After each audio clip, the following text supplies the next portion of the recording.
Hello?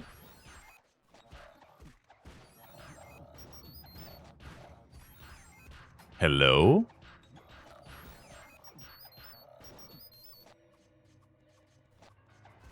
Was ist passiert? Das, wovor ich die ganze Zeit Angst hatte. OBS ist gecrashed. Aber es hat tatsächlich 5 Tage gedauert.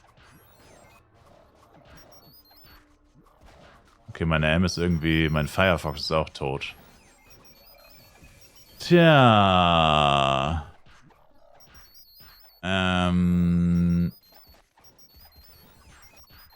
So.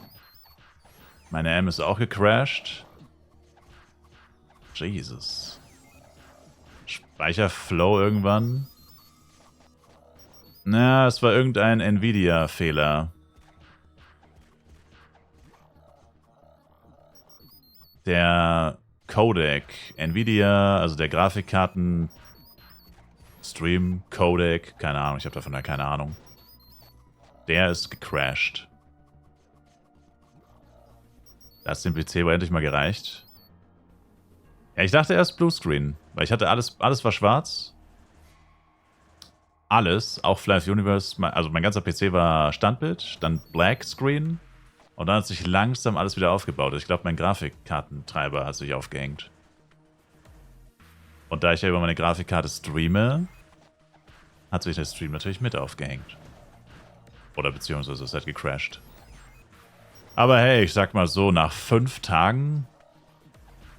Ich war über 5 Tage durchgehend live. Ich denke mal, das kann man verkraften. Wolltest du kein WP oder Night machen, diesen FEC? Night stand nie zur Auswahl. Also, nö, eigentlich nicht. Es war BP oder Night? Es war BP oder Jester, verdammt nochmal. Mein Gehirn ist... Mein Gehirn hat die letzten 5 Tage stark nachgelassen. TBH. Achso, der YouTube-Stream ist jetzt natürlich offline, ne? Oder? Ja.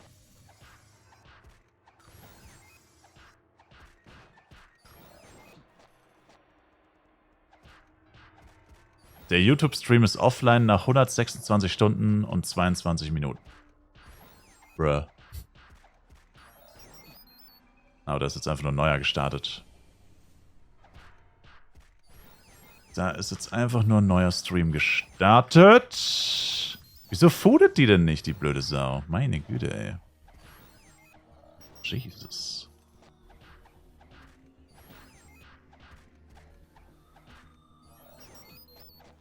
Eieieiei.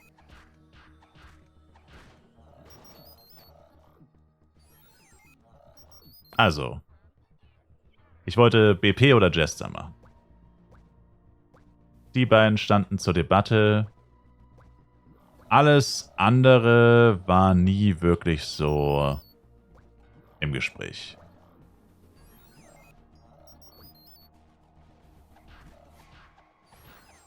Mein Twitch-Chat hier, also ihr, die Community hat gesagt, sie wollen mal was anderes sehen. Also ich meine, das sagen die Leute schon seit Ewigkeiten. Und auch mal nicht 8 Char-Taktik, weil ich das jetzt ja auch schon so oft gemacht habe und so. Und da ich selber gesagt habe, naja gut, ich habe jetzt eh schon so viele Charakter und so, ich brauche jetzt eigentlich nicht echt nochmal 8. Habe ich halt gesagt, na gut, dann machen wir das halt so, ne?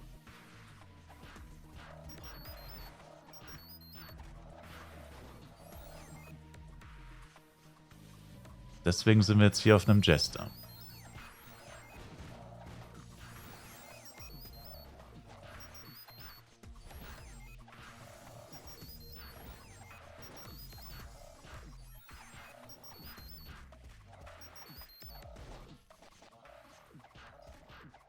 Symbol plus 7, let's go. Ey, let's go.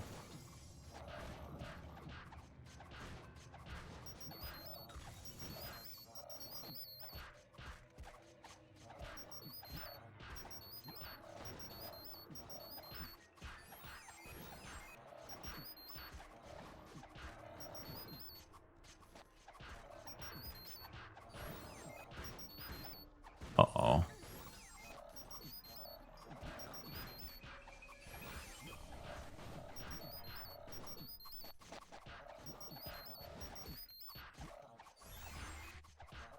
Nein! Ach Mann. Oh mein Gott, ich habe geblockt. No way. Ja, schaut mal eine Sekunde nicht hin und spawnt ein Agro in meine Fresse. Meine Güte. Aber dass meine M hier so aufs Maul bekommt, ist auch wirklich krank. Normal Attack kann den töten. Normal Attack kann den töten. Ich denke mal, ich verbringe jetzt mal so 8 Level bei Menomet gefühlt. Nicht, weil ich es will, sondern weil ich es muss.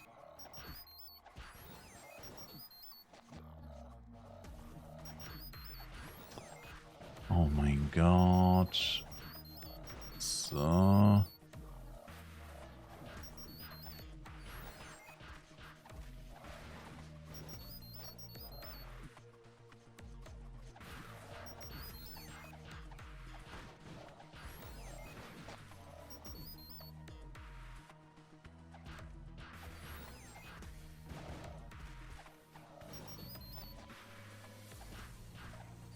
Okay, YouTube-Stream läuft wieder.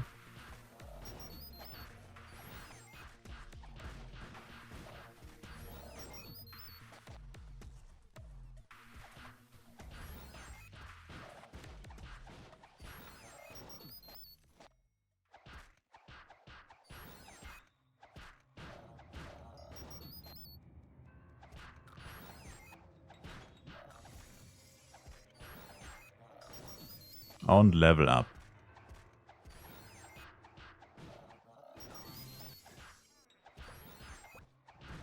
Okay, Damage ist immer noch nicht sehr gut, aber zumindest ein bisschen besser. Müssten so 8% gewesen sein. 8% Damage Increase.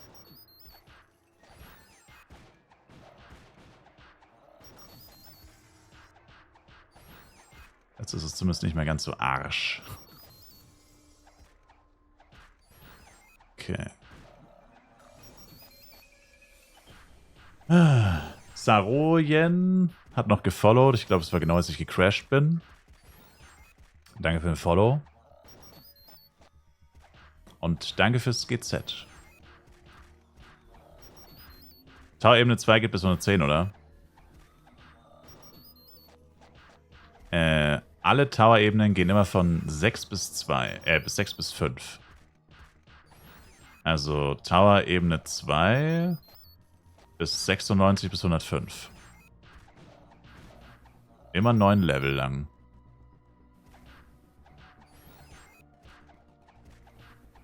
Immer 9.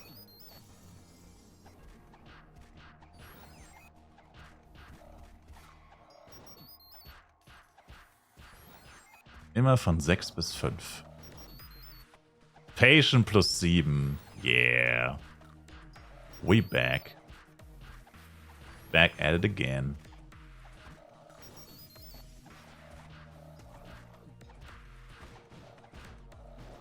Gerade erstes Ass-Rennen Inventory instinktiv einfach gequicksellt. Du könntest Rückkauf machen. Da lohnt es sich wahrscheinlich zu rückkaufen. Ist irgendwas mit Prime-Subs bei mir? Wollt ihr gerade reinsubben, aber kommt über eine Fehlermeldung? Nicht, dass ich wüsste. Habe ich schon zu viele Prime-Subs, kriege ich keine mehr. I don't know, man. Eigentlich dürfte da nichts sein. Wüsste nicht, was da sein sollte.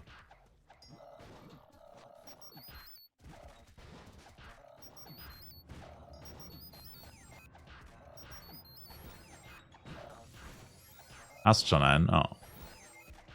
Wie lange geht der Sabaton schon? Seit Donnerstag um 9:30 Uhr. 127 Stunden oder so müssten das sein.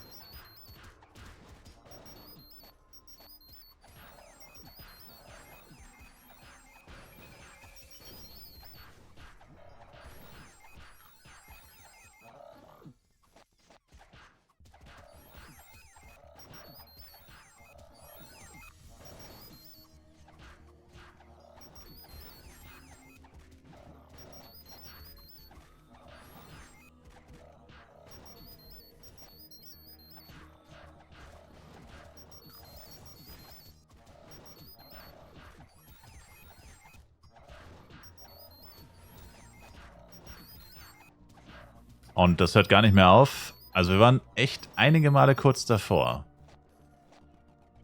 Also ich glaube, das niedrigste war 2 Minuten mal. Oder ich glaube sogar unter 2 Minuten. Es war einige Male wirklich sehr knapp. Zweimal wurde es von Terranord nur mit Kanalpunkten gesaved sogar.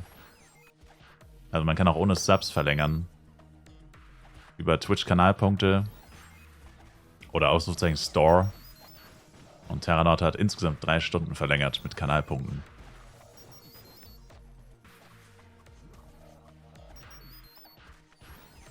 Gestern. Ich glaube, wenn er das nicht gemacht hätte, wären wir wahrscheinlich irgendwann offline gegangen. Hab nur 15.000 Punkte. Ja, da muss man sehr lange schon zugeschaut, um so viele Punkte zu haben. Aber Langzeit-Viewer, die hocken auf ein paar Millionen Punkten. Oder etlichen 100.000. 15.000 für 1 Minute. Naja, vielleicht kriegst du die 30.000 ja noch.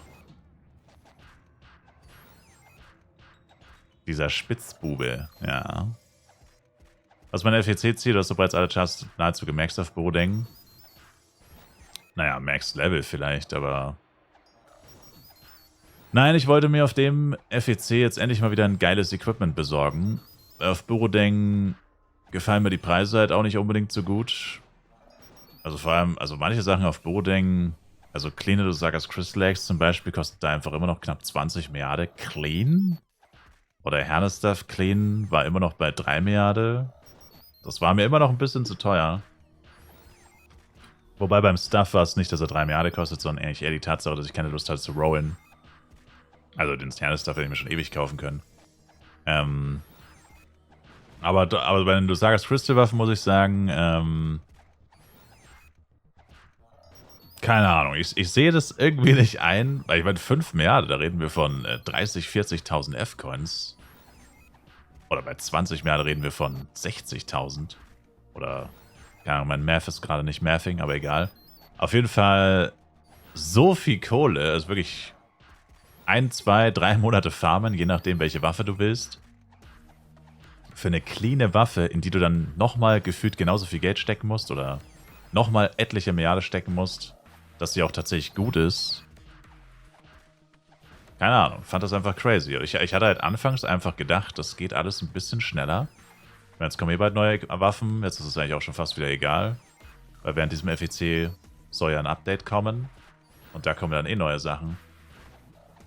Aber...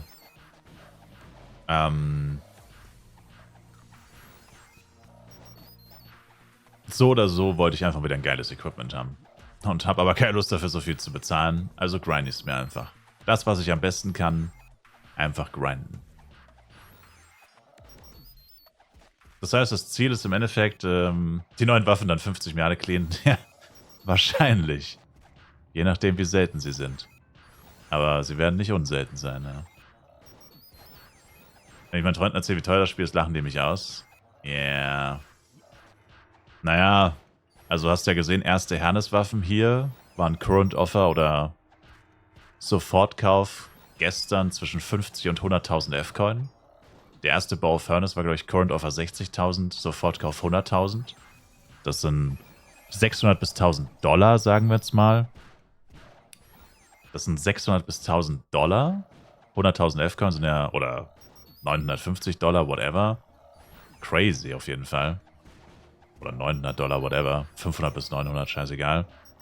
Und das ist nur Hernes. Was denkst du, was Lusaka Crystal kostet? Der wird bei 100.000 anfangen, der Lusaka Crystal Bogen. Bis 200.000. Da reden wir dann von 1.000 bis 2.000 Dollar irgendwo in dem Dreh wird der liegen. Clean. Ein cleanes Item, das du dann auch komplett upgraden darfst. Das ist Wahnsinn. Also... ich finde es verrückt, dass es so viele Leute gibt, die so viel dafür bezahlen. Also ein bisschen reincashen, vor allem beim Serverstart, mal ein Honig 2, 3, vor allem wenn man das jetzt nicht immer macht, sondern wirklich einmal und dann casht man ja ein paar Monate gar nicht oder so. Vor allem, wie gesagt, die meisten, die Fleisch spielen, sind eh erwachsen. Also ich meine, da tut es jetzt ja auch nicht so weh, mal ein bisschen was auszugeben. Da sage ich nichts. Das ist normal, das habe ich früher auch gemacht. Aber, also so wie ich. Yeah. Aber wie gesagt, so 1000 Euro für clean Items. Oder ich meine, also es geht, also in dem Fall geht es dann gar nicht mehr wirklich darum, dass sie clean sind. Ich meine, das ist so oder so. Selbst wenn sie nicht clean wären, ist das Wahnsinn. Selbst wenn die perfekt geupgradet wären, ist das Wahnsinn. Also, kann jeder machen mit seinem Geld, was er will. Aber ich finde das auch crazy. Und das würde ich niemals machen. Also selbst als ich damals gecasht habe, so übertrieben habe ich auch nicht.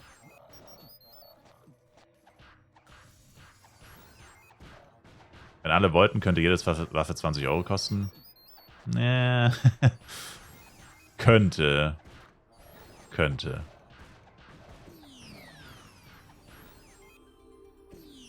Unwahrscheinlich, aber theoretisch vielleicht möglich. Einfach der Preis eines guten Gebrauchtwagen. Naja, ein komplettes Equipment. Also wenn jetzt perfektes Pet, perfekte Waffe, perfekte Schmuck, perfektes Set. Ja, da könntest du ein gar nicht mal so schlechtes Auto von kaufen, wenn du das alles mit F-Coins finanzieren würdest. Wenn du das alles mit F-Coins finanzieren würdest, da kannst du dir ein echt nettes Auto kaufen von. 109 Baby, GZ, Sir.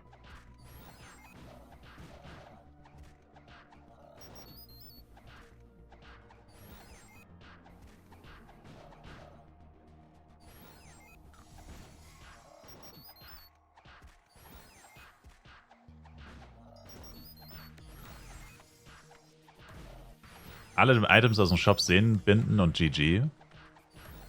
Tja.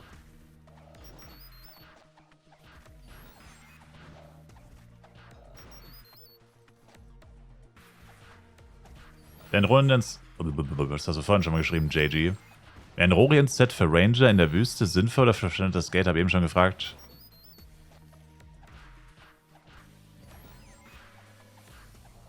Wenn man bedenkt, wie teuer Rorient ist, wahrscheinlich schon.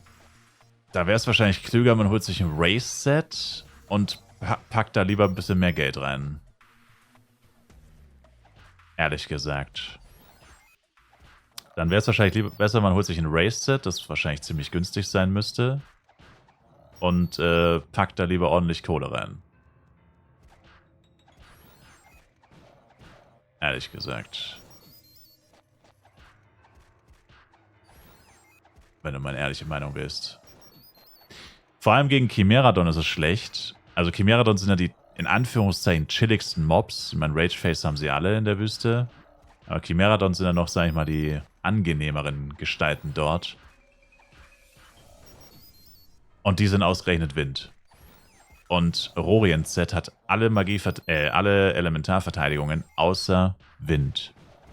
Das heißt, genau gegen Chimeradon ist auch ein Roriens Set basically nutzlos. Also gegen die anderen drei passt. Gegen Bernanke, Popcrank, Muffrin niemals. Geh nicht zu Muffrin. Aber ja. Genau gegen... Die brätst du mit Flame Arrow hoffentlich eh weg. Ja. Aber da ist halt blöd, dass halt ausgerechnet Windmonster bei den Clockwork-Sets eben ausgeschlossen sind. Leider. Weiß ich bis heute nicht, warum das so ist, ehrlich gesagt. Das wäre auch mal sehr interessant, warum das eigentlich so ist. Das ist so random einfach. Aber ja.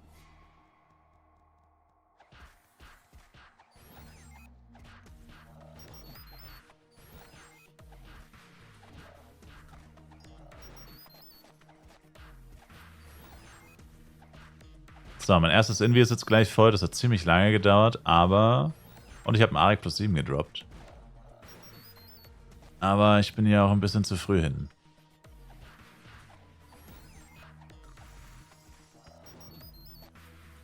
Oka-Set ist auch günstig für Ranger. Ist es auch. Aber Oka-Set auf 105 ist ein bisschen zu schwach. Ich glaube, ich muss mal Licht anmachen, weil die Sonne ist irgendwie im On-Off-Modus. Weiß ich nicht, Mr. Korrupt. May I ask for 15 million Penya to buy 15 days looter patch? No, sorry. I don't gift money like that randomly to people. I'm always down to make a good deal for a viewer in the stream. So both sides benefit. But I don't like just give away money like that. Not right now, at least. I worked very hard for this. Or whatever I have right now. And yeah, if I give someone 14 million Penya, then everybody wants 14 million Penya. So that would be kinda unfair. So...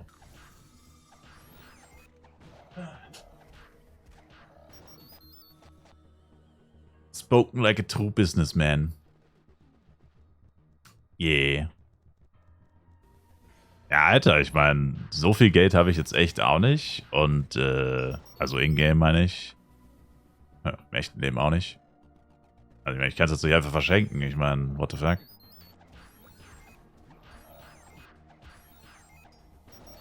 Ich meine, ich habe Marek plus 7 gedroppt. Ich weiß nicht, was der gerade wert ist. Moment, was passiert bei Townblinkung in Astria nochmal? Dann bin ich in Darkon 1, oder? Was passiert mit Townblinkung, bis man Darkon 2? Darkon ist man dann, ne?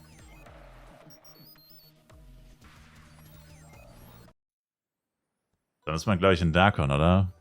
Ich war schon so lange nicht mehr in Astria. Ich weiß gar nicht mehr, was hier eigentlich abgeht. So, das gute alte hier Doppelklicken. Doppelklick, Klick, Klick, Klick, Klick. Wow, das waren nicht viele Waffen. Alter, waren das wenige Waffen. Jo! Ich habe so gut wie keine Waffen gedroppt. GG. Klick, Klick, Klick. Wow, das war nicht viel.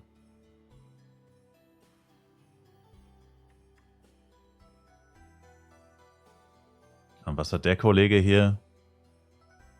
Der wird auch nicht mehr haben.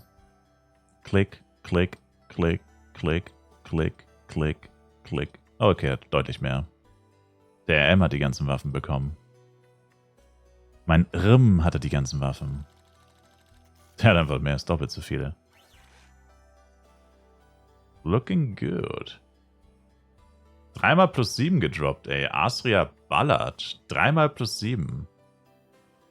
Patient, Mental und Arik plus 7. In dem Inventory.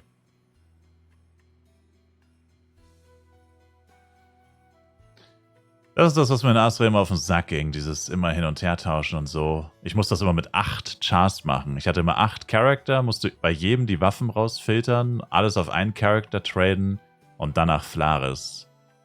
Aber das war eigentlich auch geil. Weil du bist nach Flaris gegangen und wusstest, jetzt machst du richtig Fettasche. Nach 2 Stunden Astria grinden.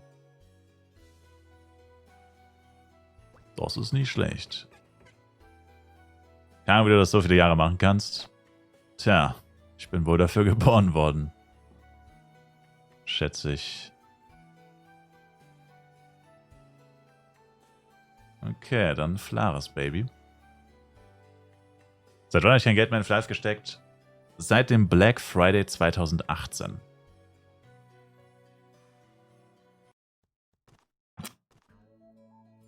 Black Friday 2018 habe ich nochmal mein ganzes Weihnachtsgeld in Flav gebuttert. Und danach nie wieder. Und wenn ihr euch jetzt denkt, hä, sein ganzes Weihnachtsgeld? Ich war in der Ausbildung, das waren also 240 Euro. Das war bevor sie Mindestlohn in Ausbildung und so geballert haben.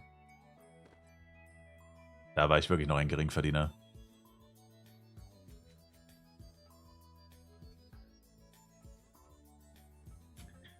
Ja, aber viele Waffen sind das nicht, ne? Juwelen erstellen. Yes! Diamond Number 1. Diamond Number 2. Diamond Number 3. Triple Diamond, baby, let's go. Die ersten 3 Diamonds. Many more to come.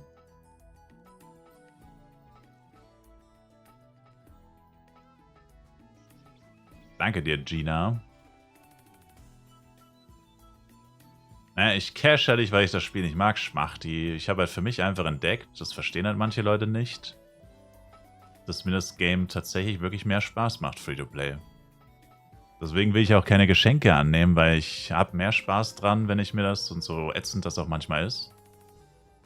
Junge, was zum Teufel ist das denn für eine Scheiße? Denkt der, darauf fällt jemand rein?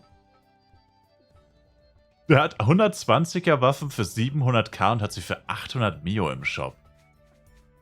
Was zum Teufel? Als ob da jemand drauf reinfällt. Alter, manche Leute, ey, also auf dem Server laufen teilweise solche Gestalten rum, das ist... Da fehlen einem wirklich die Worte. Diamond 5 Mio cheap? Ich würde sagen, safe für 6 Mio drin. Das war so klar, dass der für 6 drin ist. Alter, ist ja... Okay, es wird aber schon auch viel für 700 verkauft hier, ne?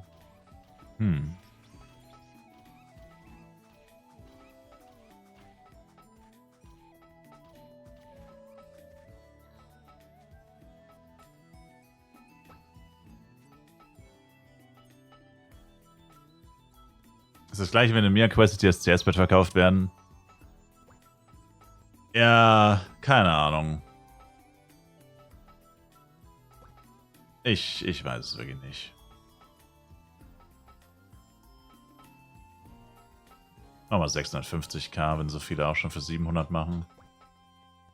Es ist wie immer, es bringt mir nichts, wenn die Scheiße dann keiner kauft am Ende des Tages. Oh, ich hatte noch eine Waffe plus 1. Ich hatte noch eine Waffe plus 2, bin ich blind?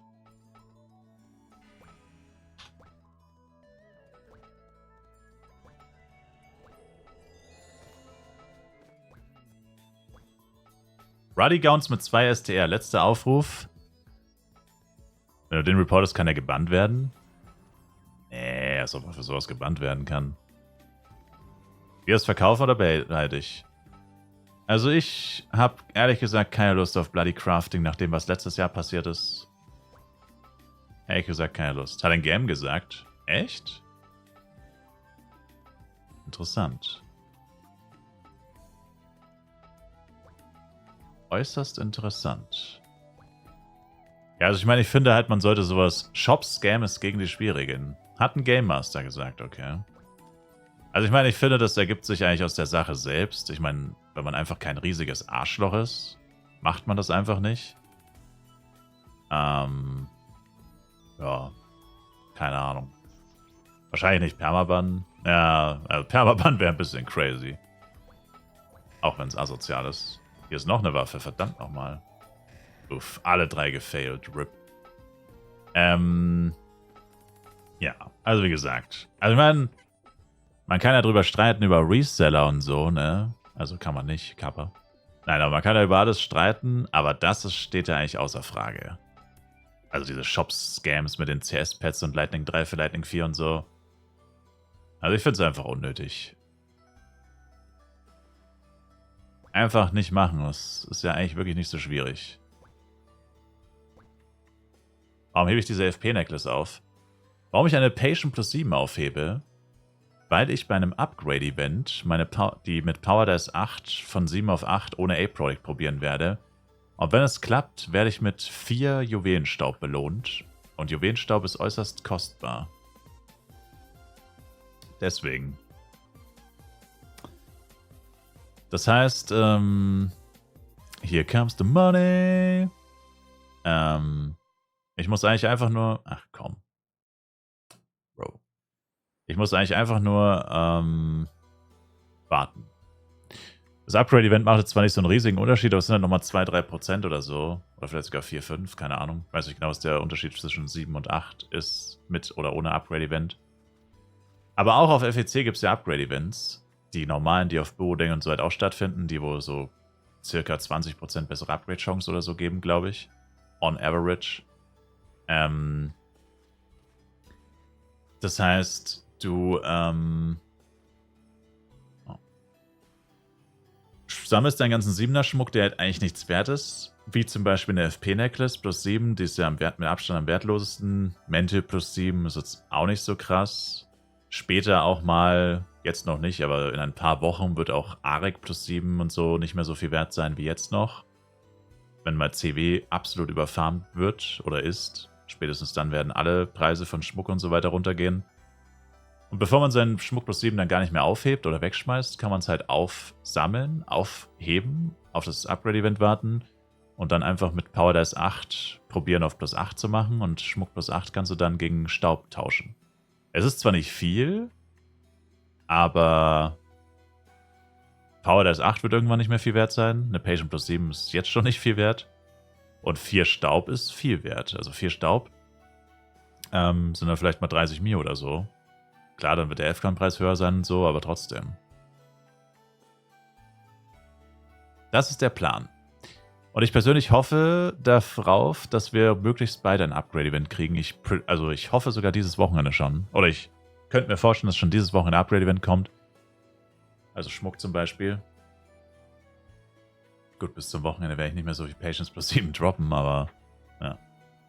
Würdest du aber, wenn du Blade spielst, Bloody gambeln, weil 2 kaufen schwer? Also ich sag mal so, bei einer anderen Klasse würde ich es wahrscheinlich machen. Ranger oder Blade vermutlich schon. Weil die Waffen so teuer sind. Weil Bloody Axe und Bloody Bow so teuer sind und man damit eigentlich, selbst wenn man über dem Durchschnitt liegt, wahrscheinlich trotzdem Profit macht oder machen würde, wenn man verkaufen würde. Aber jetzt müsste ich ja Jojo craften oder halt eine andere Waffe craften. Ich weiß nicht.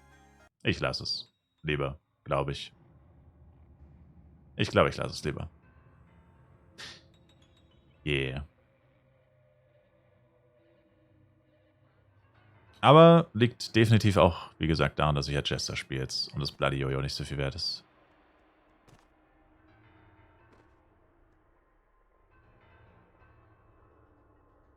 Definitiv mit ein Grund. Kanal 1 ist ausgelastet. Oh. Damn. Ja, das passiert schon ab und zu mal.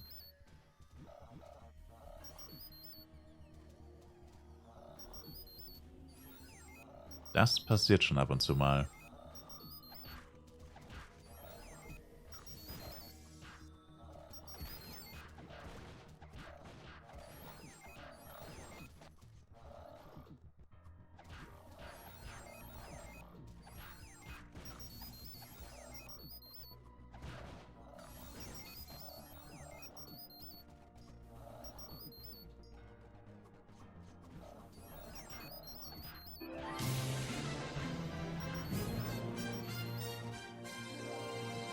Nuvit.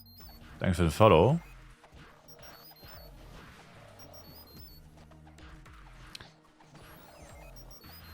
Vielleicht mit der Maintenance haben die Spielerzahl auf den Channel verringert. Oh, keine Ahnung.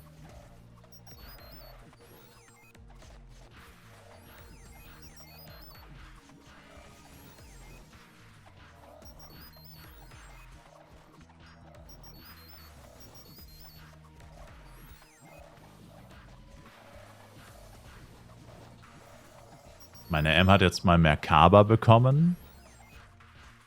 Noch 2 Level, dann habe ich endlich Gebur. Oder 3 Level. 2 oder 3 Level, dann habe ich endlich Gebur. Ein guten Sein-Menschen, by the way. One Gurden.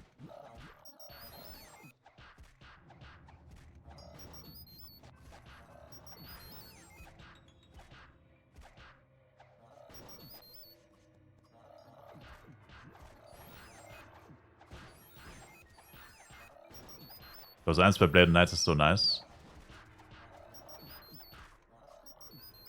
Kann ich mir vorstellen.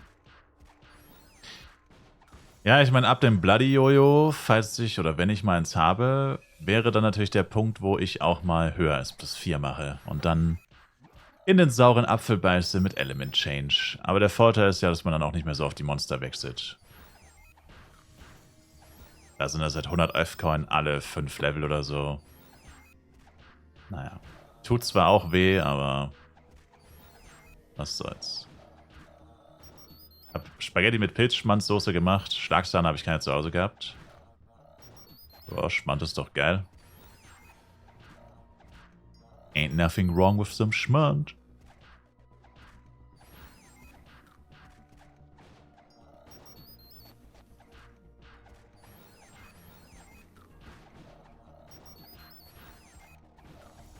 Du bevorzugst Schlagsahne. Schmand ist okay. Wenn du Schmand okay findest, wieso hast du es dann zu Hause? Sir, Sie haben es doch gekauft.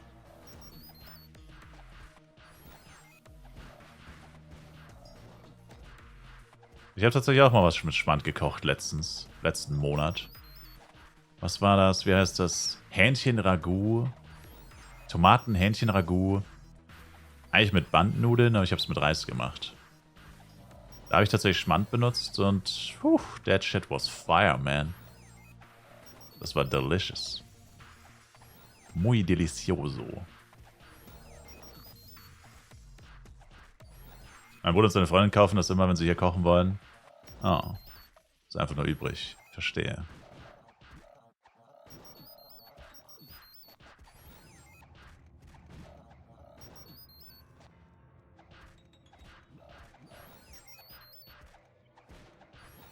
Sorry, Party People. Ich muss kurz mal die Skills ein bisschen spammen.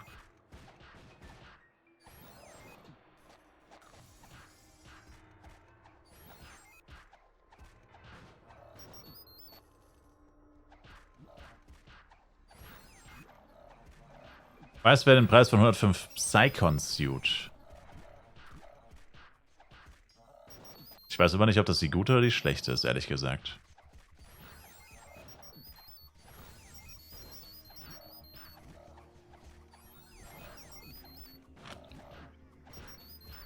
Wahrscheinlich die gute. 20 Mio vor einem Tag. Guter Call eigentlich. Ich habe schon ewig keine Set-High-Suit mehr gedroppt.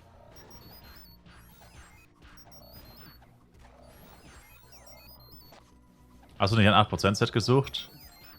Ich habe mir ein 6% Set gekauft, also nee, eigentlich nicht. Nicht mehr. Nicht mehr. Aber rein aus Interesse, wie viel denn?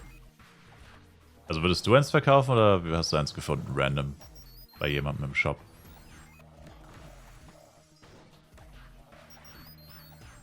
Channel 8 steht einem Dark und Lowlight für 150 Mio. Das heißt, was sind das? So 1600 F-Coin? 1700 wahrscheinlich eher. Naja. Ja, finde ich ehrlich gesagt immer noch ziemlich teuer. Also auf Boden kosten 8% Speedsets so unter 1000. Also über 1000 F-Coin für ein 8% Speedset ist eigentlich schon ziemlich teuer. Allerhöchstens, also 1000 würde ich vielleicht zahlen, ja. Ich meine, das macht halt echt nur 2% Geschwindigkeit aus. Außerdem, ich habe mir diesmal, ich meine, ich sehe es so, ich habe mehr Prozent, als wenn ich ein 10% Speedset hätte. Speed. Weil ich habe mir den Speed-NPC im Haus gegönnt. Also ich bin eigentlich immer nicht so ein Speed-Fan. Aber ich habe mir jetzt einfach diesen Themas gegönnt. Den Housing-NPC. Der gibt auch 5% Geschwindigkeit.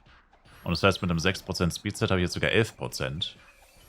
Aber ein Haus plus alle NPCs war unten, also ein Haus, alle NPCs, die ich gekauft habe und das 6% Speedset waren günstiger als ein 10% Speedset. Von dem her. Und ich habe jetzt sogar 1% mehr Geschwindigkeit. Also, alles richtig gemacht, würde ich sagen. Erstmal. Und es gibt immer mal wieder Speedsets bei Events tatsächlich. Also, wenn wir Glück haben, dann Anniversary Event ist ja in ein paar Wochen. Vielleicht hat man ja die Chance auf ein Speedset. Vielleicht kriegt man dann 8% dann gratis. Oder ein 10% vielleicht sogar.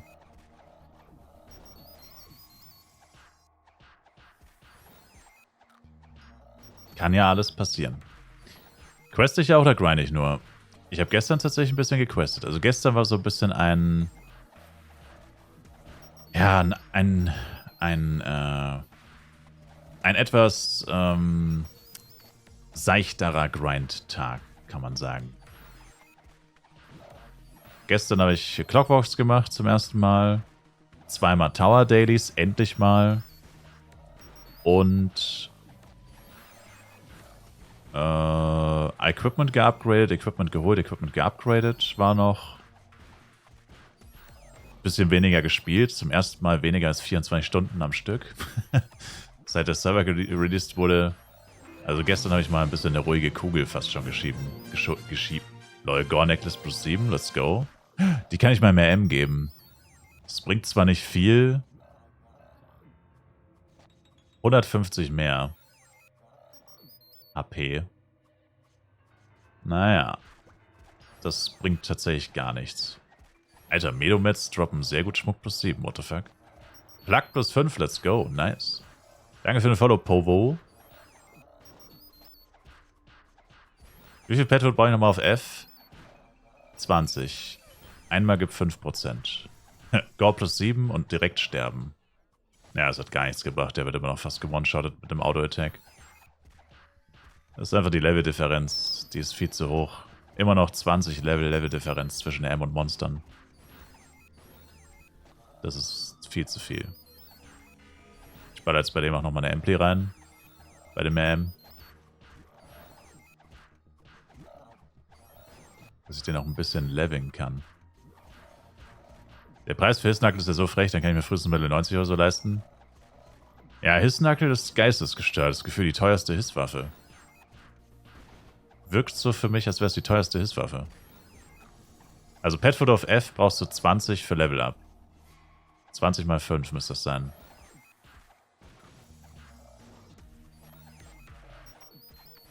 Ja. Yeah. 10 brauchst du zum Schlüpfen und 20 zum Leveln. Also beim X sind es 10% und beim F-Pad müssten es 5% sein. Aber gut, F-Candies, wenn man zu viele hat, geht ja gar nicht, weil die F-Candies sind ja die Basis für alle anderen Candies, also... Kann ja gar nicht sein.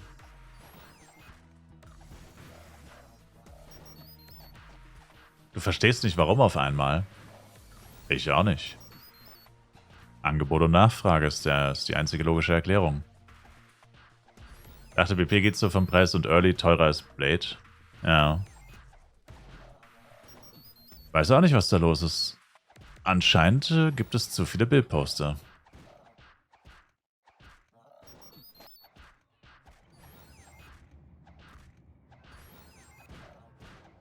Anscheinend spielen einfach zu viele BP. Das ist die einzige logische Erklärung. Leider.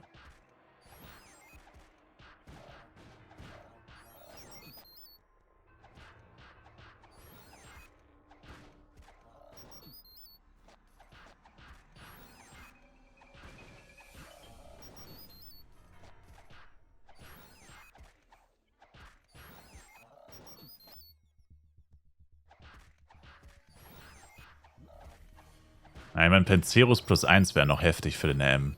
Tatsächlich. Das macht schon einen Unterschied. 2 Pencerus plus 1 und er würde bestimmt 300 Damage weniger bekommen oder so. Also 2 Pencerus plus 1 versus gar keine Pencerus plus 1, das macht schon einen krassen Unterschied. Flugmonsters droppen mir arschgut, wieder ein Plug plus 5. Ey. Gönn dir.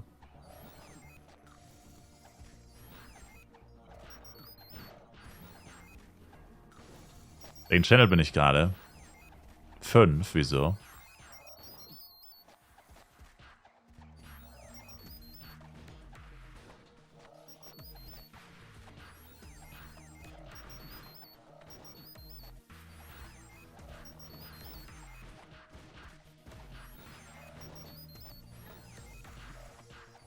Kurz mal Leacher wechseln, nicht wundern. Okay.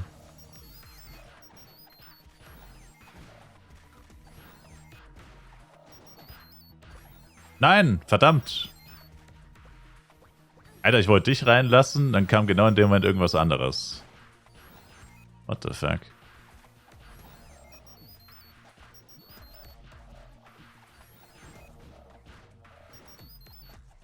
Literally vor meinen Mausfinger gesprungen. Vor meinen Mausklick gesprungen, die zweite Anfrage.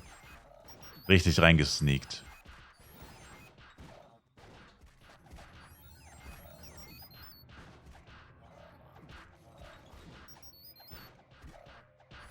Hab ein Flugmonster gekillt und einen plus 6 bekommen. Damn. Warum sind die dann so teuer, wenn die so gut droppen? Erstmal den ganzen Shop voll machen und alle für 10 Mio each verkaufen. Bruh. You rich.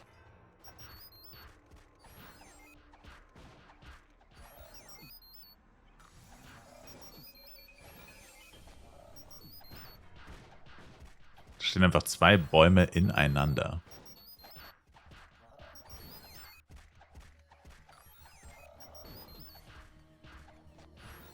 Exory, wie geht's, wie steht's? Gut, gut, Sir, und bei Ihnen?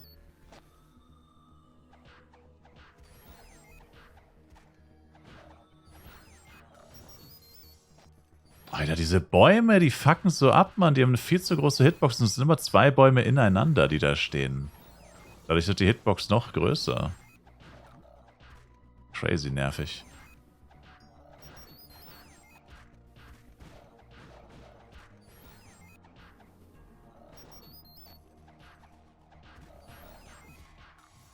Es gab Envy.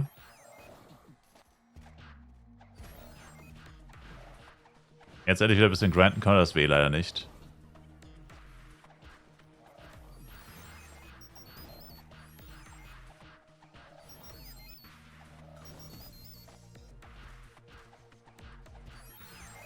Na dann ran an den Speck, würde ich sagen. Einiges aufzuholen, yeah. FWC schläft leider nicht.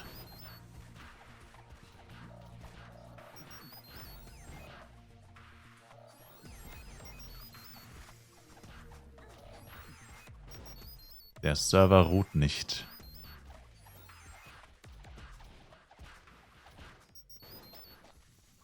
Einer Platz in der Gilde ist voll aktuell. Oh fuck, es sind literally 4 Leute geliefert, seit ich vor 15 Minuten geschaut habe. Nice. Jetzt hätten wir, I guess, wieder Platz. Lucky Timing, würde ich sagen. 4 Leute auf einmal rausgegangen. Damn. That's crazy.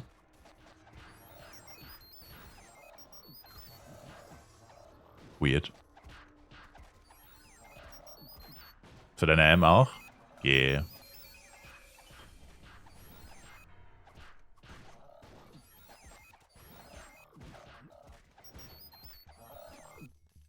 Haben extra Platz gemacht für dich?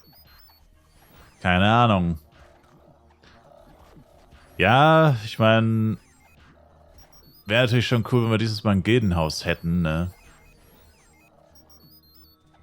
Aber ich weiß nicht, was für ein Stress das sein wird, das auch zu verteidigen und so. Das kostet halt permanent relativ viel Geld. Aber da kann man diese Upgrade-NPCs reinstellen, die nochmal ein bisschen Upgrade-Chance geben. 10% HP-NPC. Kostet halt ein bisschen was, aber gut, wenn man zusammenlegt, dann sollte es schon passen.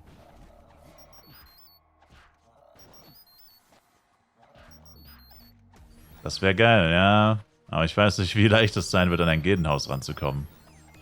Und leider kann einem das geklaut werden. Das musst du jede Woche verteidigen. Das kann dir jederzeit jemand klauen. Das könnte halt relativ aufwendig werden. Teuer und aufwendig. Das ist das Problem. Ich hasse das System von Flive Universe. Ich verstehe einfach nicht. Also, ich verstehe einfach nicht, warum man. Also, das Flive PC-System war schon Arsch. Weil da gab es halt eine limitierte Anzahl von Gildenhäusern. Und wenn du einmal eins hattest, durftest du eigentlich nur nicht inaktiv werden. Und du hast es für immer behalten. Und das konnte dir niemals wieder jemand wegnehmen. Klar, ist auch Arsch, muss ich zugeben. Ist natürlich auch irgendwie unfair für alle, die ein bisschen später anfangen zu spielen oder so. Oder halt ein bisschen gemütlicher spielen und nicht ganz so krass reinschwitzen. Aber in Flive Universe kannst du halt literally, oder besser gesagt, dir wird's weggenommen, wenn du nicht am Samstag bei diesem dämlichen Artifact War mitmachst. Wenn du das nicht machst, verlierst du es sowieso. Dann kostet es auch noch Arsch wie Penya. Also es ist so ein bisschen übertrieben, finde ich. Wenn das jetzt einmal im Monat vielleicht wäre oder so. Keine Ahnung. Also, von dem Gildenhaus-System von Flive Universe bin ich tatsächlich gar nicht überzeugt. Für das richtig Arsch. Aber leider sind da diese Upgrade-NPCs. Wobei, achso, welcher Channel bin ich? Extra Channel 5, sorry. Also die Upgrade-NPCs sind nicht so krass. 5% Upgrade-Chance auf die Basis-Chance. Das ist schon sehr wenig. Aber Upgrade-NPC plus Upgrade-Event plus FEC ist natürlich dann schon heftig. Also wenn es am Wochenende zum Beispiel Schmuck-Upgrade-Event wäre, plus NPC, da sparst du dann halt bei 1000 Products, also zumindest on average, würdest du dir wahrscheinlich dann nochmal, ja, nochmal einige sparen. Also alles in allem wäre es natürlich schon nicht schlecht. Und permanent 10% mehr AP ist natürlich auch ein sweet Bonus. Aber da müsste ich mich mal irgendwie drum kümmern, beziehungsweise informieren. Irgendjemanden fragen, der das weiß. Hier weiß es anscheinend keiner, oder? Kann uns irgendjemand beraten? Ich hatte halt noch nie ein Gehen aus dem Flight Universe. Also ich weiß grob, wie es funktioniert. Man muss sich erst eins kaufen und dann muss man es jede Woche verteidigen. Aber genau dieser Kaufprozess, den weiß ich nicht genau, wie der läuft.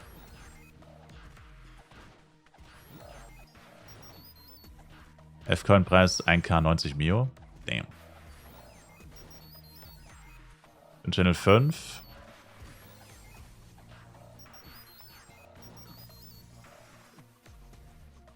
Ach Mann.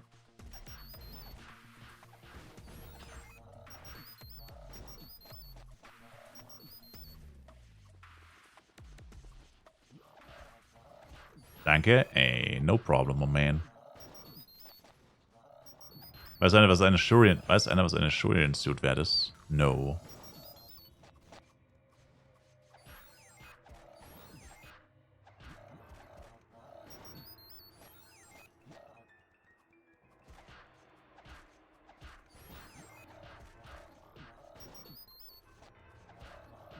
Ist noch Platz in der Party sein, Menschen? Jetzt gerade leider nicht, Sir. Jetzt gerade leider nicht.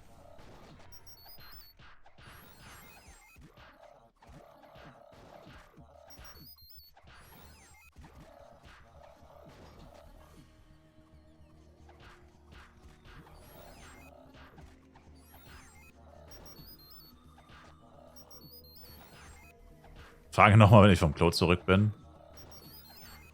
Das hört sich nach einer längeren Sitzung an. Viel Glück.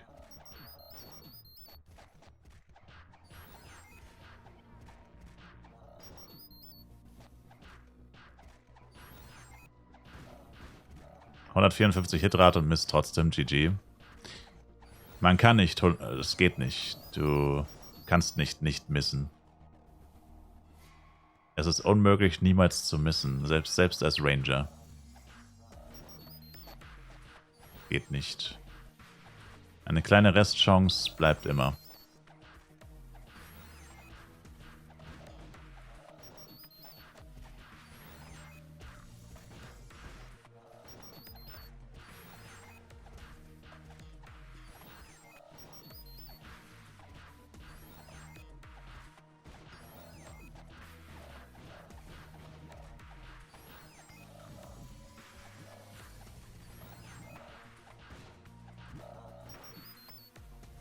Habe jetzt für 90 gekauft, 5 Mio Increase pro Tag, damit kann ich leben.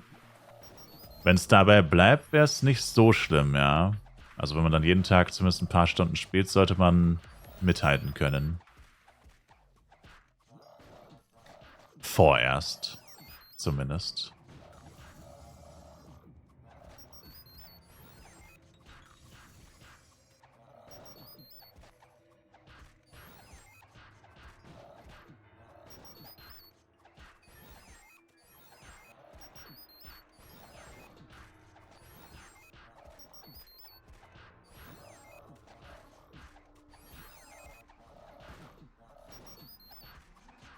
Ein bis 2 KF-Coins pro Tag sind machbar. Yeah. Ja, selbst wenn es mal weniger ist. Also jedes A-Product, was man sich holt oder was auch immer. Is a W. Is a W. W in the chat.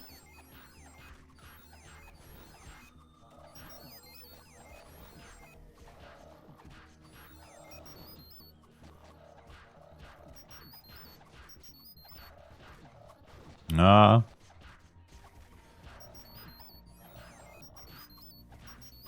Ach, jetzt komm nicht wieder damit hier. 8 Stunden zocken für 1 bis 2 KF-Coin oder 4 Stunden Schwarzarbeit und dann 10 KF-Coins reincashen. Also erstens mal ist das illegal, Kappa. Also reincashen. Schwarzarbeiten. Aber gut, ist mir scheißegal, was du machst. Aber nein, also komm. Das eine ist Zocken und Spaß haben, das andere ist Knochenarbeit. Das kann man ja wohl nicht ganz vergleichen, Sir. Das kann man ja wohl nicht ganz vergleichen.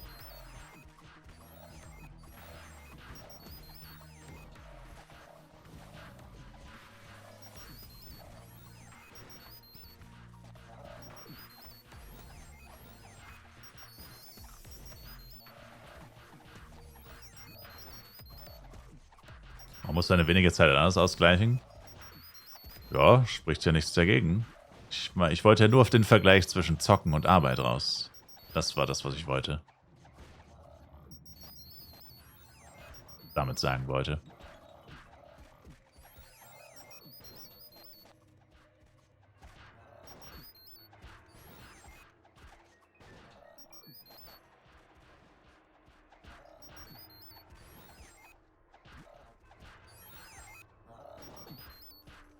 Eben, Bomber. Und das Zocken macht ja auch Spaß. Auch wenn es manchmal...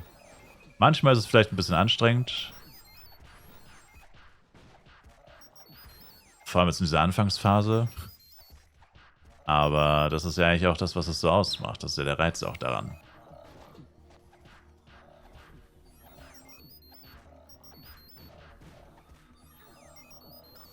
Aber mit Arbeiten würde ich es jetzt niemals vergleichen.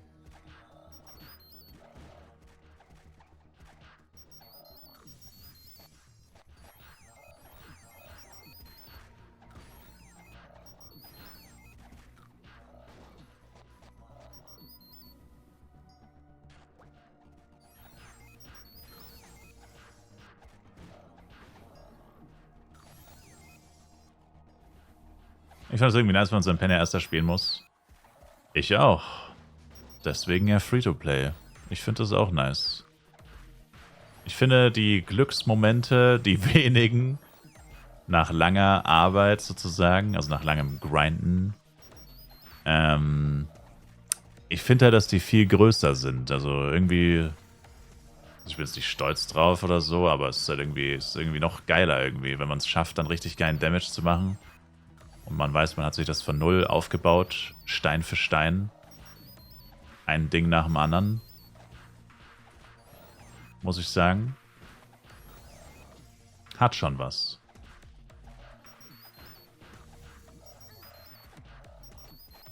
Aber kann ja jeder machen, wie er will. Ich meine, gut, zugegebenermaßen, ich wäre niemals so weit, wenn ich nicht einfach so abnormal viel gespielt hätte. Sage ich ja immer wieder.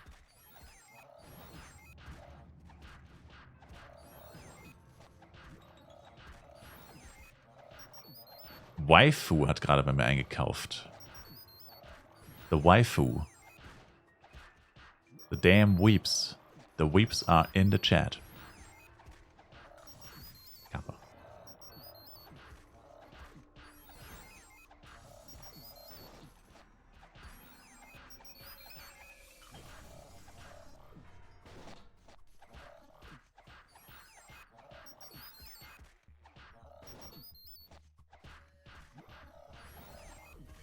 No Skill, Just Luck auf PC war Waifu? Keine Ahnung. Da diese Gilde auf einem anderen Server, kannte ich nur 2 Spieler von denen. 2 Bros.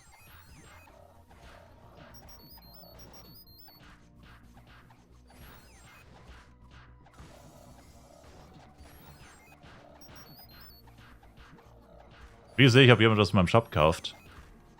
Es wird angezeigt. In dem Moment, wo es passiert, siehst du es. Und es steht dann auch, glaube ich, im Systemchat. Also wenn du jetzt AFK wärst, könntest du, glaube ich, das Systemchat öffnen. Systemlog. Let me check. Oh, nee, steht nicht drin. Oh, no, Mensch. Nee, im Systemchat steht es tatsächlich nicht. Ja, das ist auch etwas, was ich nicht so ganz verstehe. Schaut euch das mal an. Im Systemchat steht das irgend so ein... doch, steht drin. Oh? I can't see it, man. Nee, steht nicht drin. Es hat gerade eben... Achso, oh, es ist in einer anderen Farbe. Es ist in einer anderen Farbe. Okay, my bad, my bad, my bad. Es ist eine andere Farbe, es ist eine andere Farbe. Ja, weil wenn es hier in der Mitte steht, ist es weiß und im Systemchat sieht es aus wie die Farbe von den Drops. Deswegen habe ich es gerade nicht gesehen. You blind. Absolut richtig, Sir. Absolut richtig, Sir. Me blind. Nein! Alter, es ist aber auch wirklich absolute Scheiße hier. Das gibt's doch nicht, Mann. Die Viecher zerfleischen mein fucking RM so. Ich kann nicht spielen. Meine RM ist instant tot, sobald Nago kommt. Ich kann nichts machen, Mann. Ich muss immer weglaufen und dann sterben beide auch noch. GG. Es ist so zum Kotzen.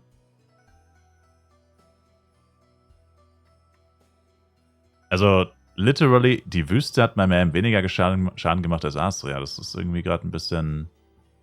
Das ist schon wieder Abfuck Nation. Also, ich check's nicht, Mann. Die machen 3-mal so viel Schaden wie die Mobs in der Wüste bei meinem RM. Das nur wegen ein bisschen Level-Differenz. Dabei sind ja eigentlich die Mobs, die... Deswegen bin ich eigentlich hier, weil ich vor den Mobs in der Wüste geflohen bin. Also... Ach, wartet mal, ich muss mal kurz gucken. Hoffentlich habe ich das Acceleration Fuel auf die Bank getan und nicht weggeschmissen. Bei der einen Quest hat man nämlich Acceleration Fuel bekommen. Och, bitte lass es nicht... Ach, bitte, bitte, bitte.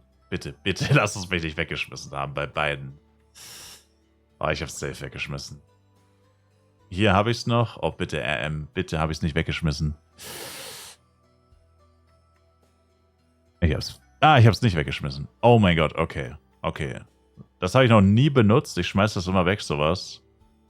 Aber diesmal könnte es tatsächlich Klatsch sein. Acceleration Fuel. Und da muss man die Taste X drücken. Nee. Doch. Ach so, ich habe X deaktiviert. Oh, ich habe X in den Einstellungen deaktiviert. Was für eine Scheiße. Das ist ja auch nervig. Aber gut, geht immer noch schneller. Warte mal. Gotta go fast, boy. Let me check that quick. X. Okay, ich habe X bei beiden wieder aktiviert. Wow! Wow! No way, ich fliege nur 5 km/h schneller? Das bringt ja gar nichts. Das macht nur 5 km/h aus. Wegen 20%. Okay, es ist doch madig.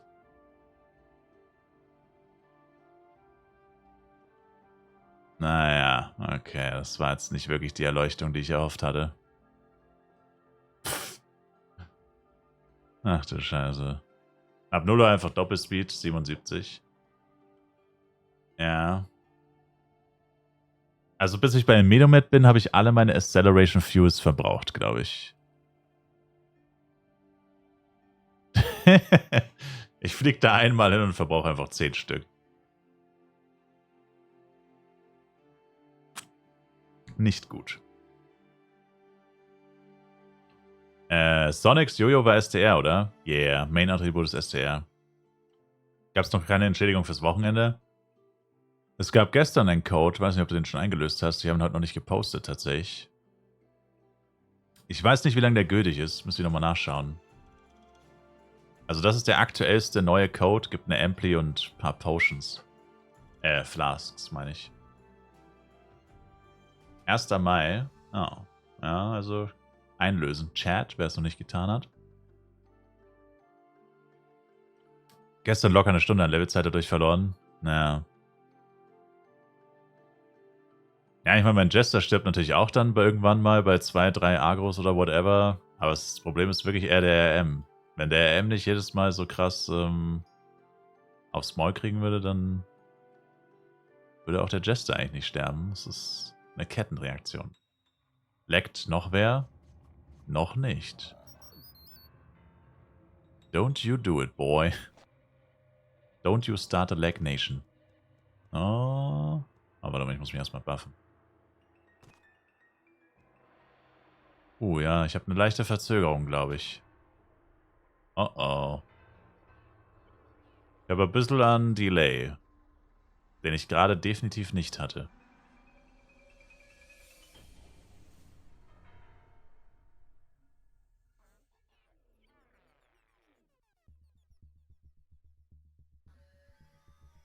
Kurze Frage, beim Jester spielt man nur volles DA oder auch ein wenig Decks dazu? Geht beides. Kommt ein bisschen auch auf dein Equipment oder deine finanziellen Möglichkeiten an. Also ich habe ihn jetzt Free-to-Play mit 50 Decks gespielt. Ich finde, das funktioniert sehr gut. Aber man kann auch Full STR gehen.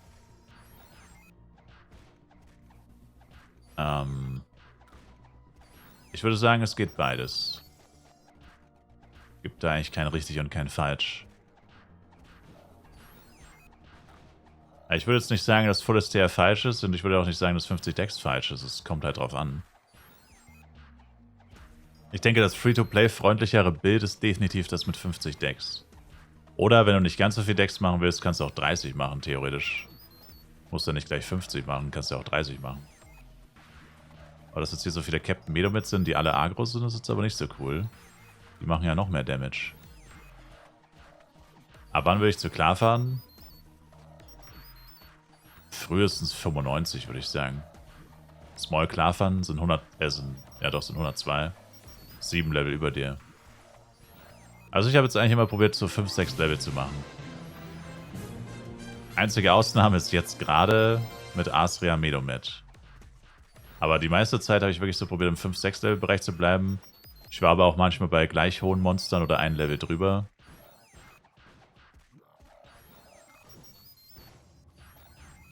Robisco, danke für den Follow, appreciate it. Oh shit, oh oh. Ja Mann, wieso sind denn jetzt hier 5000 Captain Medomet, ey? Weil die da oben alle gekillt wurden. Jetzt sind die alle hier unten. Jesus. Die Hälfte von denen gefühlt Agro. Habe ich keinen Bock mehr auf Kongurisho-Hammer. Was mit Kern? Das sind ja nur die normalen Kern, die stunnen. Small-Kern und Captain-Kern gehen klar. Es sind nur die normalen, vor denen man sich hüten muss. Vor allem als AOE.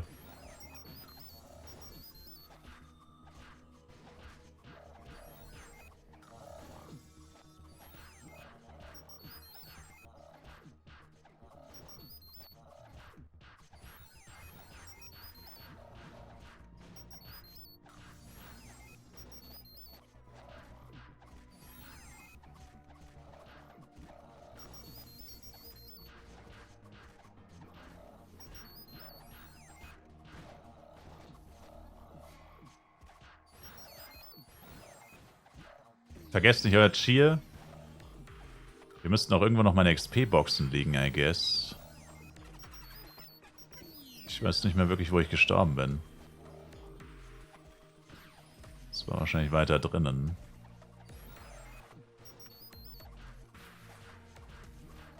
Da hinten liegen sie.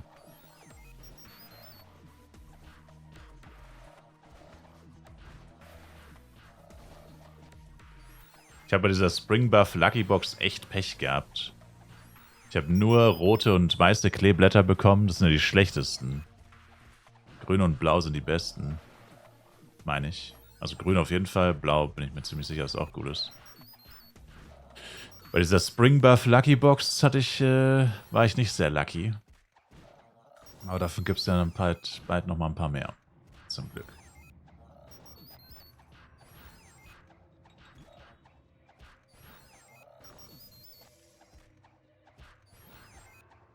Als Blinkpool so oft klickt man Mobs durch den Boden an oder Items oder die Mobs sterben und dann muss man es erneut drücken. Yeah. Das sind alles Sachen, an die muss man sich gewöhnen. Nerven tun sie immer. Also daran gewöhnt man sich nie, dass es nervt, aber irgendwann nimmt man das nicht mehr so bewusst wahr. Was für eine Kugel habe ich da eigentlich aktiv? Das ist Aura. Ich spiele ja ohne Effekte, ich leuchte rot. Standardmäßig leuchtest du doch so hellblau. Du leuchtest doch standardmäßig hellblau. Und mit einer Aura kannst du ja die Farbe des Leuchtens ändern. Das ist eine Aura. Die habe ich bekommen von Additional Attendance Coupons, die man beim Android Attendance Event bekommt. Vergesst euch nicht täglich in der Android-App anzumelden. Da gibt es täglich Belohnungen, noch bis 1. Mai, glaube ich.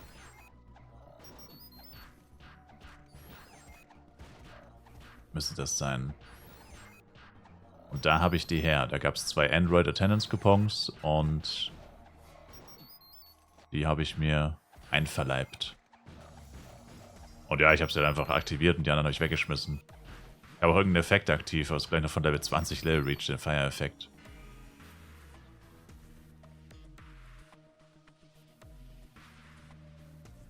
So, mal ein bisschen XP zurückbekommen von dem Toad.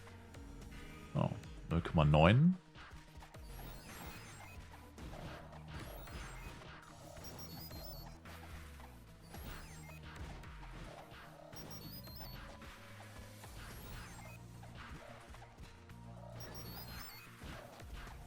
Richtig unfair, hab kein Android-Handy.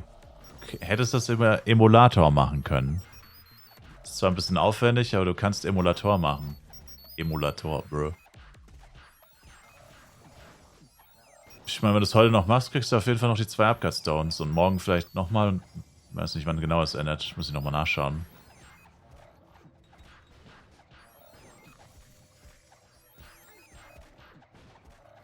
Dafür bin ich zu faul. Got him. Erwischt. Dass der Agro meine M nicht angegriffen hat, ist aber auch ein Wunder. Der ist direkt hinter ihm gespawnt und hat ihn nicht angegriffen. Also gefühlt bräuchte meine M jetzt mal so schnell 10 Level-Ups, dass der nicht mehr so fragil ist, aber no chance. Aber jetzt sogar Death Upcuts down an, bringt gar nichts. Aber gut, ich meine, wenn die Viecher dir 5000 Schaden machen, was willst du da mit einem Death Upcuts down? Der könnte der Death auch um 100% erhöhen, du wirst immer noch 3000 Schaden kriegen. Das bringt halt nicht viel.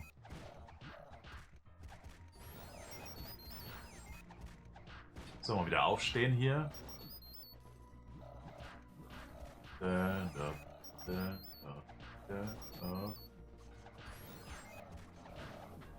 Join the caravan of Bloody Slayer of +10?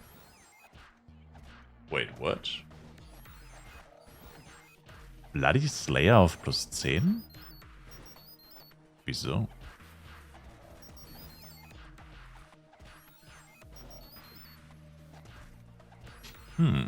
Merkwürdig.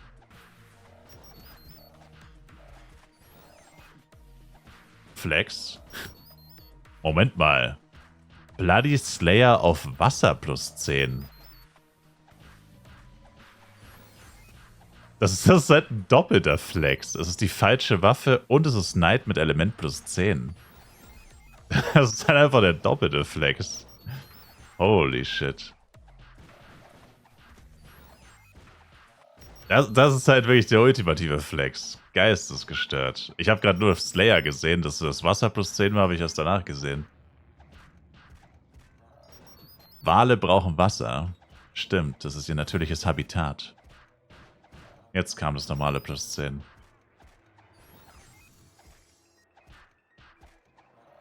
Man passt sich nur seinem natürlichen Habitat an. Slayer war AOE-Waffe. Nee, Bloody-Waffen sind alle 1v1. Bloody Obsidian sind die AOE-Waffen. Das ist einfach die schlechtere Alternative zum Bloody Executioner. Bloody Executioner macht mehr DPS. Also es ist nicht viel, muss man fairerweise dazu sagen. Es ist nicht viel. Also damals bei dem Damage-Ranking, als Bloody-Waffen noch die besten Slot waren, ich glaube, es waren so 10% oder so. Also ich glaube, da war so Höchstdamage ohne Power-Ups und so, war glaube ich 200.000 irgendwas. Und ich glaube, der Slayer war so 220.000 und der Executioner war so 230.000 bis 40.000. Also es ist fairerweise tatsächlich nicht so krass der Unterschied. Also eigentlich wahrscheinlich so, dass die meisten Leute gar nicht merken würden. Fairerweise. Aber es ist trotzdem die schlechtere Waffe, das ist ein Fakt. Aber ja. Ich meine, gut, wenn du sie bei Red Meteor gedroppt hast, theoretisch gratis. Wenn man sie theoretisch gratis bekommt, dann ist es einem wahrscheinlich eh egal. Nee, wobei man dann würde man sie, wenn man so denkt, würde man sie wahrscheinlich nicht mit Element plus 10 machen. Ping? Bitte nicht. Wobei ich heute noch keine Tower Dailies auf Buruden gemacht habe und ich habe auch noch nichts gegessen. Mal schauen. Gehen wir mal nicht gleich vom Schlimmsten aus. Also mir gefällt das Schwert, by the way, auch besser, Stein. Ich finde generell die Two-Hand-Swords bei Knights sind teilweise richtig geil. Ich finde Angel Big Sword ist geil. Ich finde Angel Big Sword ist hammergeil. Dieses Angel Big Sword ist ein richtig cooles Design. Das ist auch richtig unique, die Waffe. Es gibt keine Waffe, die auch nur ansatzweise so ähnlich aussieht. Also außer Mythical Silver. Also Angel Sword, Mythical Silver, Big Sword finde ich richtig geil. AG Sword sieht eigentlich auch richtig heftig aus. AG Two-Hand Sword, Big Sword. Bloody Big Sword, Bloody Stare sieht richtig geil aus. Also eigentlich sind die Big Swords, ich finde das halt so scheiße, weil die sehen echt besser aus eigentlich. Ich finde die meisten Zweihand-Äxte sehen eigentlich richtig kacke aus. Meistens sind es die Swords, die geil aussehen. Es gibt auch so ein Katana-Set, also Skin-Set.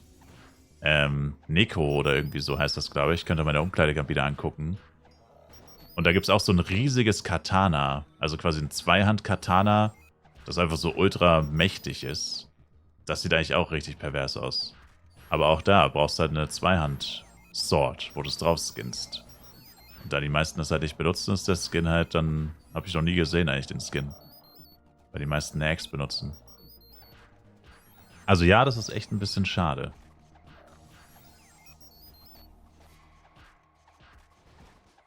Aber literally, ich habe ja bei meinem FEC 1 habe ich ja sehr viel Gold-Equipment erspielt. Und da habe ich auch so reingesuchtet. Nicht so krass wie dieses Mal, oder zumindest nicht am Anfang so krass. Aber FEC 1 habe ich auch sehr krass gesuchtet. Habe ich über 500 Nightmare Dungeons gefarmt. Da habe ich schon auch ziemlich heftig gesuchtet. Und da habe ich mir mehrfach Gold-Equipment und Sets und so erspielt. Ich muss eine Pause machen für die Uni. Oh, okay. 2 Plätze in der Party. Jax ist auch AFK. Wow. The Party People verlassen das sinkende Schiff. The Party People are leaving. Oh, Moment, wer ist das? Welcher Channel? 5. Kann aber drin bleiben. Mir egal. Channel 5, Rick. Das ist gerade ein Random gejoint, den muss ich wieder entsorgen. Geben 115er Bows auch die als AO8? Nee. Die müssten Emma als geben.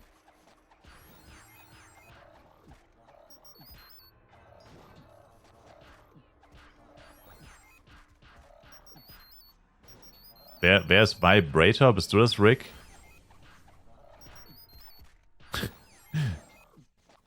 Das ist Rick. Bist du Vibrator? Wer ist Kane?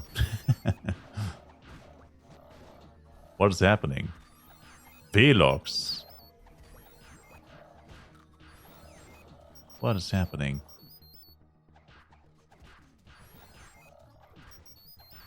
Der ist nicht Channel 5, Velox. Wilde Namen.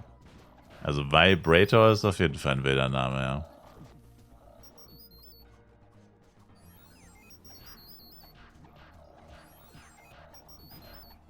Was meinst du? Assassin Jojo Skin? Jetzt. Meinst du den mit den Schwertern? Wo du so Sicheln hast? Ein interessanteres Massagegerät, ja. Yeah.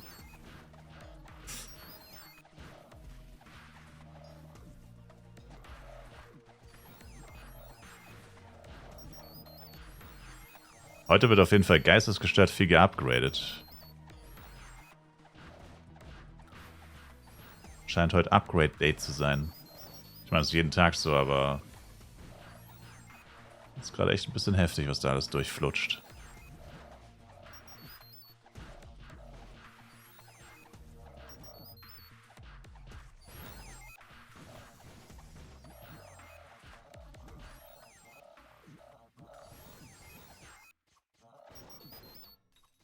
Ende des Monats Cash am Guide bekommen. Maybe. Also ich meine, zieh dir das rein.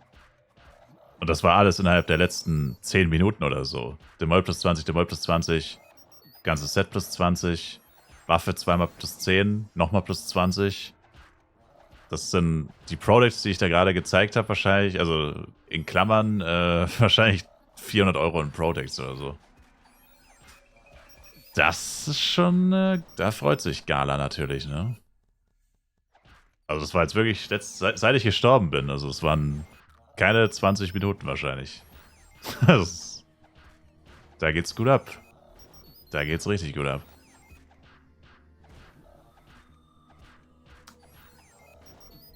Gönnung. Der im Chefsessel reibt sich die Hände. Ja. Der Buchhalter von Gala. Der sabbert richtig, wenn er aufs Konto guckt. Und ich habe gerade meinen ersten Vigoring gedroppt. Natürlich clean. Sind trotzdem im Minus. Naja, ich weiß nicht. Seit Flive Universe sind die eigentlich schon ziemlich gut dabei. Seit Flive Universe, sollten sie ganz gut dabei sein.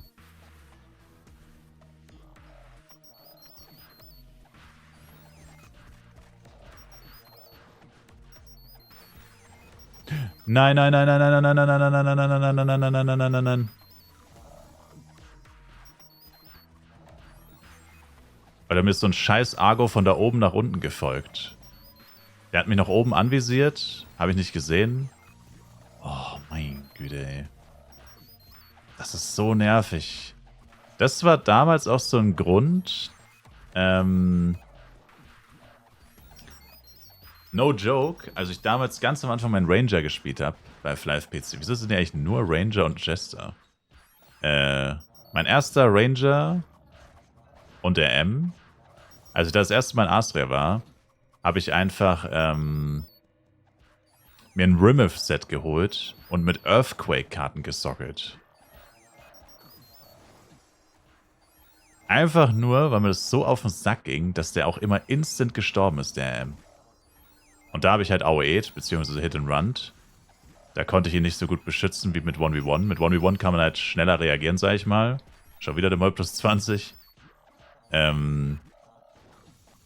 konnte ich ihn, sag ich mal, nicht so gut beschützen. Und da habe ich es auch schlechter gesehen, weil wenn mir schon 20 Monster hinterherlaufen, ist halt schwer zu sagen, ob jetzt da auch ein Monster dem RM hinterherläuft oder nicht. Siehst du ja viel schlechter bei so einer großen Menge an Monstern. Und das ging mir dann so auf den Sack, dass ich dann tatsächlich dem literally Tank-Equipment gegeben habe.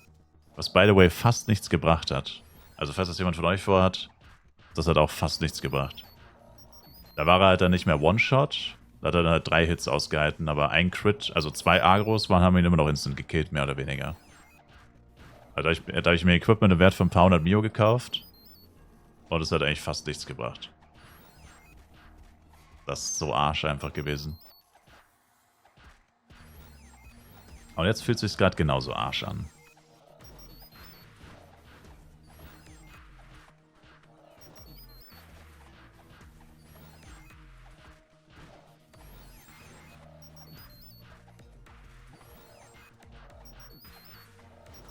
Wenn Rapids Universe kommt, by the way, das sollte eigentlich schon existieren. Ich habe es bis jetzt immer noch nicht richtig gecheckt. Das gibt's eigentlich schon. Also das heißt, ich weiß nicht, ob es Rapids Universe heißt. Ich glaube tatsächlich schon. Also basically einfach Rapids Mobile. Aber ich glaube, das ist in Europa nicht zugelassen oder so. Irgendwas war da mal. Irgendjemand kennt sich da tatsächlich besser aus als ich. 110 AO8. Nice. Also ich habe da nicht den besten Überblick, weil mich Rapids auch nicht so sehr interessiert. Aber die haben auch ein Rapids Mobile Cross-Plattform Whatever Game. Wobei ich glaube, das ist nicht Cross-Plattform. Ich glaube, das ist tatsächlich Mobile Only.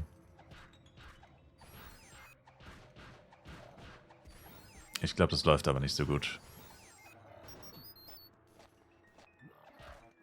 Denkt an deine Smelling-Boxen abzuholen. Ach ja. Dann könnte ich meine Suit noch ein drittes Mal sockeln.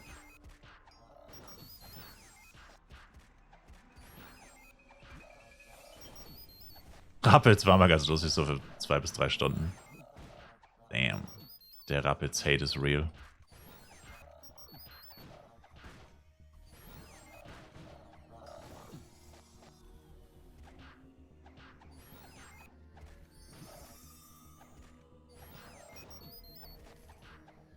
...40 insgesamt ab 120, 110, 10 bei 110, 30 bei 120. Geil. Und jetzt Imagine 8 Chars. Hast schon Set plus 10 for free. Gut, musste erstmal auf das Level kommen, aber Set plus 10 for free, basically. Das ist ein Set plus 10 for free. Aber ja, der Weg dahin ist natürlich nicht der leichteste, muss man dazu sagen.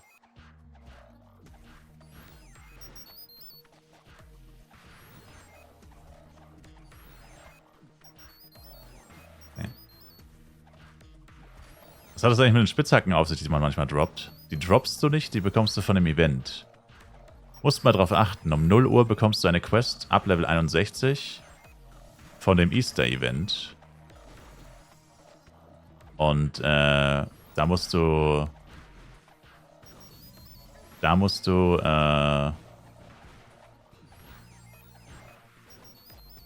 Monster töten, 30 und, 50 und 30 Minuten online sein, irgendwie so. Dann kriegst du eine Easter Gift Box E. Das ist eine Lucky Box, eine Gacha Box, wo verschiedene Items drin sein können. Zu 30% Goldpin, die ich schon 3-mal bekommen habe. Und dann kriegst du die Spitzhacke, mit der du dann die Ostereier aus den Chrome Ores extrahieren kannst. Also das ist tatsächlich nicht random. Das ist einmal am Tag geht es. Und was du damit machen kannst, ist halt eben diese Chrome Ores abbauen. Was du dafür brauchst, ist die Quest in St. Morning von Levi, die Mining Class Quest. Die musst du annehmen, sonst kannst du das nicht benutzen, sonst kannst du die Spitzhacke nicht benutzen. Wer war da? Keine Ahnung, ich habe aus dem Augenwinkel so Bewegungen wahrgenommen und da ist so ein kleiner Vogel vor unserer Haustür. Also unsere Haustür ist leicht offen, glaube ich, weil es sau warm draußen ist. Und da war so ein kleiner Vogel, ich dachte, das ist unser Kaninchen. Aber unsere Kaninchen sind auch manchmal im Garten, die hocken auch manchmal so vor der Haustür. Um sicherzustellen, dass die Haustür noch offen ist. Also, wir haben die nie ausgesperrt oder so, aber die sind ja Fluchttiere. Die double-checken dann immer, dass der Fluchtweg da ist. Und, ja, ich dachte, das ist unser Kaninchen, aber es war nur ein Vogel. Sind die Ors random verteilt? Yes. Die spawnen überall, die sind ultra unselten. Also, wenn du mal drauf achtest, wirst du sehen, die sind echt überall. Und auf Taste U, ganz unten, Find Easter Eggs, da siehst du deinen Progress. Ich weiß nicht, was passiert, also du darfst die Easter Eggs nicht wegschmeißen. Ich glaube, du musst die behalten. Und ich habe die jetzt immer hier unten im Inventar. Es hat einen Inventarplatz, den man verliert, aber gut, ich meine, ein Inventarplatz ist nicht so schlimm. Und kriegst dann für immer alle 5 Easter Eggs, kriegst du so eine neue Box, wo Power-Ups und andere Sachen drin sind. Leider sind die Belohnungen teilweise Lifestyle-Items, also dieses Lifestyle-System, was eben mit der Spitzhacke zu tun hat. Also leider sind das so komische Items, mit denen man nicht wirklich viel anfangen kann. Oh, Tornado hat einen Arek plus 20 gemacht. Wow. He crazy. Ja. He rich. He is damn rich. Circa 250 Tries. Wow. GZ, Sir. Das ist lucky. 250 ist lucky.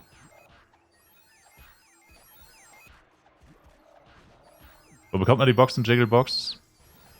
Wie gesagt, Taste U, Find Easter Eggs, wenn du genug Ostereier gesammelt hast.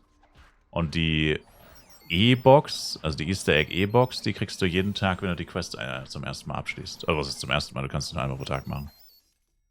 Diese auto-zugewiesene Quest. Dann gibt es noch Android Box Event, by the way. Also es lohnt sich tatsächlich auf Taste U Spielzeit. Momentan läuft halt sehr viel, weil jetzt erst diese App gestartet ist. Dieses Android-Zeug läuft jetzt halt noch. Momentan läuft halt einfach sehr viel. Da muss man echt gucken, dass man nichts vergisst.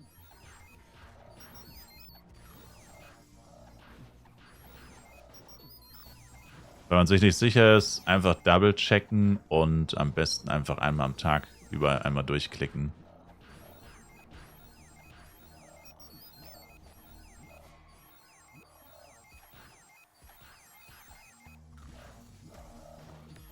Du meinst die Smelting-Boxen?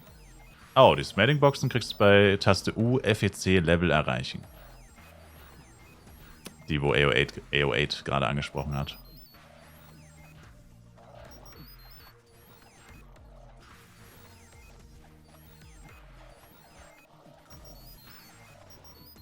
Da muss man einfach nur das Level erreichen und die sind auch unlimited. Also selbst wenn du in 6 Monaten Level 110 erreichst oder 120, kriegst du die Belohnungen immer noch. Das wäre jetzt schon interessant, ne? Für alle, die jetzt erstmal keine 8 Tagtage gemacht haben. Wie gesagt, für den Serverstart ist es auch nicht zwingend das Beste. Muss halt jeder selber entscheiden. Man kann es dann am Ende noch machen. Heißt nicht unbedingt, dass es dann leichter wird. Der Grind ist der gleiche, sag ich mal. Also, grinden musst du trotzdem. Aber am Ende könnte man sich nochmal schön Chars hochziehen, wenn die Inflation so richtig kickt und man sich sowieso kaum noch was leisten kann. Könnte man auch einfach nochmal ein paar Chars leveln. Für diese Smelling-Scroll-Boxen. Das wären 40 pro Char für Level 120.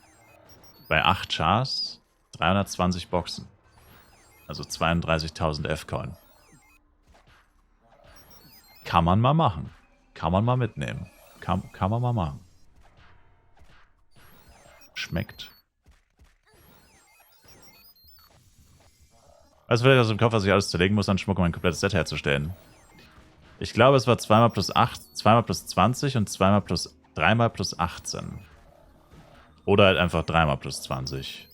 Ich meine, oder 1 19. Naja gut, da gibt es verschiedene Kombos.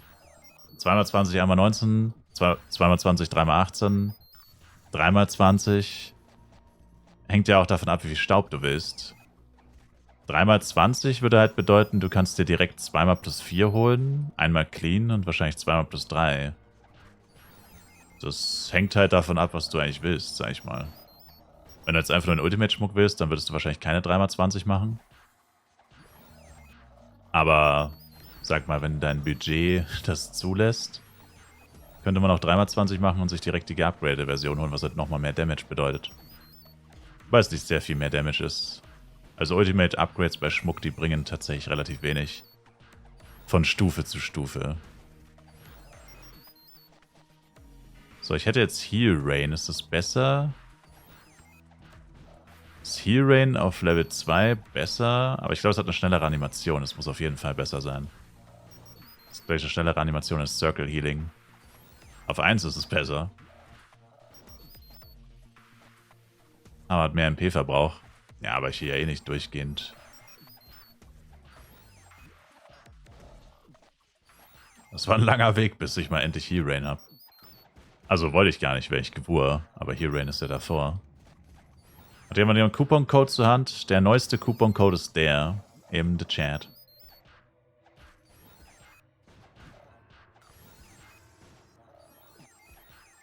Die Coupon-Codes gehen auch auf Borodeng.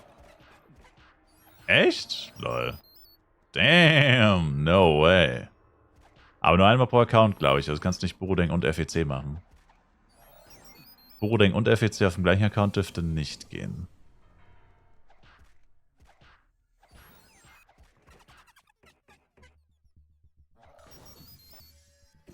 Kurz mal ein paar Catcher farmen.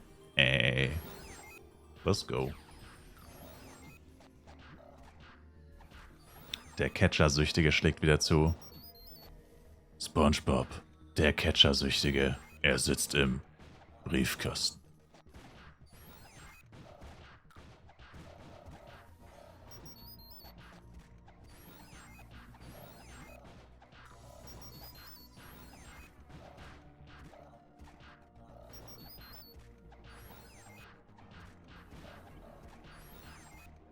Junge. Also heute ist schon ein bisschen mehr als sonst, ne? Also heute ist wirklich zack, zack. Plus 20, plus 20, plus 20. Das geht Schlag auf Schlag heute. Allein in der letzten halben Stunde 6, 7, 8 mal plus 20. Das Upgrade-Event. Echt? Das habe ich nicht mitbekommen. Bruh. Das Memo habe ich wohl nicht bekommen, Sir. Also, jetzt gerade ist richtig, richtig krass.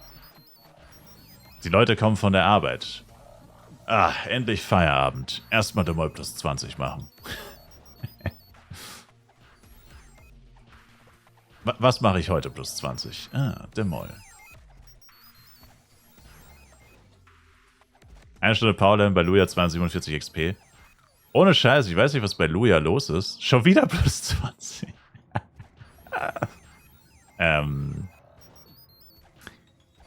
Ohne Scheiß, ich weiß nicht, was bei Luja ist, gell? Aber Luja, jedes Mal, wenn du deine Ampli reinknallst, machst du locker 2 Level. Selbst von 88 auf 90 machst du gefühlt in einer Stunde bei Luja. Luja ist richtig geil. Ich weiß nur, dass ich von Luja früher mal geschwärmt habe. Dann haben Leute gesagt, hey, Luja ist doch voll scheiße. Dann haben die voll Luja gehatet. Ich hab's nicht gecheckt. Straight up einer der geilsten Level-Spots. Wenn arschviel, also merkt man meistens daran, dass da auch arschviel los ist. Also gibt ein paar Luja-Hater. Nicht viele, aber es gibt ein paar. Was kostet eine Mal plus 7 aktuell? So knapp 20 Mio wahrscheinlich. 15 bis 20 irgendwo in dem Dreh. Es gibt geilere. Ja, aber für Darkon 3 ist das schon Banger. So. Für Low-Level ist es ein Banger-Spot.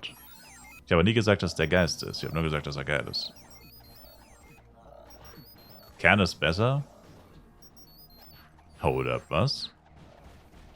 Was? Kern muss man halt arschviel rotieren. Falls du die Captain-Kerns meinst. Da muss man halt die ganze Zeit im Kreis laufen. Das ist ziemlich nervig. Machst du? Oh, na dann. Das ist ja das Geile. Okay, Sir. Chillen Sie mal bitte, Sir.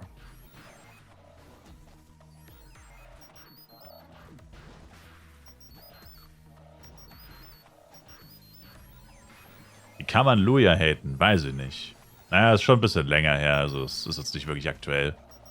Ich glaube, die Leute haben mittlerweile erkannt, dass Luja Banger ist. Vor dem Dungeon-Eingang sind einfach am Anfang gefühlt 80. Ich weiß. Noch dazu geben Captain Kern arsch viel XP. Weil sie fooden. Was anscheinend mit einer höheren XP-Reward verbunden wird. Was auch ein Grund ist, warum viele Leute Mobs meiden, die fooden. Also ich habe es mir nie genau ausgerechnet, aber der XP pro HP-Wert bei den Mobs ist meistens ziemlich gut. Viel besser als bei den anderen, eben weil sie fooden. Das wird tatsächlich mit Bonus-XP vergütet, also ist das nicht schlimm, wenn man bei den Mobs levelt.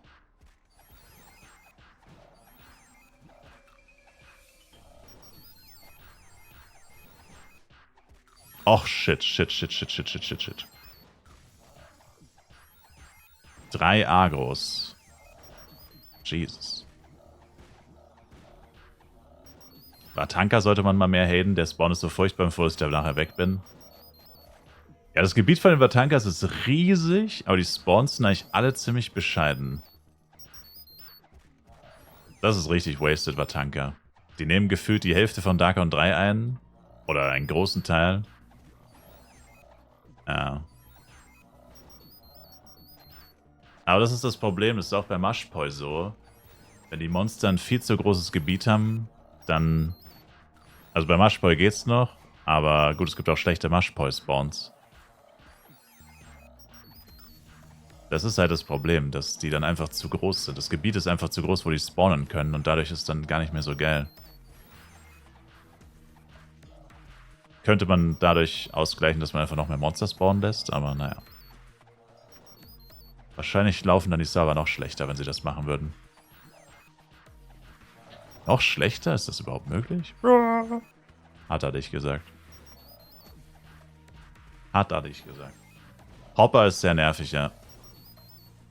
Aber als 1v1 fand ich es gar nicht so schlimm eigentlich. Also, als Elementor gehe ich da eigentlich auch immer hin, tatsächlich. So, 110, Baby, let's go! 110, Baby, let's go! Oh, das merkt man instant, yes. Nochmal ein Damage Boost wegen höheres Level. Jetzt bin ich nur noch 7 Level unter denen. Eigentlich immer noch zu niedrig, aber jetzt merkt man es nicht mehr so krass. Cool. Und Achievement, was sagt das Achievement? Sind wir auch schon bei 6%. Sehr gut. Werde halt jetzt wahrscheinlich bis 115 oder so bei Medomet bleiben.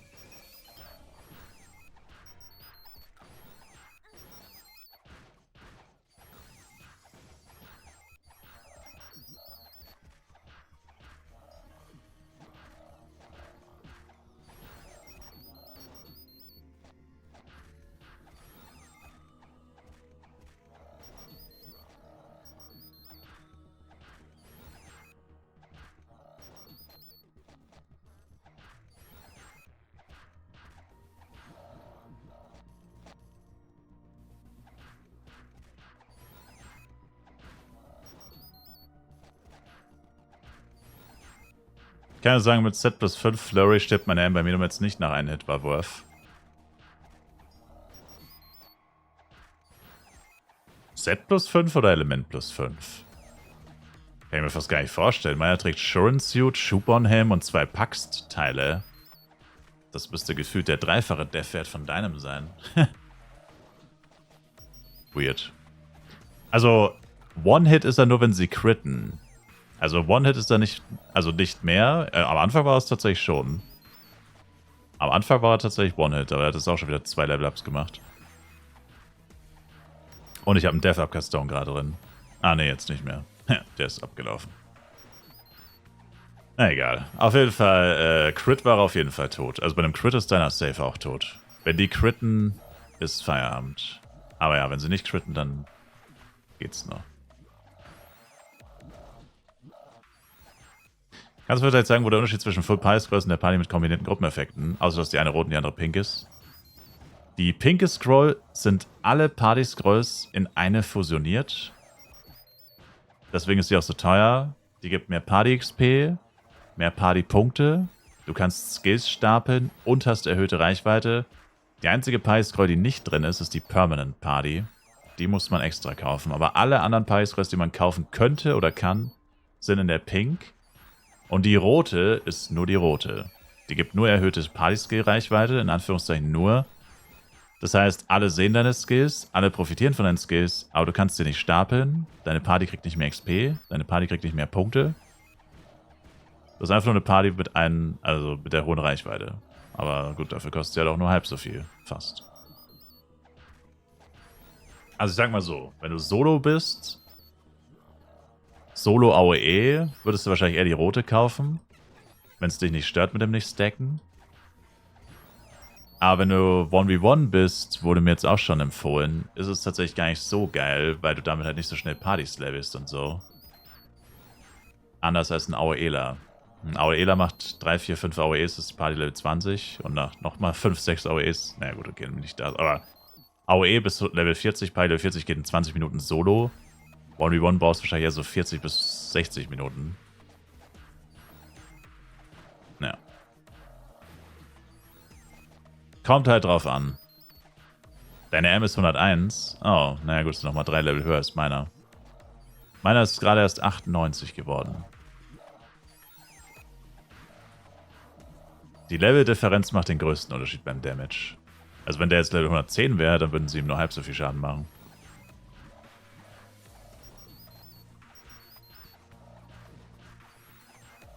Das gibt's ja nicht. Inventar ist immer noch gut was frei. Achso, ich bin ja gestorben, da habe ich ja Inventar geleert, ne? Na, Moment.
Also ich glaube, mit 120, ich glaube, das würde selbst, wenn ich jetzt permanent mit Amplis stellen würde, heute tatsächlich nichts mehr werden.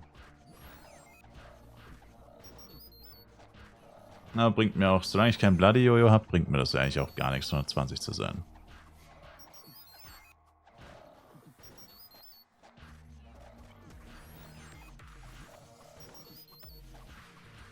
Hast du noch ein paar Stunden vor dir? Habe ich auch, aber selbst mit XP, Amplis mache ich kein Level up die Stunde.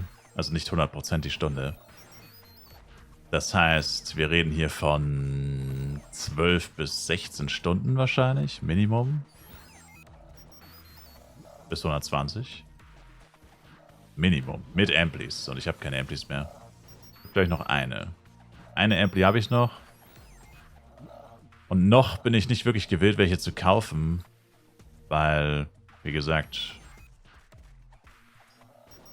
wenn ich bis 120 bin und nicht genug Dias oder Penya farm, ich Ketchup sind so endliche. Bruh. Dass du dir nicht einfach eine kaufst und Level 10 drauf haust. Level Down 10 drauf haust. Interessant. Alter, selbst auf Couple Level 4 hat man kein Cheer. Kommt es Cheer? Couple Cheer kommt echt erst mit Level 5 oder was? Das ist ja abartig. Junge, es ist ein freaking Cheer in 24 Stunden. Wieso geizen die damit so? Das ist geistesgestört.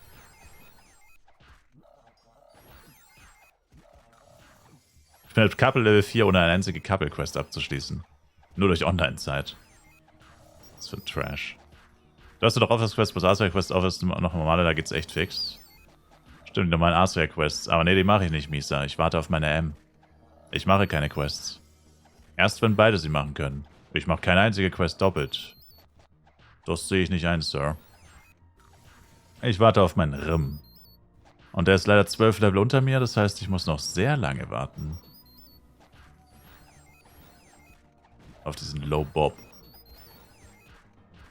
Meine M hat allerdings auch noch 9 Amplis. Ich war mit seinen Amplis ein bisschen zu sparsam. Wenn ich jetzt dann Invi gelehrt habe, knall ich beim RM auch noch eine rein. Der soll jetzt dann schon mal langsam Richtung 105 gehen. Dann levelt wenigstens einer von uns. Hauptsächlich eigentlich auch deswegen, dass der nicht mehr so viel Damage bekommt. Dafür muss ich ihn ja eigentlich einfach noch ein bisschen leveln, damit das wieder ein bisschen besser wird. Wie schon gesagt, die Leveldifferenz ist hier das Verhängnisvolle. Aber ja, du hast schon recht, also ich habe noch Office Quests, das stimmt schon. Ein paar Quests sind auf jeden Fall noch drin. Ich muss dann eh noch mal in die Wüste. So spätestens mit 113 oder so würde ich wahrscheinlich noch mal in die Wüste und schnell die Questies holen. Ringkurett und Popshift fehlen mir noch, komplett. Ich weiß nicht, ich hatte Ringkurett, ich war ja gestern bei denen, ich hatte 70 oder 80 Stück, aber irgendwie habe ich die beim NPC verkauft oder der Gilde gespendet, ich weiß nicht, die sind irgendwie weg. Keine Ahnung, was ich mit denen gemacht habe, die sind einfach weg. Aber egal, es waren nur 70 Stück, das geht schnell. 120 Questies geht echt sau schnell, es dauert nicht mal 10 Minuten wahrscheinlich.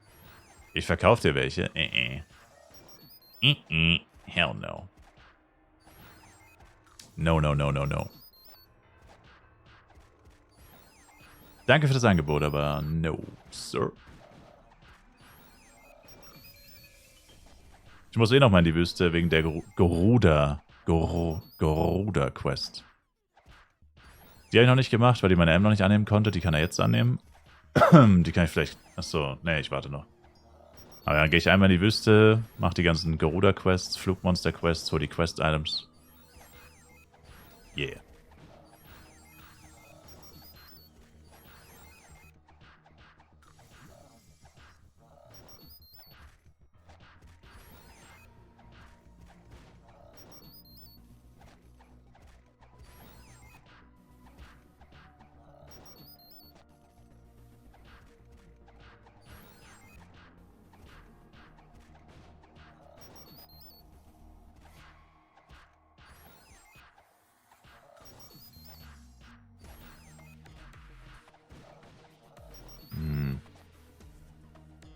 Das Party auf Reihenfolge funktioniert leider nicht so gut mit 2 Chars.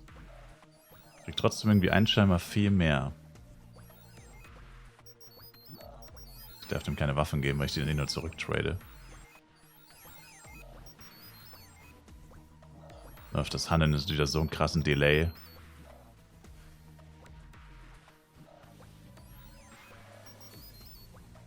%16% ATK, let's go. Boah. Ich weiß nicht, ob es mir das wert ist. Also mit 10 G-Projects geschafft. Mit 2 Tries. Damn. Was hat der zweite Sockel? Hat 10% Base Chance, oder?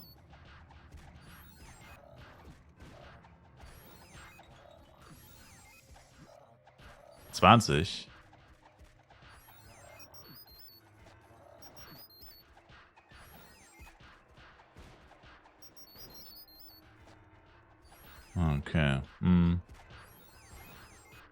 Okay. Okay.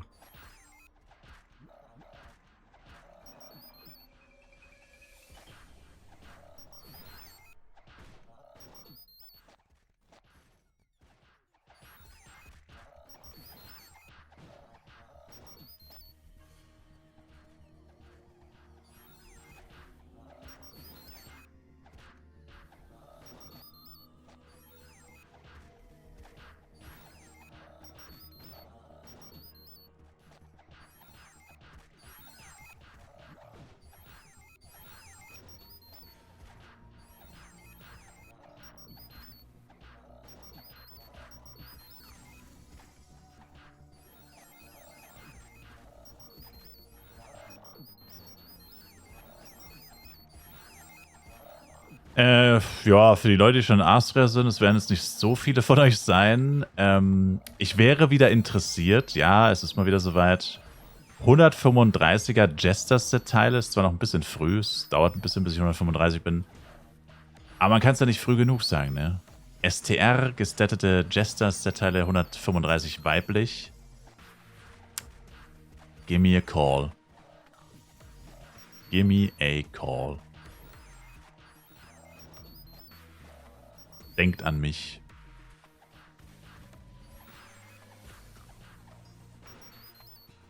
Aber ja, das dauert jetzt schon ein bisschen. 25 Level. Das dauert ein bisschen. Oh shit. Was? Oh mein Gott, meine M wird auch angegriffen. Oh shit. 4 Agros, Alter. Was zahle ich? Das kommt drauf an. Was haben sie denn?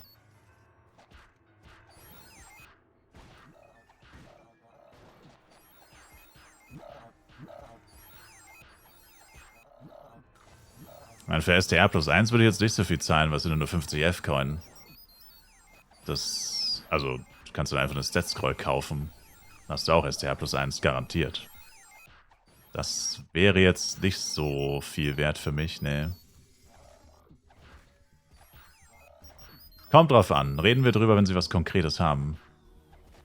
Schwierig, über nichts zu verhandeln.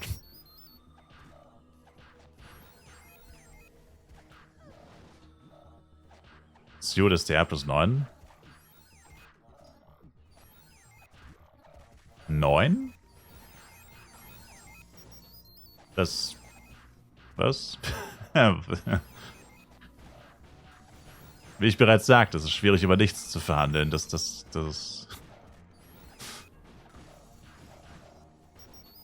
Mann, setz dich mal wieder hin, ich kann nicht mehr. Stehst du auch, oder was?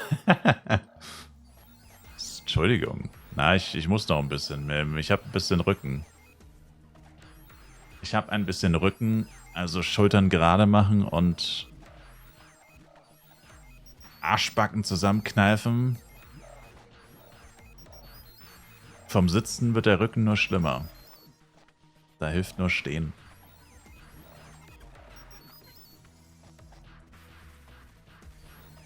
Bro spielt auf Live-PC. Scheint so.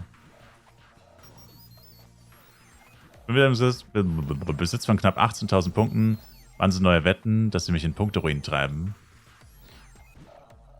Wenn ich gleich in die Stadt gehe, sockel ich vielleicht meine Suit. Oder ich werde höchstwahrscheinlich meine Suit sockeln. Da könnten wir wetten. Abschließen. Mein Lieber. Ich hoffe, Sie sind bereit. Ich habe mir zu Release die 30 Tage Food bei Rot geholt. Was müsste ich mir dazu kaufen, dass es nicht ganz umsonst gewesen ist? Green Rock. Naja, es ist ja nicht umsonst. Das ist Ansichtssache. Also was fehlt dir denn? Stapeln, oder? Also ich meine, das mit Bonus-XP und Bonuspunkten ist schon nice. Aber meine Party besteht jetzt, seit ich online bin. Und ich habe immer noch so viele Punkte übrig. Damit mache ich es, glaube ich, gerade nicht besser. Aber das ist halt, ja, ich meine, da mache ich halt alle 3 Stunden eine neue Party. Also, meine Party ist, ja, seit so mehr als 3 Stunden. Ne, seit 4 Stunden schon. Und wir haben noch 500 Punkte. Und, du hast dann im Endeffekt halb so viele Punkte. Ja, im Basic hast du einfach halb so viele Punkte. Da musst du halt öfter eine neue Party machen, aber am Tag machst du nie mehr als 3 Partys höchstens. Auch nicht mit einer Red Scroll. Und, ja. Also wirklich Cashen ist eigentlich. Cashen? Stapeln. Mein Brain ist so cooked, Alter. Ich pack's wirklich nicht. Crazy. Stapeln. Die Stapel-Scroll. Das ist eigentlich das Einzige, wo ich wirklich sage, okay, das ist schon cool. Alles andere ist nice to have. Aber, also ist eigentlich wirklich Stapeln und die Reichweite. Das sind die beiden essentiellen Sachen. Für viele, für die meisten. Das mit den Punkten ist halt eigentlich... Also ich sag mal so, keiner braucht wirklich so viel Partypunkte. Es ist halt geil, wenn du eh den ganzen Tag zockst und halt legit nur eine Party brauchst oder 2. Das ist halt schon geil. Aber an für sich braucht man das eigentlich gar nicht zwingend. Im schlimmsten Fall macht man nach 3 Stunden eine neue Party. Wow, was bedeutet das schon? Nach 3 Stunden einmal eine neue Party machen? Ist ja überhaupt nicht schlimm. Also, kein Weltuntergang auf jeden Fall. Für mich zumindest nicht. Aber ja, wenn man halt den ganzen Tag rein ist natürlich schon geil. Du machst einmal eine Party und die hält dann wirklich ewig gefühlt. Vor allem, wenn du halt nicht alleine drin bist, sondern noch mit ein paar anderen Leuten, die auch leveln, dann geht das schon gut ab.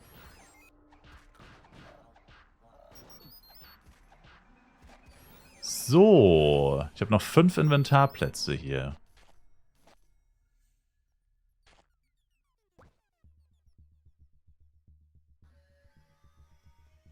Vier. Das ist the final countdown. Dann komme ich wieder und mache hoffentlich nochmal deutlich mehr Schaden.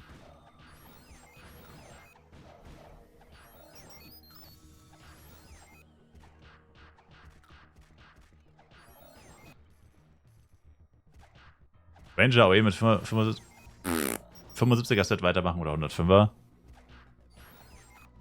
Musste ausprobieren, aber Wüste mit dem 75er Set kann ich dir jetzt schon sagen, das wird wahrscheinlich nicht gut gehen. Wobei du warst schon in der Wüste, ne? Na gut, du spielst Hit and Run, ne? Aber Hit and Run würde ich auf jeden Fall 75 sagen. Lebt mal trotzdem sehr gefährlich. Ja.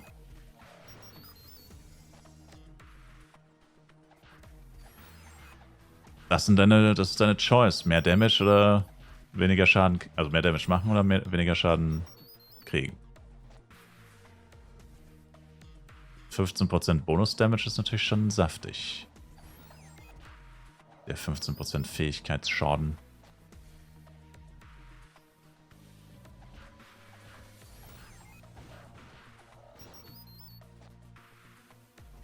Oh, okay, wir sind full. Na dann ist es mal wieder an der Zeit zu wetten. Hat mir eigentlich irgendjemand geantwortet wegen dem Astria Blinkwing? Weil ich muss eh nach Darkon eigentlich mal, glaube ich. Oh oh. Nee. Ich hatte gerade einen leichten Delay bei dem Blinkwing. Na, manche geht... Oh.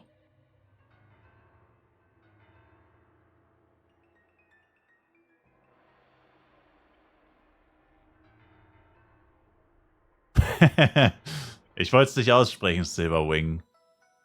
Ich hatte gerade einen massiven Delay bei meinem Blinkwing. Also wirklich einen massiven Delay. Das war locker 2 Sekunden Delay. Ja, geistesgesteuert Delay. Hoffentlich ist es so wie vorhin, da war es auch nur kurz, ganz kurz war es vorhin.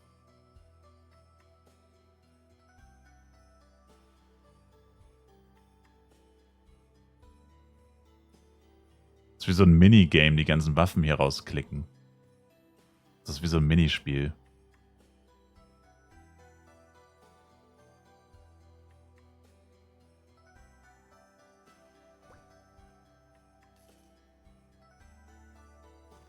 Du kannst sortieren. Deine Prems landen unten. Inventar sortieren. Du bist der Teufel. Welcher Teufel hat dich denn geritten? Inventarsortierbutton ist... Ich hasse den so sehr. Ne, dieser Button ist der Tod für mich. Den drücke ich nicht. Das ist mein Endgegner. Ich hasse den.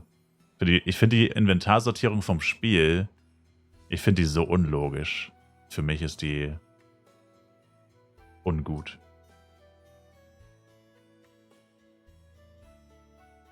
Ich klack da ungefähr 40 Mal am Tag drauf.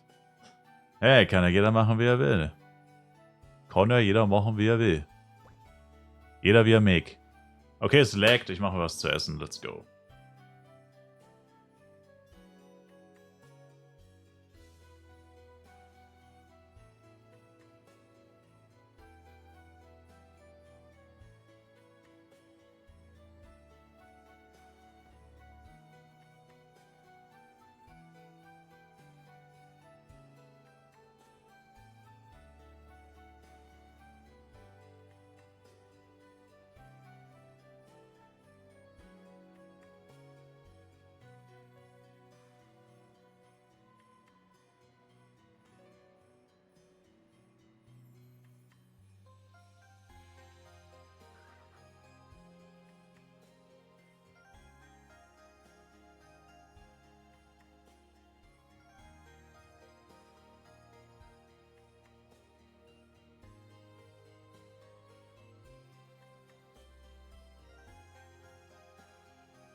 Da ist man mal kurz weg und sofort werden Sauna gestartet, oder was?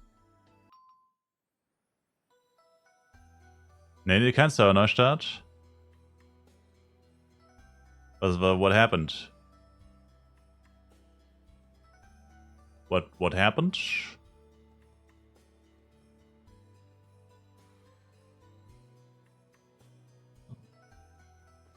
Massen-DC. Okay. Okay.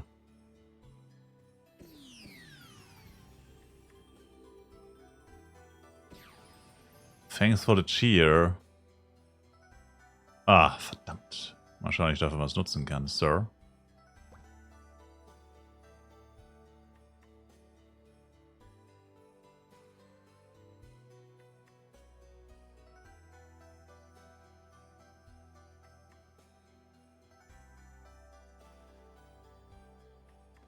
Machen wir jetzt einen Collector.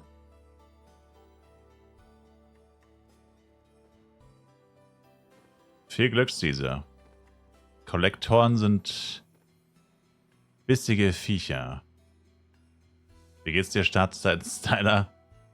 Seiten auf Kontostand, Nelly, my boy. Seiten auf Kontostand.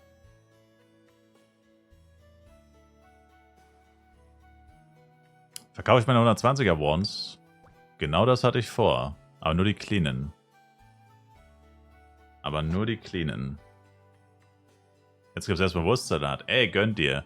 Ey, macht ein Päuschen, esst was, duscht, putzt Zähne, umarmt eure Frau, Freundin, als sich hier durch diesen Dreck zu quälen. Ich habe ein paar Brötchen. Hab keine. Ich auch nicht. Tu so. Umarm irgendwas anderes. Einen Baum. Kann ich nicht. Meine Empty läuft auf 25 Minuten.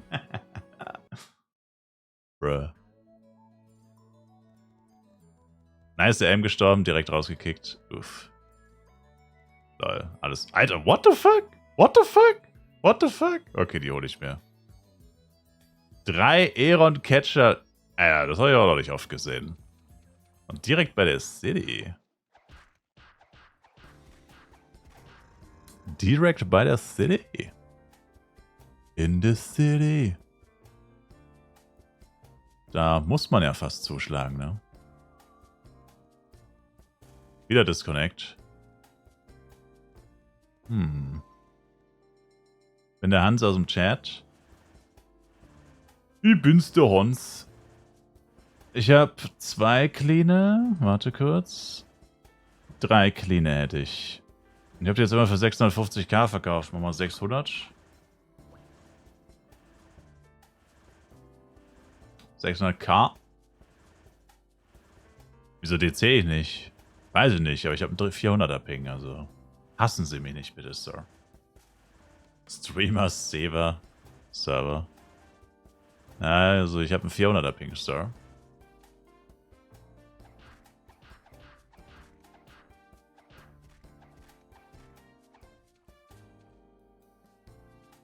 Häng gerade in der Mine.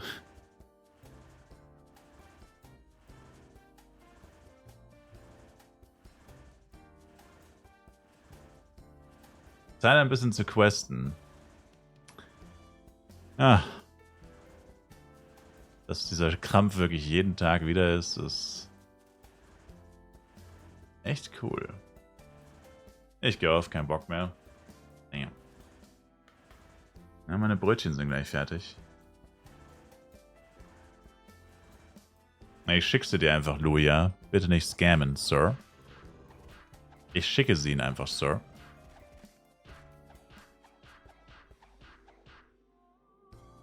Via the Post Office. Was würdest du empfehlen zu verkaufen für F-Coins?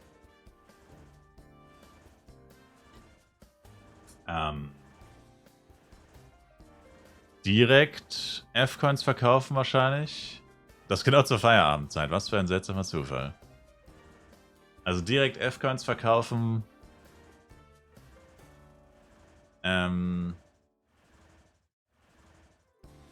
Zu einem guten Kurs halt.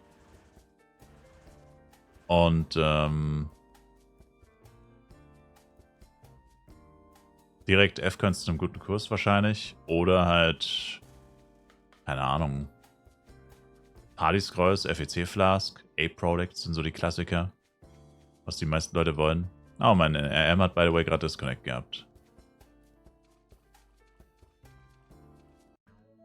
Ich denke mal, da wird jetzt gleich ein Neustart kommen. Ich hoffe, da kommt jetzt gleich ein Neustart. Jeden Tag eine gute Tat von Carolina. Und Disconnect. Jeden Tag eine gute Tat. Disconnect. Bruh. Ja. Meine Fresse.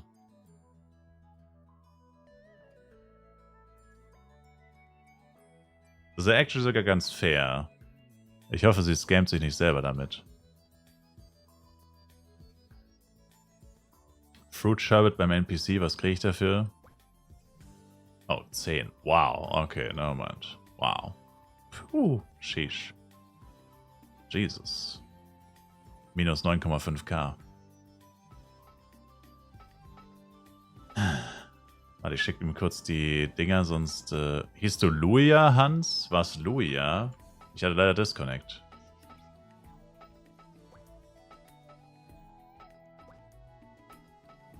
Naja, sieht gut aus.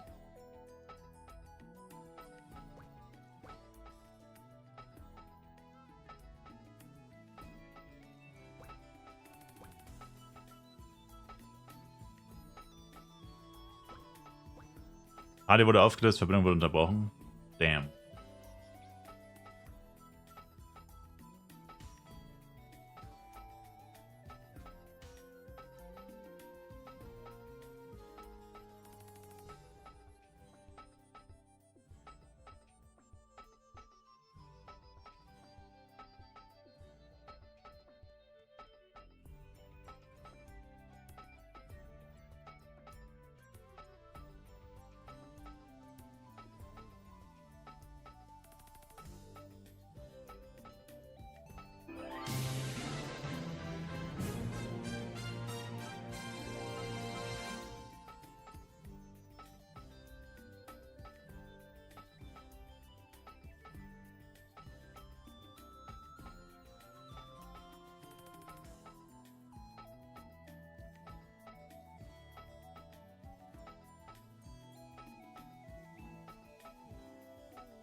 Servus.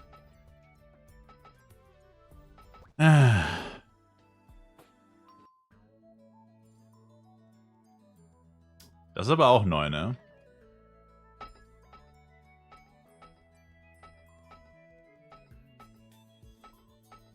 Also, dass man jetzt disconnected.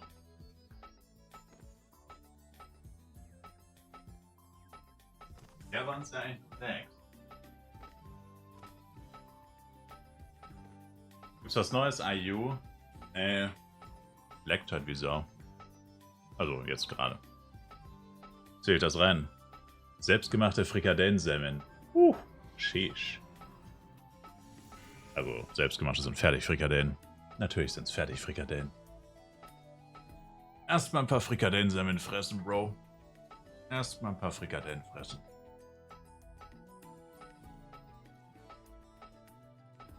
Sieht lecker aus. Junge, die könnte man verkaufen. Bisschen Remoulade. Bisschen klein geschnittene Zwiebeln. Bisschen Salat. Frische Brötchen.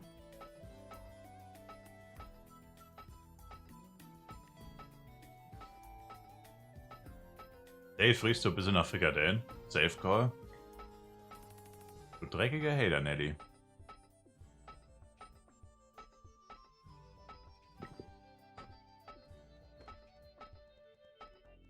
Dreckiger Hater.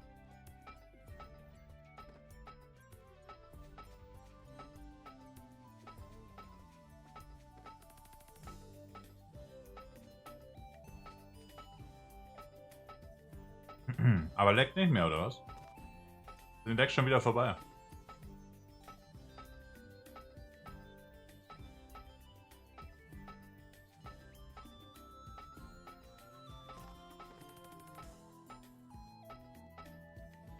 Ach so, war Restart, okay.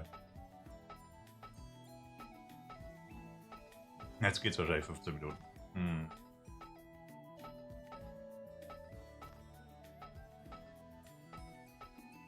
Wahrscheinlich.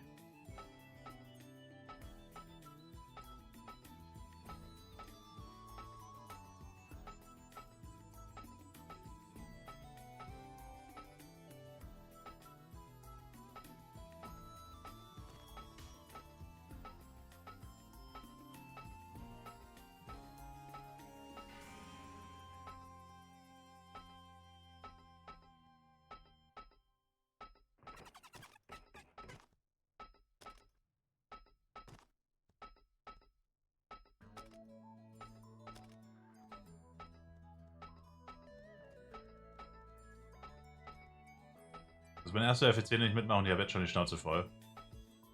Verständlich. So war es aber auch wirklich noch nie. So war es noch nie. Also hätte dir auch keiner sagen können, dass es so ist.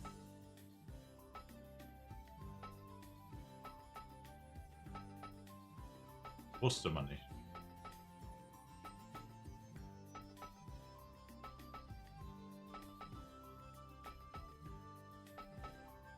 Das ist jetzt einfach ärgerlich.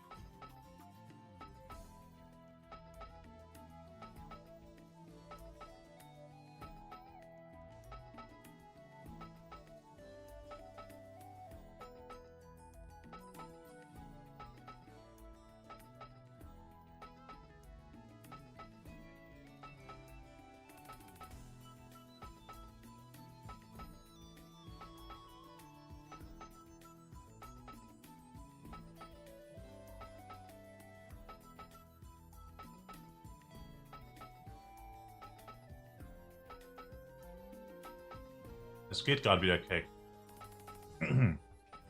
Jetzt gerade geht's gerade wieder. Kannst du online kommen. Mal gucken, wie lange.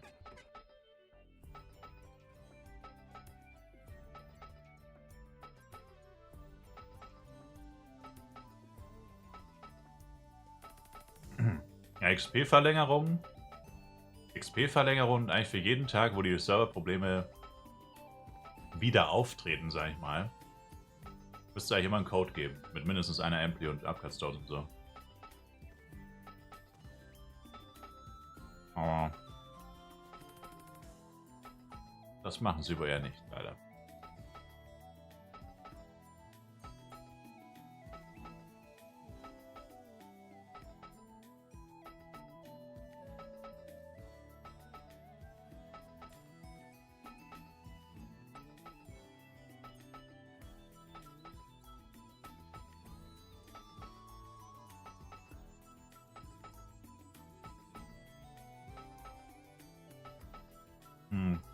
Ich hätte 2 Partyplätze frei auf Channel 5.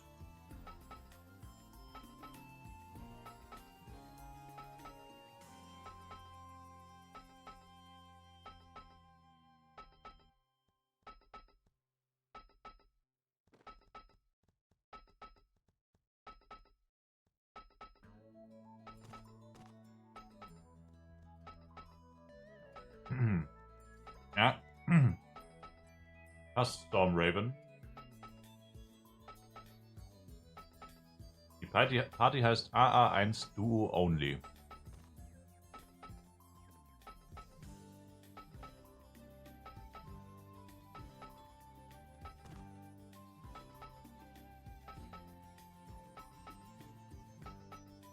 Alter.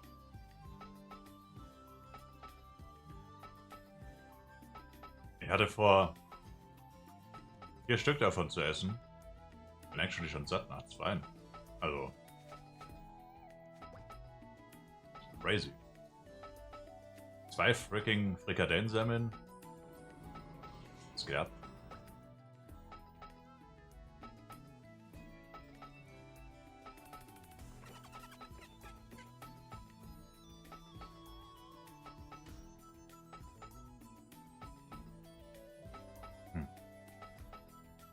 Kann man da ja nur sehen, wenn man nicht selbst in der Party ist, Leute. Cap-Styler, ihr dreckigen Hater.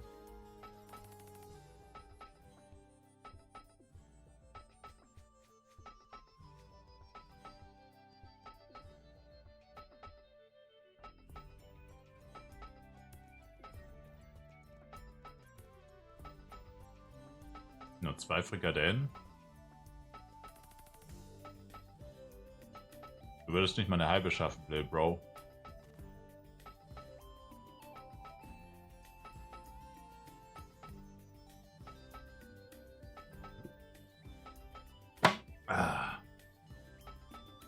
Leckt es?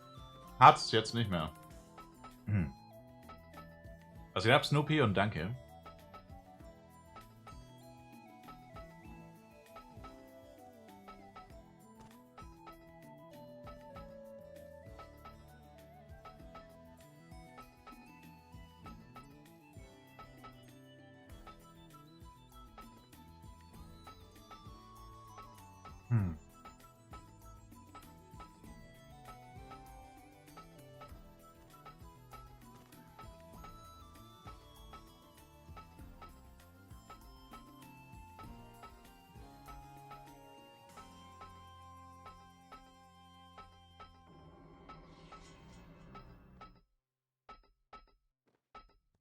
Wo Energy Drink?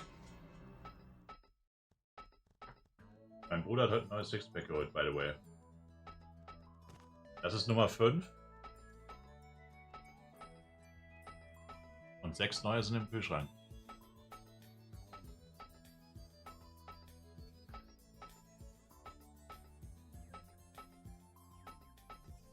Wie ging das nochmal nachzugucken, welche Quests fehlen für Inventory? / locked slots im Chat.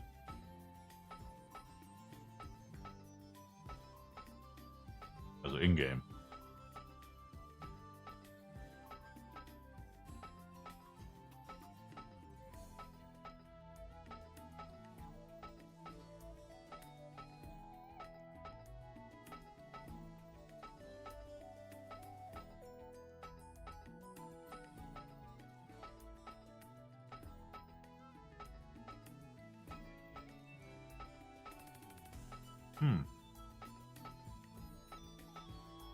Weiß nicht.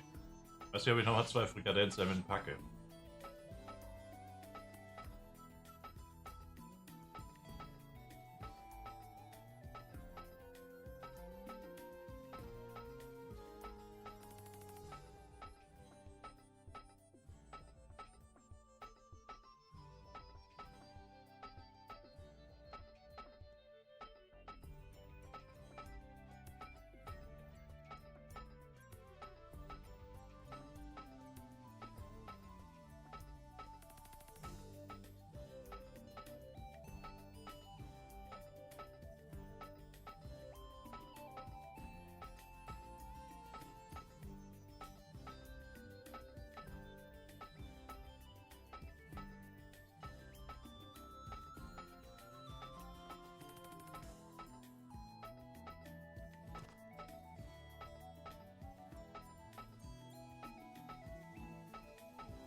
boy.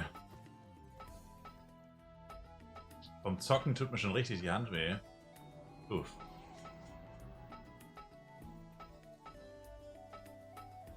Leider ist es die Maushand. Damn.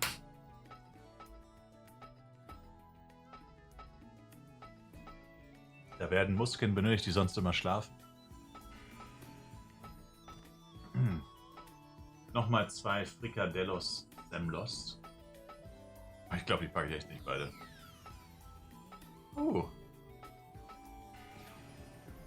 Jesus.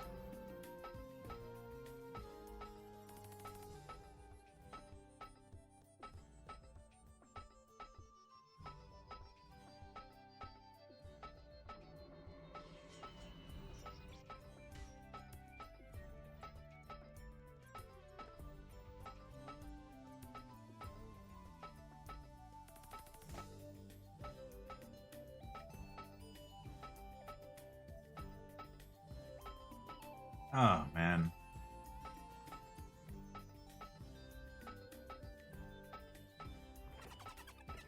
Ausgemacht von Mom? Ausgemacht von mir, du dreckiger Hater.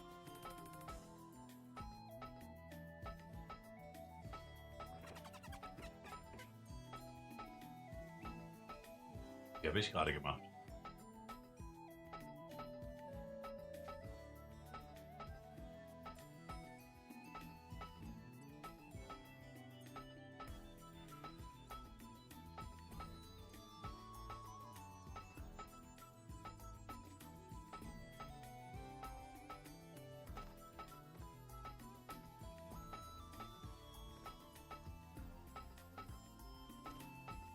Airfryer? Ja, das sind so billige, die fertig sind.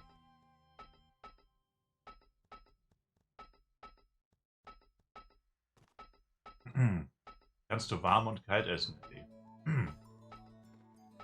Direkt aus der Packung quasi. Ich habe sie nur kurz in den Ofen gelegt, dass sie ein bisschen warm werden.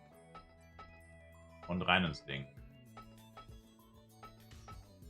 Ich habe keine Party mehr, oder?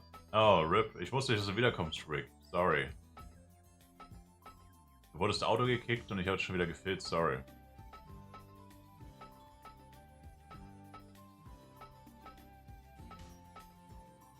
Ich wusste nicht, ob du wiederkommst.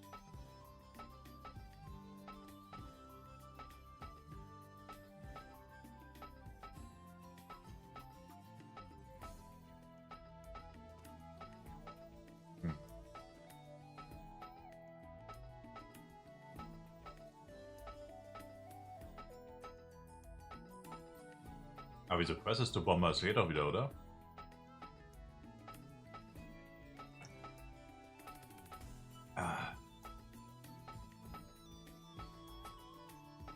Ey.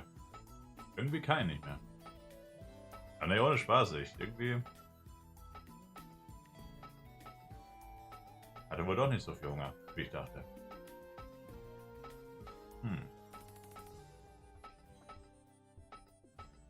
Nervig.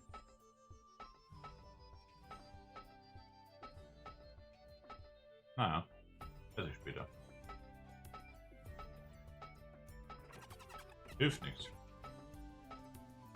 Damn. Ich habe quasi 2,5 Frikadellensemmeln gegessen. Das ist echt wenig.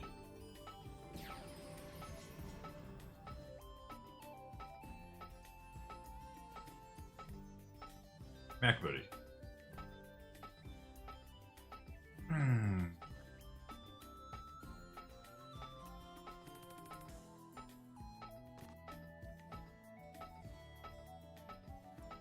Ja, bisschen Batteriesäure runterspülen. Ja, Mann. Also die halbe könnte ich mir noch reindrücken, aber 1,5. Weiß auch nicht, was los ist.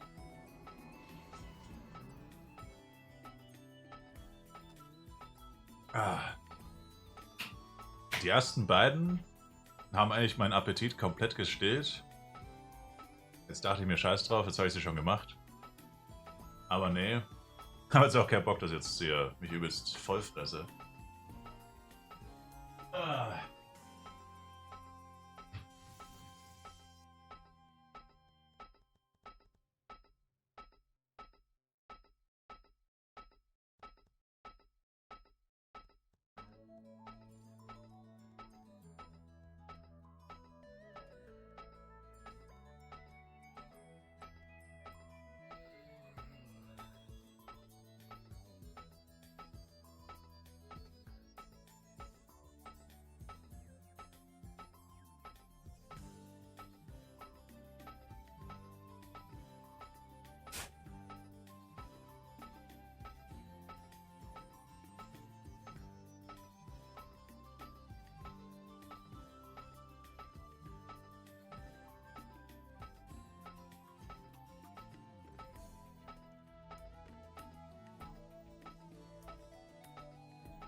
Herrschaft.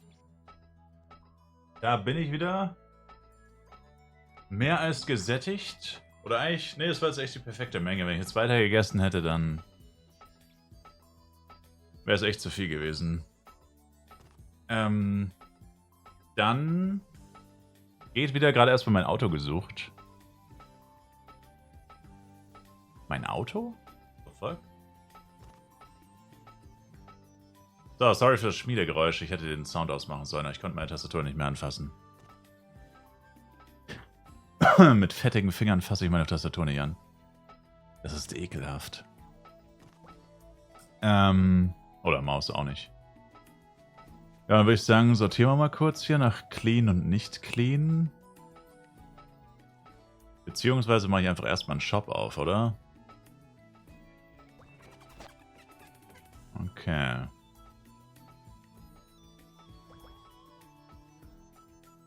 Die Diamonds eigentlich auch in den Shop sollen. Du wusstest nicht mehr, wo es stand? Sir? Sie sind süchtig.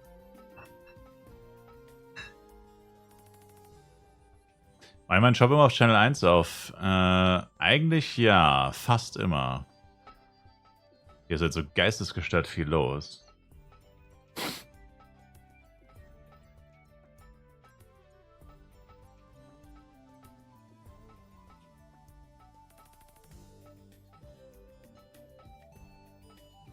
Bruh.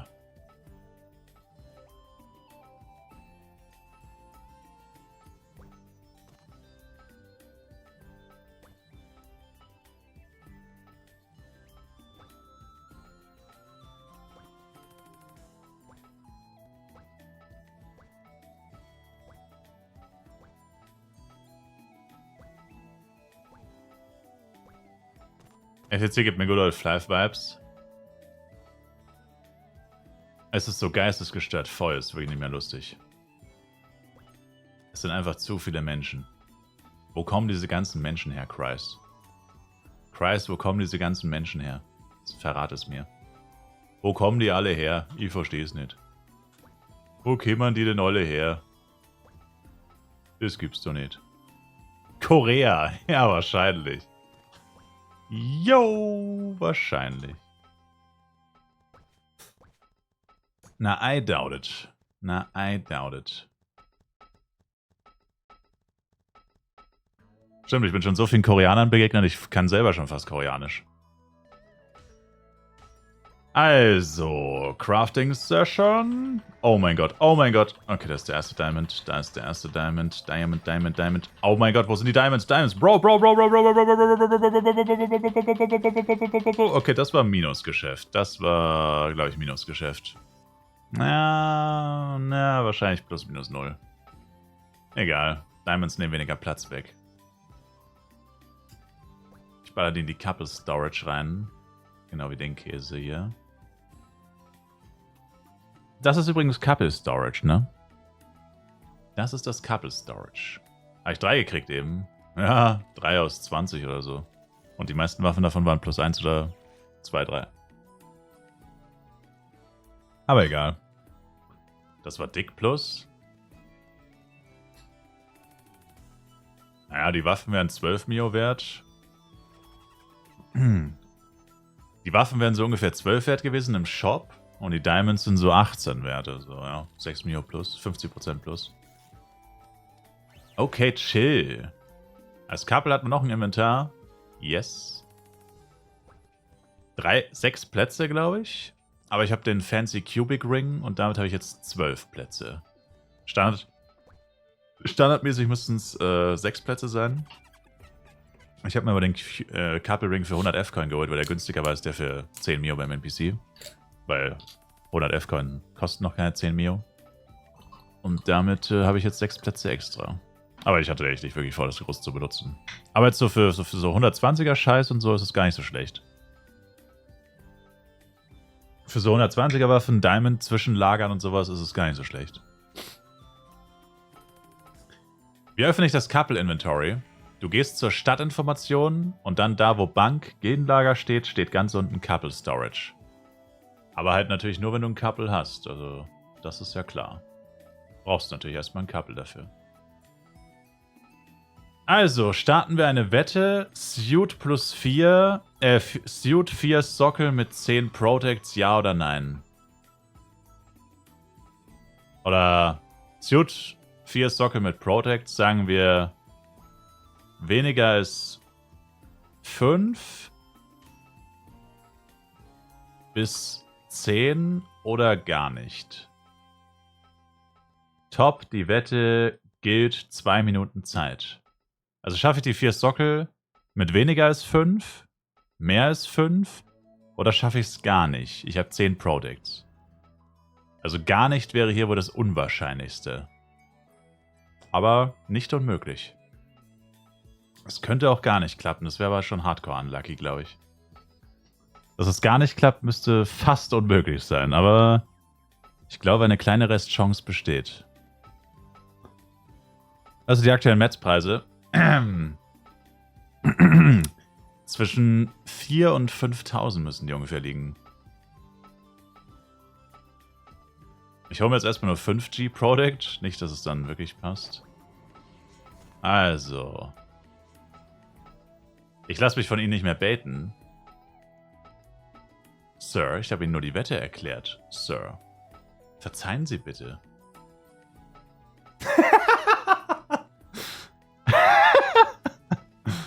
Hast du das Frikadellenbrötchen in deinem Hals zwischengelagert? Oh, du dreckiger Hater, ey. Du dreckiger Hater.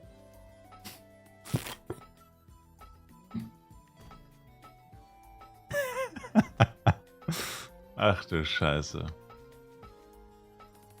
45 Sekunden Zeit noch für die Wette. 45 Sekunden Zeit noch. Bruh.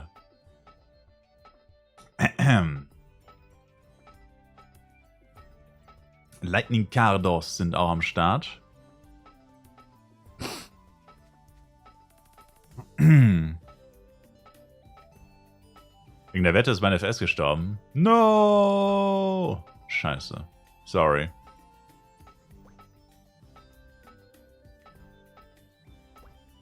Ups. Da haut er wieder einen raus, dieser Pinguin. Der war nicht schlecht, ja. Etwas verletzend, aber auch nicht schlecht. So. Was hast du für ein Headset? Du hast das Gefühl, dass du seit 300 Stunden aufmeinst, tut mir nach 2 Stunden weh. Das ist Markenqualität von Turtle Beach. Ich kann das legit 24 Stunden tragen und Ast rein. Tut weder auf den Ohren noch auf dem Kopf weh. Das ist hammergeil. Turtle Beach Markenqualität. Früher hatte ich das auch das Problem.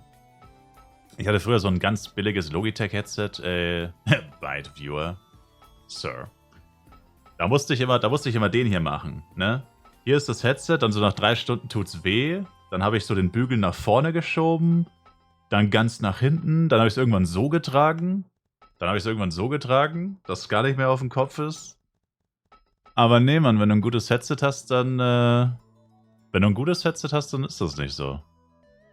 Wenn du ein gutes Headset hast, dann ist das nicht so. Wusste ich auch nicht. Ich musste erstmal ein gutes Headset haben, aber bei einem richtig guten oder bei richtig guten Kopfhörern, da ist das nicht so. Da tut es nicht weh. Also das ist wirklich Billigqualität dann. Wenn es weh tut, dann ist es Billig-Scheiß. Oder zu schwer, das könnte auch sein. Also mein Headset ist tatsächlich relativ schwer, aber es tut trotzdem nicht weh. Ich sage euch, das Atlas R, das ist wie Luft. Also das kann gar nicht wehtun. Das ist so leicht, das wiegt legit 300 Gramm oder so. Also das ist gar nichts. Also let's go. Wünsch mir Glück. First try, baby, let's go. Moment mal. Hat nicht jemand gesagt, es hat 20% Chance? The fuck? Okay, plus 3 war Instant, also 3 Sockel. 20% auf 3. Achso, ich habe vorhin nach 4 gefragt. Wollte schon sagen. Na egal. Okay, das wird... Ja gut, dann ist... Ja gut, gar nicht ist trotzdem das Unwahrscheinlichste, weil wir sind jetzt schon bei 7%. Komm schon, Baby, komm schon, Baby. Oh mein Gott. Bitte, bitte, bitte. Nein! Bitte, bitte, bitte, bitte, bitte, bitte. Yes, baby, let's go! Calculated as fuck. Ich habe noch 2 Smelling-Boxen übrig. Okay, baby, let's go. Also es waren 8 Stück. Wettbetrug. Es waren 8 Stück und darauf haben auch die meisten gewettet. Also bis 10 hat gewonnen. Ja gut, ich glaube, das ist fair. Ich glaube, das war ein kleines bisschen lucky. Ja. Also ich glaube, wenn es mit 10 geklappt hätte, wäre es auch noch okay gewesen. 16% ATK vor 8. Nicht schlecht. Ich will mein Geld zurück. I'm sorry. So fühle ich mich bei Flive immer. Ich will mein Geld zurück, obwohl ich gar keins ausgegeben habe. Bruh. Gar kein Geld ausgegeben und ich will es trotzdem zurück. So, dann sind wir eigentlich auch schon wieder ready für die nächste Grind-Session. Ganze 24 Punkte damit verdient. Ach, du kannst dich auch nur beschweren, Chris. Kannst du auch noch was anderes? Cover. Jetzt Bloody Tries. Na, ich bin ein feiges Chicken, Sir. Ich trau mir nicht. Ich bin ein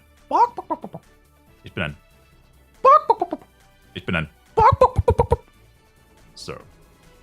Ich trau mir nicht. So. Oh, den Catcher nehme ich noch mit. Woher habe ich die Smelling-Boxen? Wenn du 110 erreichst, kriegst du einfach so 10 geschenkt. Taste U, FEC Level erreichen. Auf Level 110 kriegst du 10 Stück geschenkt. Und auf Level 120 kriegst du 30 geschenkt. Also die habe ich literally gerade geschenkt bekommen. Literally.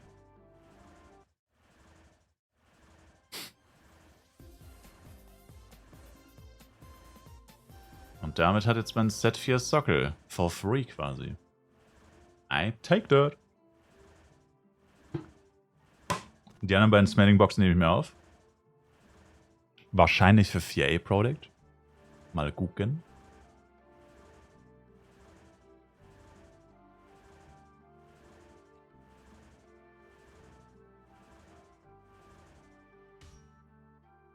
Oh. Jetzt erstmal wieder auf die ewig lange Reise. Dieser dämliche Low-Level-Besen, selbst mit Accelerator Fuel ist das ein Schlag in die Fresse. Diesen FEC gucke ich dir lieber zu, als selber zu spielen. Damn. Ja, diese Server-Probleme sind schon echt cringe. Das kann man nicht schönreden. Das ist einfach nur cringe, was hier abgeht.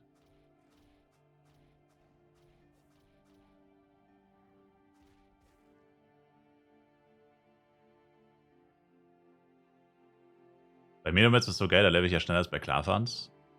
Echt? Also XP-technisch kriege ich gar nicht so viel, aber ich bin ja auch nicht wegen den XP da hingegangen. Ich bin nur für die Kohle da. Ohne Moos nix los. Ich bin nur fürs Geld da.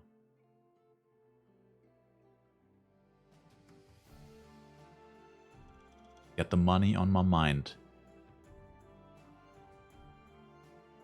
Alter, jetzt kriegt man pro... Alter, what? Auf Couple Level 4 kriegt man pro Stunde nur 2% anscheinend. Das ist ja crazy wenig. 2% pro Stunde, das heißt 50 Stunden online für ein Level-Up. Holy shit. Der Timer braucht ein bisschen Liebe. 2 Stunden haben wir noch. Ich würde fast sagen, das ist geisteskrank Pinguin.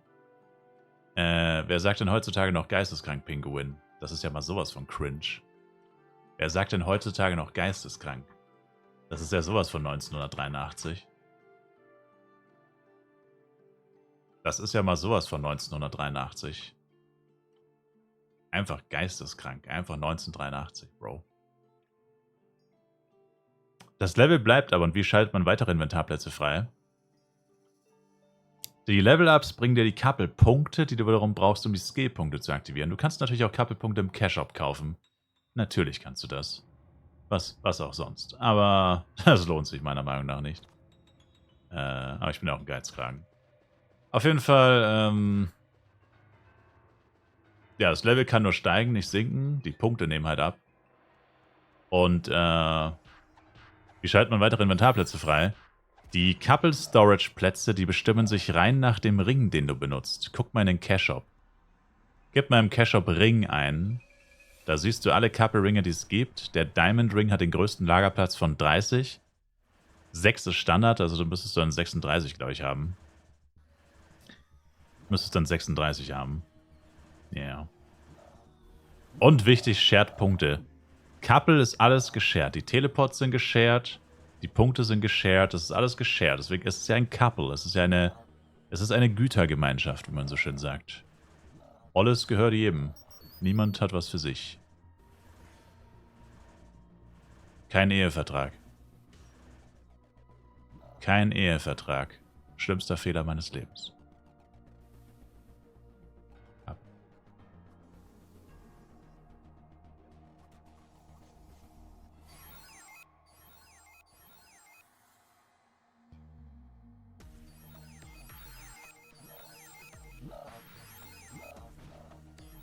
So.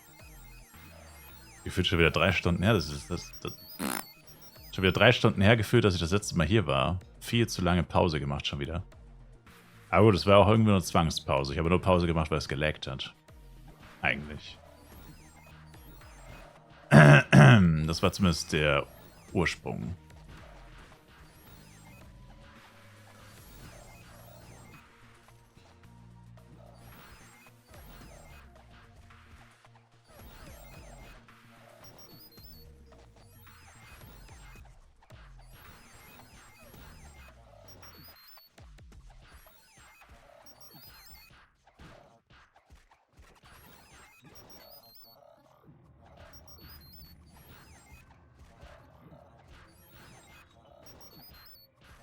Dynamite, was geht ab? Wie geht's? Wie steht's? Und wie coupelt man, Markus? Ich habe leider keine Partyplätze, Markus. Und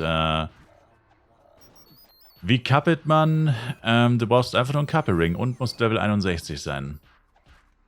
Couple Ring beim NPC für 10 Mio oder im Cash Shop für F-Coins. Meiner Meinung nach lohnt sich maximal der Ring für 100 F-Coins. Ansonsten einfach den für 10 Mio.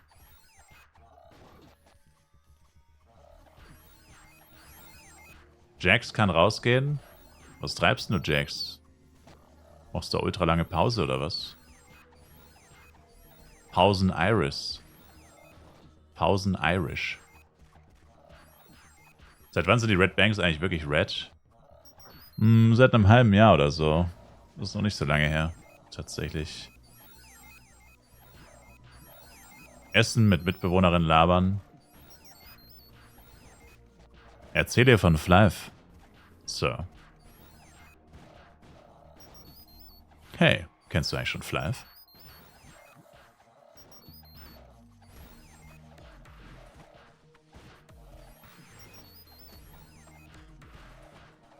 Sie kennt mich, aber nur wegen dir. Von mir, wie ich immer zuschaue. Oh. Wollte schon sagen. Anmachspruch des Jahres. Hey, kennen Sie Flav? Wie bei How I Met Your Mother. Hey, kennen Sie Ted? Hey, kennen Sie Flav?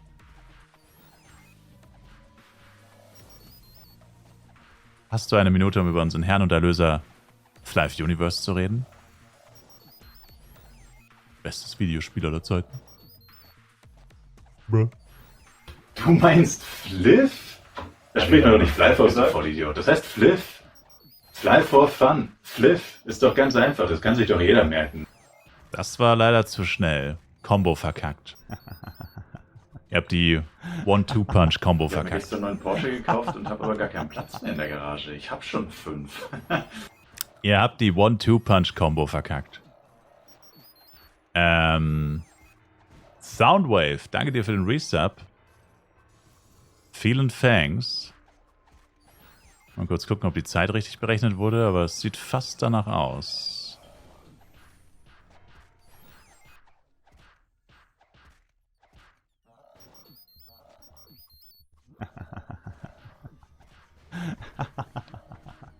Und jetzt wurde gar keine Zeit drauf gerechnet. Bratzlowski, Vielen Dank für den Resub. Kannst du aber einstellen auf Warteschlange, dass es nacheinander kommt? Weiß nicht, das ist so eine Erweiterung und das ist gar nicht von mir. Triggerfire nennt sich das.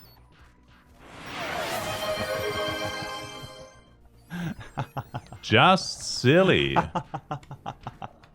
Danke für den Resub. Das hat wieder funktioniert, komischerweise.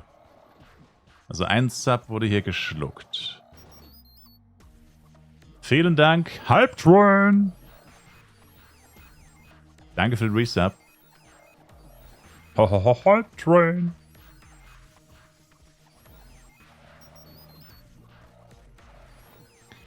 Lang ist es her, aber zu dem Game kommt man scheinbar immer wieder zurück. Du sagst es, Soundwave. That's what I'm talking about. So viele makaber AOEM bei Garbage Spiders. Junge, also wirklich no front, aber die AOEMs, die sind echt nervig. Davon gibt es halt einfach 3 Millionen Stück. Egal wo du hingehst, es ist einfach immer ein AOEM dort. Sogar auf dem Scheißhaus. Wenn du jetzt eine Wurst ab sein willst, sorry für die Ausdrucksweise, aber da wird auch ein AOEM schon sein. Nicht mal auf dem stillen Örtchen bist du sicher. Die sind einfach überall. Das ist wirklich gottlos, wie viele es von denen gibt. Das ist eine richtige Invasion. Ist halt easy zu leveln. Offensichtlich. Warum dort? Die leveln ja nicht mal. Ja, was machen sie denn dann, wenn sie nicht leveln?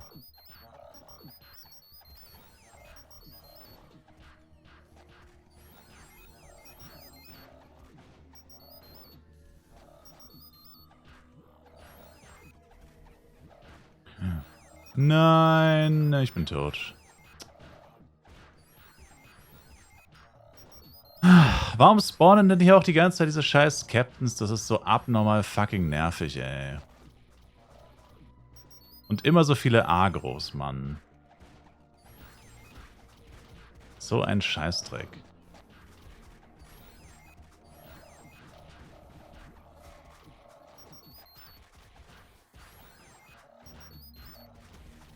Griefen, Sir. Die griefen mich echt. Gibt es einen Knopf, wo das nächste Monster angegriffen wird? Leider nicht. Im PvP ist es die Taste Tab. Im PvP ist es die Tab-Taste. Aber im PvE geht es nicht.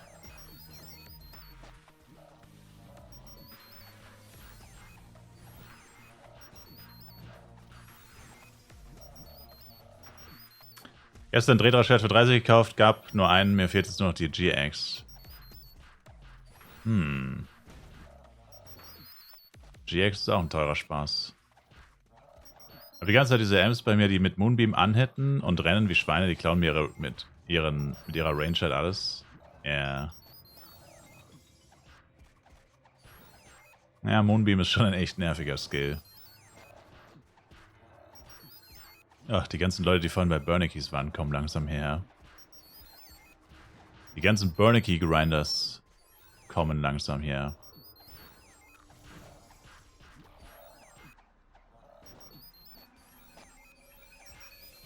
An dem Tag, an dem ich eine Gehaltserhöhung bekommen habe, habe ich abends die Werbung vom FEC bekommen, wenn das kein Zeichen Gottes ist.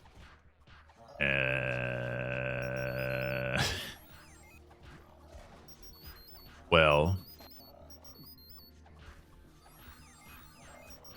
Dann Glückwunsch zur Gehaltserhöhung, I guess. Wie laufen die Server aktuell, Envy? Also sie haben sie gerade neu gestartet vor einer halben Stunde oder so. Seitdem geht's wieder. Davor war wieder Katastrophe für ein paar Minuten. Gibt viele Videos für AOE Blade als Full Dex. Was meinst du dazu? Kann man machen, ja.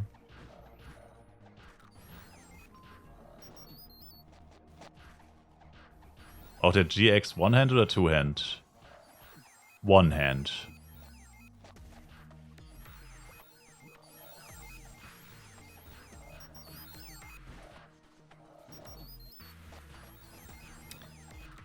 Leider One-Hand. Meine M ist gleich wieder da. Nach knapp 3 Minuten Flugzeit. Hype Train! Danke euch nochmal für die Resubs. Appreciated.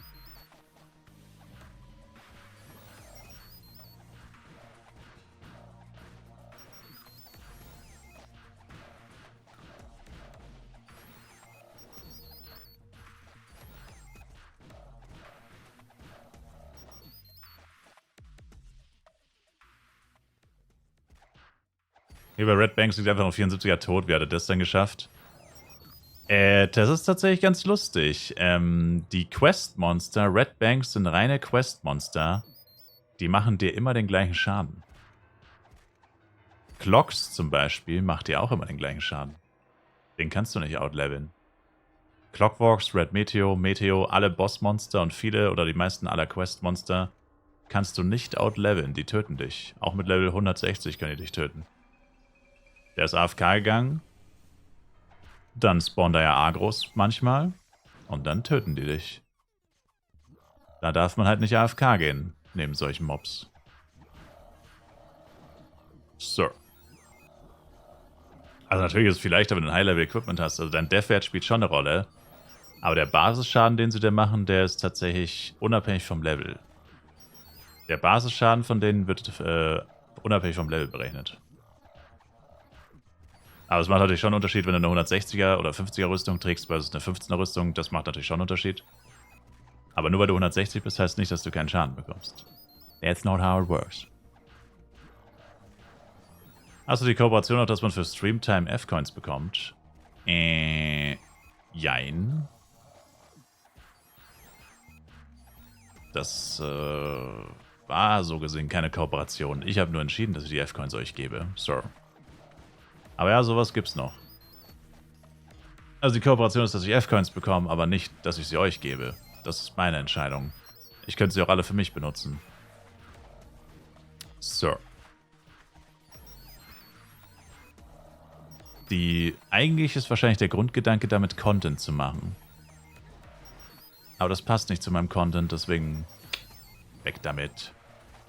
Weg damit. Trash. I don't need them.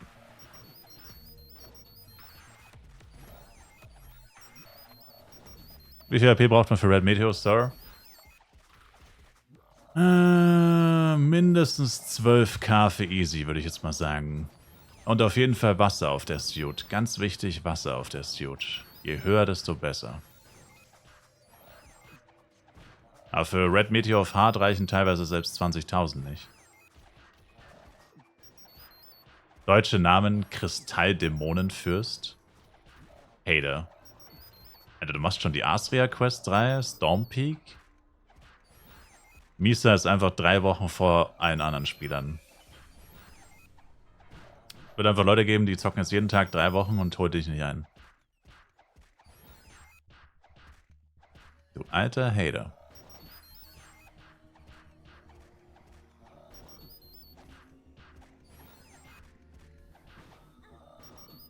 Misa quittet einfach in 5 Tagen, weil er es durchgezockt hat, das Game.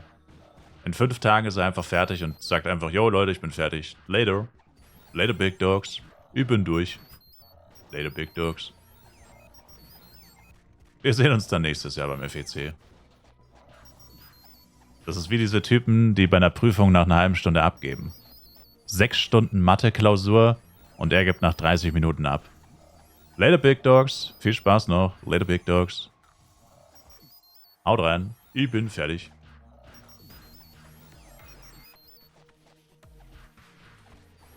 Aber die fallen meistens durch.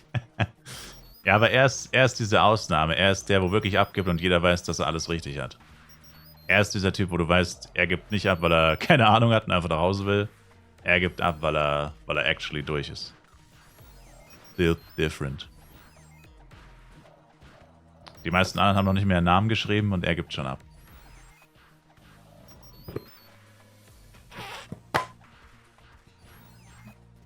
Nerd. Kappa. Aber jetzt schon Asria Quest 3 ist wirklich geisteskrank.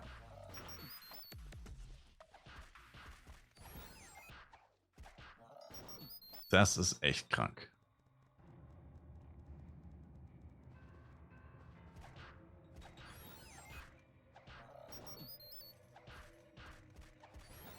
Voll in meinem Element aufstehen und bis zum Umkippen grinden. Ja, offensichtlich hast du da eine gewisse Begabung. Oder sagen wir Veranlagung.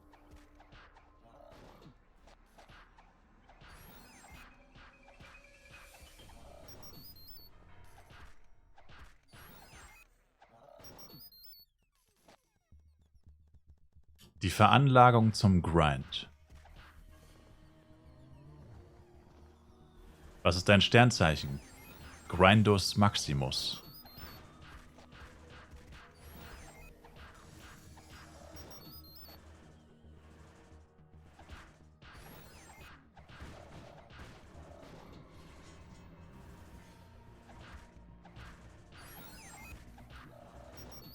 Kleine Aufforderung, euch zu cheeren.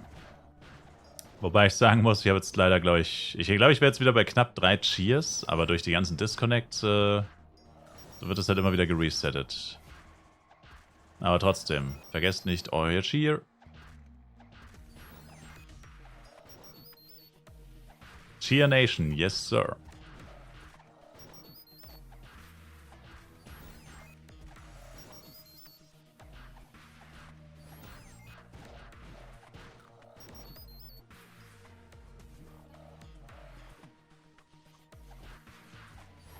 Schau, ich vergesse Cheer und mach's nur, wenn du es sagst, danke. No problem.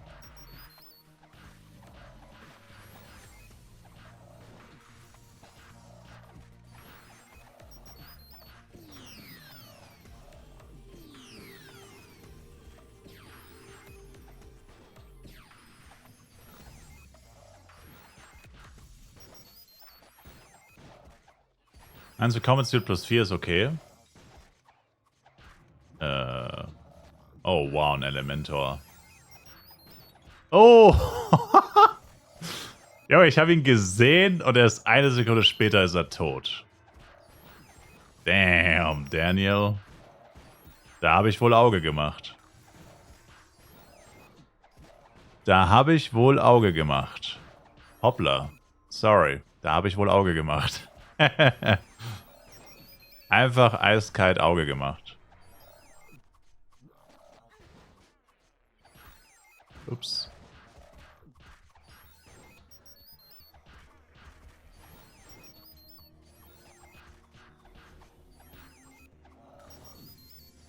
Penner HNR, 3K AP Elementor. Boah. So ist das als Elementor, Bro. Welches Level ist denn der? 111, oh. Wäre mal lieber in der Wüste geblieben, ja? Du.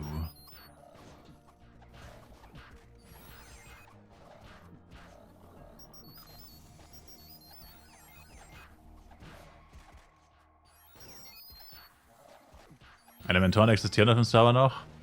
Ohne Scheiß, das ist der 3. Elementor, den ich sehe oder so.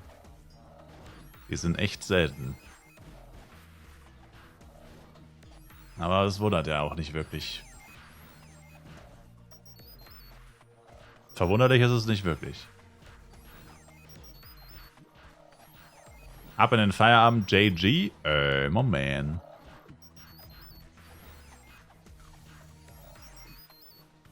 My man, he's back. Back again.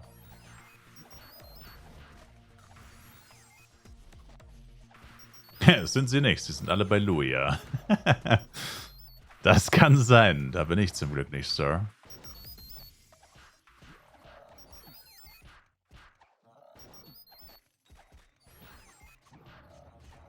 Combat Suit plus 4 für 9 Mio, meintest du? Ich weiß es leider nicht, aber ja, die ist ziemlich teuer immer noch, leider. Also, vielleicht, ja. Wenn du keine günstigere findest, gibt es Shop Search. Wenn es die günstigste ist, dann Und der sich auch nicht verhandeln lässt.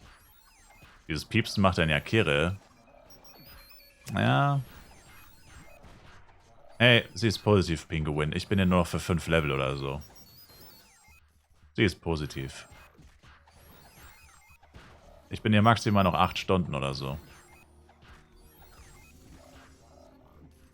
Ah, das geht ja. Ja.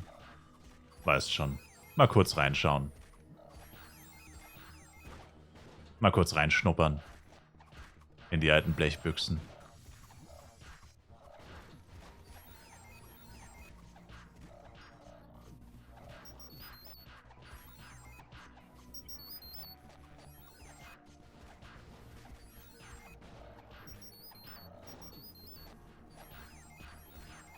Ich komme gerade von der Arbeit, seit wann bist du wach? Seit wann ich wach bin? 10 vor 1 bin ich aufgestanden.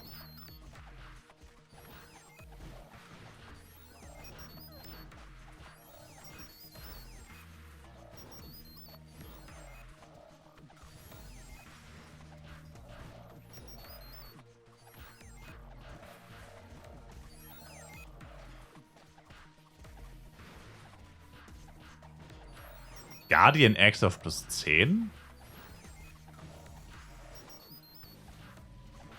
Weird flex, but okay. Weird flex, but okay.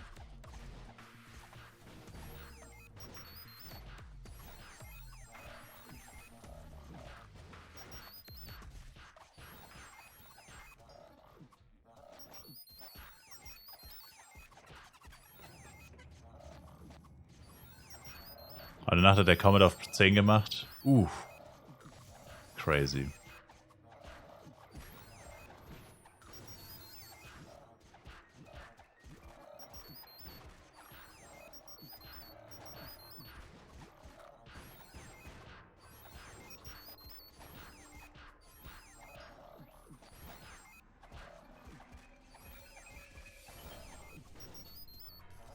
Junge, es ist so nervig. Meine M muss wirklich wegrennen.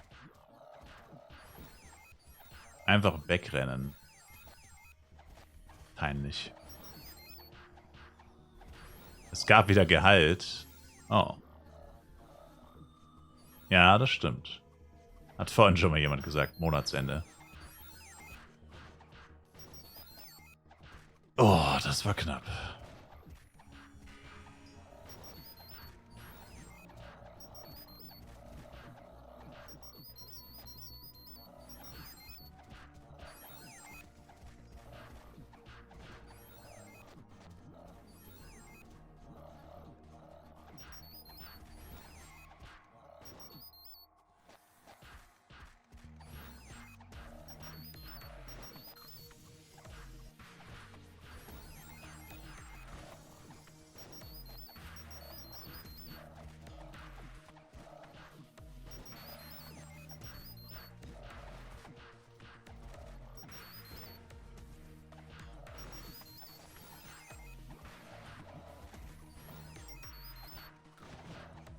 Wie lange behält man aber das Comets das 1v1 Night? Bis 90. Oder 105. Viele meiden die 90er-Sets so, aber ich verstehe nicht ganz wieso, weil eigentlich sind die gar nicht so teuer meistens. Und naja, sie sind halt viel besser. Oder was heißt viel besser? Sie sind halt einfach besser. Also mindestens bis 90. Danach ist es deine Entscheidung. It's your choice, man.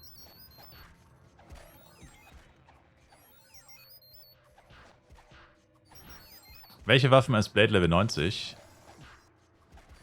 Angel Äxte, theoretisch. Aber es gibt eine Menge Leute, die leveln mit Guardian Axe oder Historic Swords oder was auch immer sie haben. Bis 105. Angel Äxte sind halt unverhältnismäßig teuer und man braucht sie noch relativ kurz. Angel Äxte sind, ja, sind ziemlich teuer.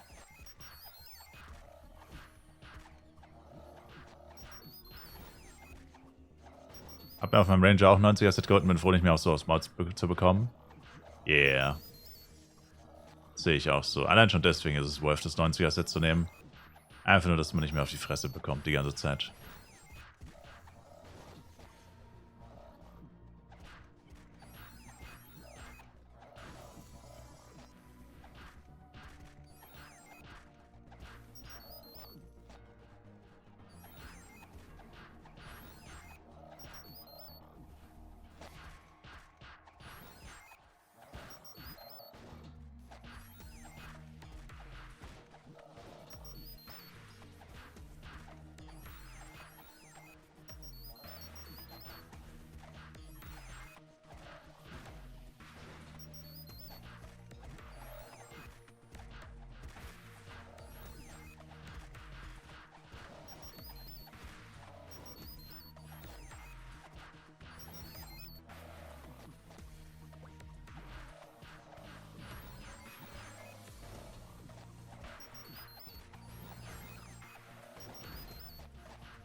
Upgrade man das Comment Set, ja oder? Ja, bisschen. Bisschen. Das musst du wissen, wie viel du da reinsteckst. Da man es recht lange trägt, schaden auf jeden Fall mindestens 2 Sockel und mindestens +4 auf jeden Fall schon mal nicht. Aber viele würden wohl +6 machen und 3 Sockel, I guess. Weiß ich nicht. Also ich habe auch mit Cruiser bis 90 gelevelt. 2 Sockel, 6% ATK hatte ich, sonst nix. Kann man jetzt auch nicht ganz vergleichen, glaube ich. Gut, eigentlich kann man es schon vergleichen, aber ich meinte eher, mich kann man jetzt nicht mit anderen Leuten vergleichen.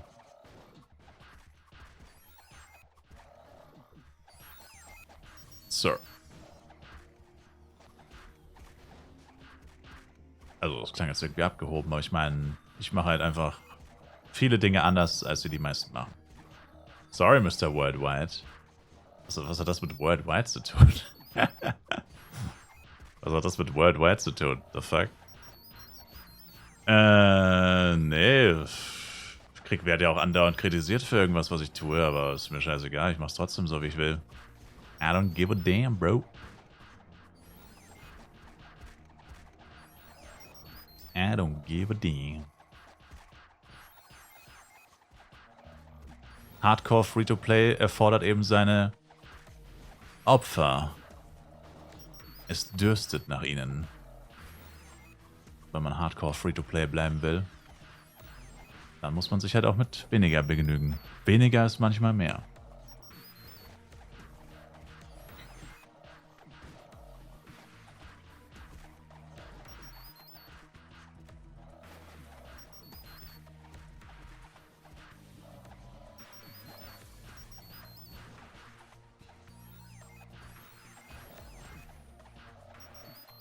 Also ich habe zuletzt richtig aktiv die Live-PC-Version gespielt, war zwar kurz Flive Universe Spiel drin, aber habe es dann irgendwie vergessen durch viele Dinge, weiß daher nicht, wie es abläuft und wie alles funktioniert. Kannst dir jederzeit deine Fragen stellen. Wir werden sie so gut wie möglich beantworten und ja. Eigentlich ist es gar nicht so viel. Es sind eigentlich wirklich so Kleinigkeiten, die anders sind.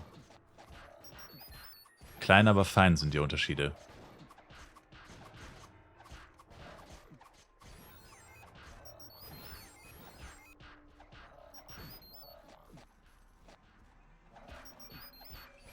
Es gibt keine Erweckungen. Yes! Woo! Jabadabadu. Das geht bis heute nicht in mein Hirn. Naja, es gibt Skill-Erweckungen für Waffen, was vor allem für Magier relevant ist. Oder für AOE-Spieler. Aber ja. Richtige Erweckungen gibt's nicht. Naja, CS kann man mittlerweile auch erwecken. Blessings gibt's mittlerweile. Cash-Up. Also Fashion Blessings. Wie ist es, keine 8 Chars zu spielen, Leroy? Ausnahmsweise bei ganz befreiend, weil ich mit den Lags bei Elementor ich wäre richtig pissed. Jedes Mal, wenn es laggen würde, wäre ich so pissed und würde mich so aufregen. Also mache ich so auch, aber als Elementor tut es halt nochmal viel mehr weh.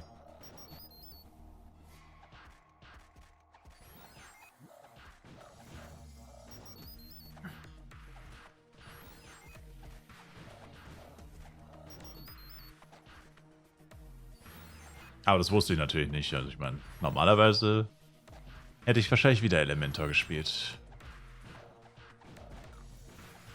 Vermutlich.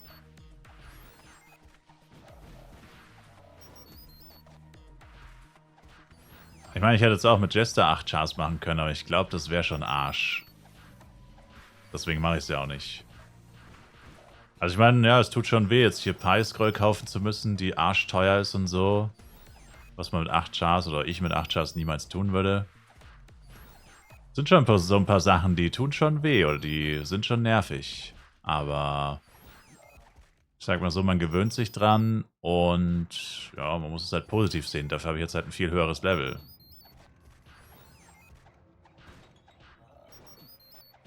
Es hat halt alles seine Vor- und Nachteile. Es ist halt einfach so. Aber ich kann es nicht oft genug sagen. Also 8-Char-Taktik funktioniert nur, wenn der Main-Character unverhältnismäßig schnell levelt. Und das können nur AOE und eigentlich nur Hit-and-Run-Ranger und Hit-and-Run-Elementor. Vor allem, wenn du Free-to-Play bist. Aber grundsätzlich echt nur AOE. Mit einem Jester kann das gar nicht funktionieren. Oder nicht gut. Wie denn auch? Das ist halt ein elementarer Bestandteil. Mit 2 Chars geht das einfach nicht. Mit 1v1 Chars. Pay to Win wird es vielleicht gehen, wenn man von Anfang an reincasht und von Anfang an einen wesentlich schnelleren Progress hat mit dem Main Char. Und auch immer viel mehr Schaden und so. Dann vielleicht, aber wenn du eh payst, dann ist ja die 8-Char-Taktik sowieso ein bisschen, sag ich mal, also kannst du trotzdem machen, aber das ist ja eigentlich so ein Mittel, um eben nicht payen zu müssen und später dann trotzdem viele Products und so zu kriegen.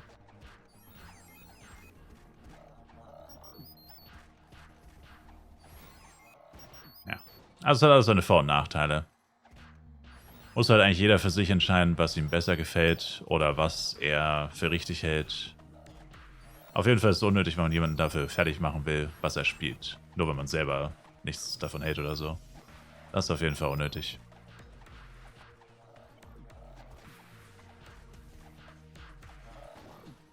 Was jetzt mit dem Bladen macht bisher Spaß und das ist die Hauptsache. True. True.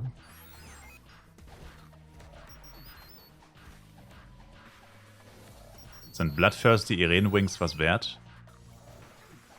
Vermutlich nicht, aber vielleicht ein kleines bisschen. Also ich habe keinen einzigen Irene-Skin gedroppt. Ich habe da auch 1000 Viecher getötet. Ich habe generell nur 2 Skins gedroppt. Eine Batanka Mask und ein Klarfan Head Cap. Und sonst gar nichts. Also irgendwie ein bisschen weird, aber... Also ich schätze mal maximal 5 Mio, wahrscheinlich weniger. Höchstwahrscheinlich deutlich weniger. Ich könnte mir vorstellen, so eine Mille vielleicht. 500k bis 1,5 Mio. In dem Bereich könnte ich es mir wirklich vorstellen. Aber... Ich weiß nicht, ob irgendjemand jetzt schon Skins groß kauft, weißt du? Das ist es halt. Jetzt, wo alle noch so scharf sind auf... naja, auf alles halt. Probieren geht über Studieren. Das ist auf jeden Fall einer der coolsten Skins, den man droppen kann. Von normalen Monstern, ohne Giants und sowas. Das sollte auf jeden Fall dabei helfen, dass du es eher verkauft bekommst.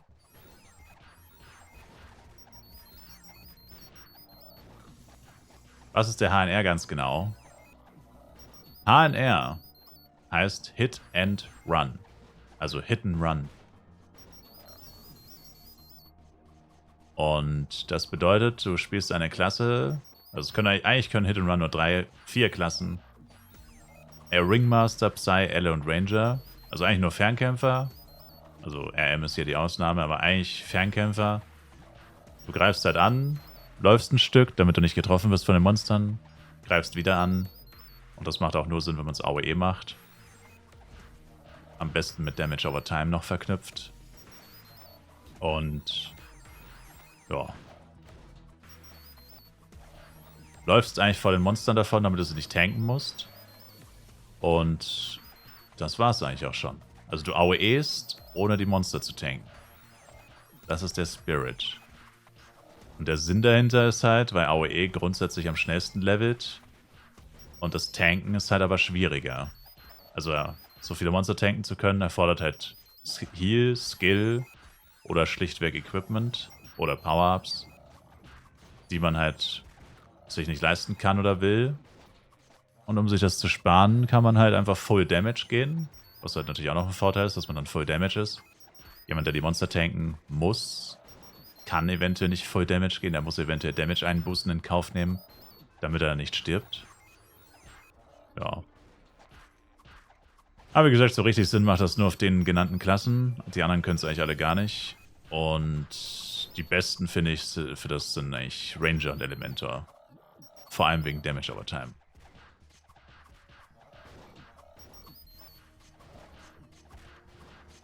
Der beste ist definitiv der Elementor. Mit Abstand. He's the GOAT. Hit and Run GOAT.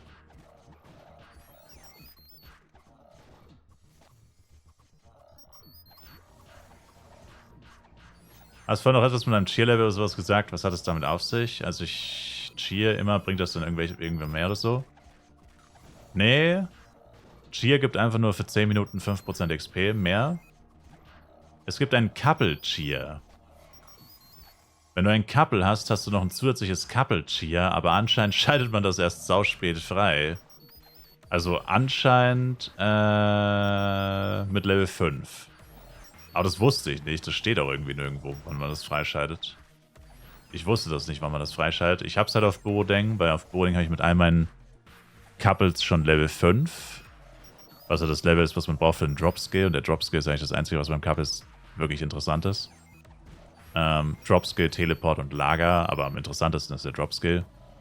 Und da ist es einfach so, dass ich das nicht wusste.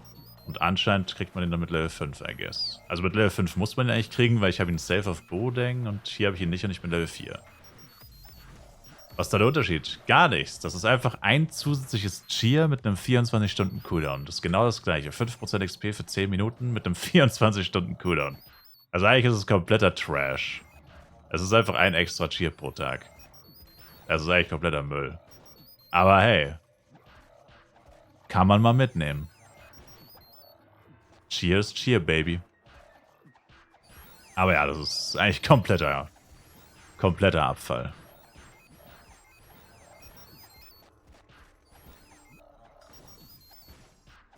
Nicht wirklich wichtig. Also, wenn ich das die ganze Zeit erwähne, ignorierst du einfach. Das ist nicht wirklich wichtig.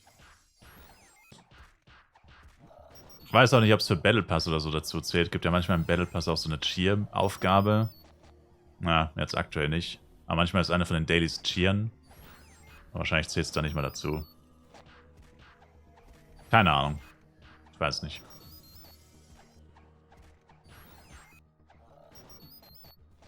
Oh, ich bräuchte mal neue Poster auf meinem M, der hat noch 400 Stück. Ich finde mein Hit-and-Run Full STA-Blade auch gut. Kappa. Kann man als Free-to-Play-Spieler schnell leveln durch Questen? Nicht auf dem HNR. Auf dem FWC-Server. Auf dem FWC-Server heißt es eigentlich leveln, bis man nicht mehr kann. Und wenn man dann wirklich mal gar nicht mehr Lust hat und so, dann kann man ein bisschen mal questen.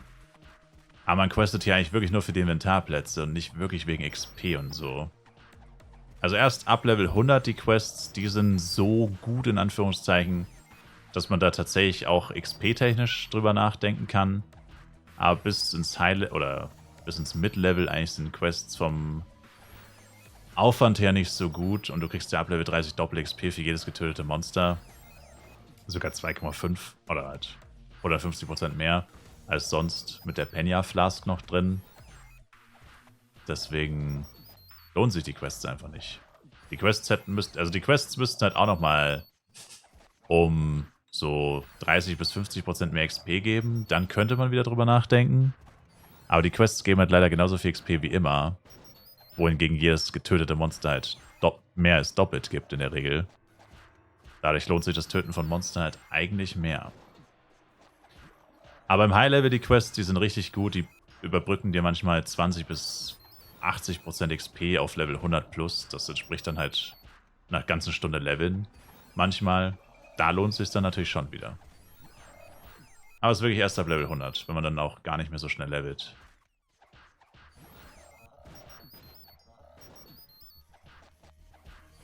Aber die Quest-Verwaltungsquests, die sind natürlich schon interessant, weil die geben immer 23%. Die sind halt cool, weil man die einfach nebenbei erledigt im Endeffekt. Das ist einfach Bonus-XP, immer mal wieder alle paar Level.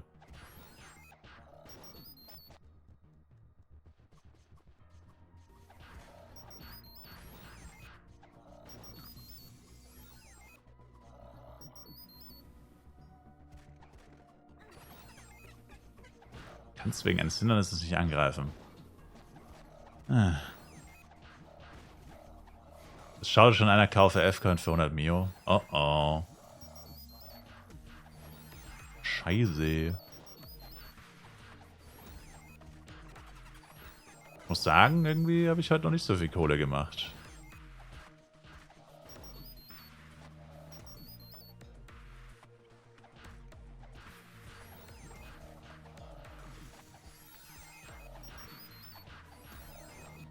Headfiller funktioniert auch gut, wollte, dass meine M nur Karten etc. einsammelt. Er sammelt trotzdem Equipment, obwohl das aus ist. Muss mal gucken, ja, Party-Einstellungen. I don't know. Roki. Droppst oft Z-Teile. Nope. Ne, irgendwie, ich weiß auch nicht. Die 120er Waffen knallen doch nicht so sehr rein. Mein Killspeed ist halt noch ein bisschen ätzend. Ich höre jetzt gleich nochmal Level up. Das müsste mir nochmal so 5 bis 6% mehr Damage geben bei den Viechern. Und ich habe in 400 Mobs nochmal 3% mehr ATK-Bonus. Dann müsste es langsam mal ein bisschen bergauf gehen wieder, weil irgendwie... Weiß nicht. Ich mache gefühlt weniger Kohle als vorgestern.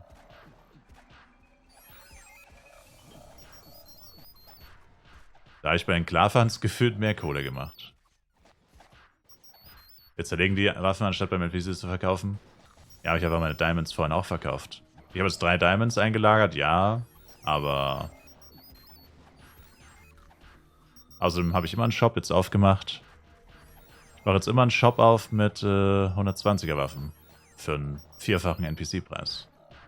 Das sollte sich eigentlich auch auswirken. Aber gut, ich habe noch nicht alle verkauft. Na gut, ich habe gerade 8 Mal gesocket. Und tot. Oh, ist das ein Abfuck, ey. Wenn ich den Agro nicht instant sehe, bin ich immer tot, Mann. Ich muss den instant angreifen, sonst habe ich keine Chance zu überleben. 4k Damage in die fette Fresse rein, das ist unfassbar. Scheißegal, wie viel man AM levelt, er kriegt immer noch genauso aufs Maul wie vorher. Das ist so geistesgestört. Absoluter Abfuck.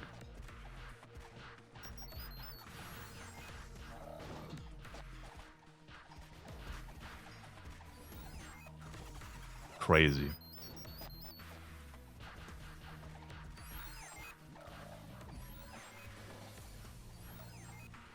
Ein relativer Anfänger würdet ihr mir eher Blade oder Knight empfehlen? Ist der Full-Int, Nelly? Natürlich ist der Full-Int, Sir.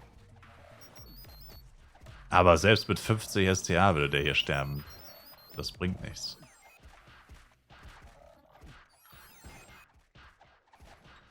Das bringt leider nichts.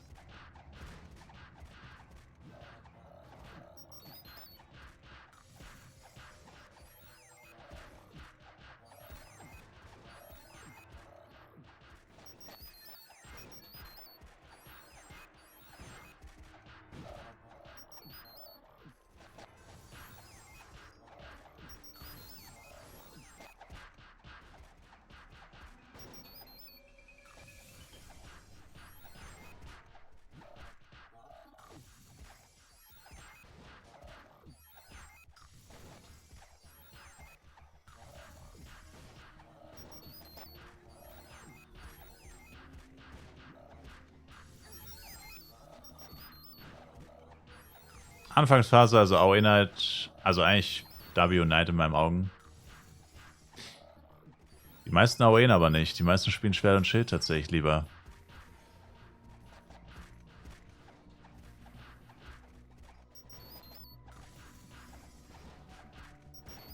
Die meisten spielen lieber Schwert und Schild.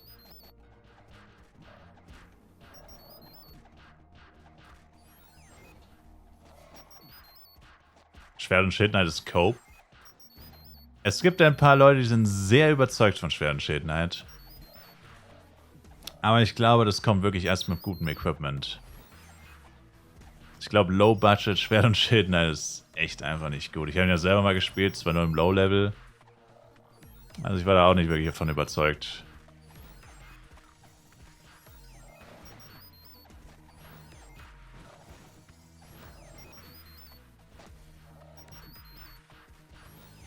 Die Passbelohnung erst ab Level 80 abholen? Yes. Bitte. Bitte erst mit Level 80. Ich finde das Schild gut, solange man Comet trägt.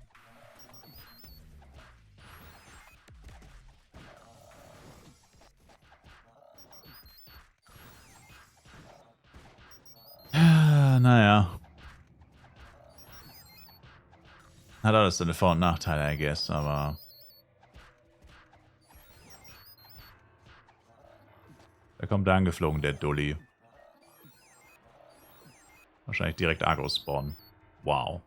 Fast genau auf ihm.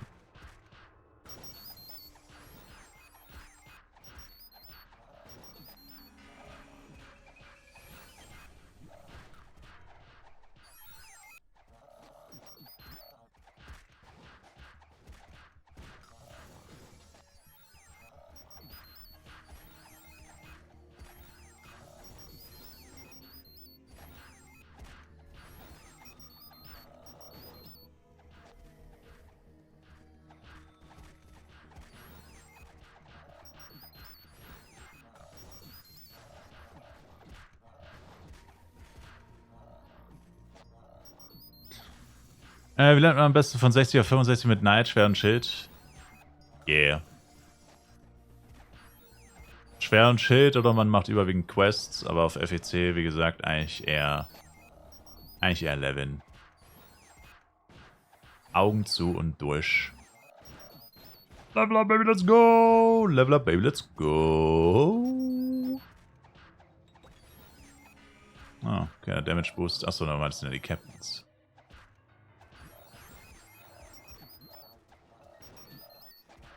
Oh yeah, baby. Danke, Nafta. Du meinst, die Rage-Phasen wären so krass. Aber das Set sollte ja schon gut tanky machen. AOE Knight gespielt. Der bis Level 100 sollte man auf Büste auf One-Set umstellen. Oder Nayat-Set. Boah, das kann ich dir nicht sagen, weil ich es nicht ausprobiert habe. Aber... Glaub mir, die Wüste ist geistesgestört. Also Chimeradons gehen noch. Burnerkeys sind mies, die machen Damage over Time. Muffrin ist gottlos. Die sind wirklich, denen kann nur noch unser Herr und Erlöser helfen. Muffrin. Die sind vom Satan besessen, die Viecher. Ja, in denen steckt der Teufel. Und ja, Popcranks sind eigentlich wieder so wie Chimeradon, halt einfach arsch viel Damage, aber sonst können sie eigentlich nichts. Ja. Naja, also Wüste ist Face-Tank AOE schon... Ist schon eher den Leuten mit richtig gutem Equipment. Sonst wirklich niemanden.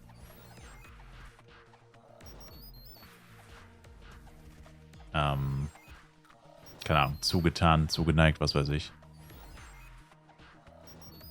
Also wenn du wechseln kannst oder willst oder bereit bist, ich würde lieber auf 1v1 wechseln, glaube ich. Ich meine, selbst bei 1v1 ist die Wüste scheiße, also davon mal abgesehen, das ist beides kacke. Also wenn du eh 1v1 machen willst irgendwann, dann ist da wahrscheinlich der perfekte Zeitpunkt für den Wechsel. Ansonsten, ja, AOE halt Augen zu und durch. Sich vielleicht ein paar extra Power-Ups gönnen. Vielleicht dann doch mal den Geizkragen weglassen. Also ich denke halt, wenn du Element auf der Suit hast, sagen wir mal, du machst Element plus 6 auf der Suit, was jetzt ja nicht so teuer ist, und holst dir ein Element Death Upcut Stone, die kosten 25 F-Coin pro Stunde. Oder die halten noch eine Stunde, ne? Glaub schon. Doch, eigentlich schon. Dann denke ich mal geht's als Face Tank. LL plus 6, 105er Set am besten und Elle Upcut. Ich denke mal, dann ist es eigentlich, dann merkst du es wahrscheinlich gar nicht wirklich, dass du in der Wüste bist.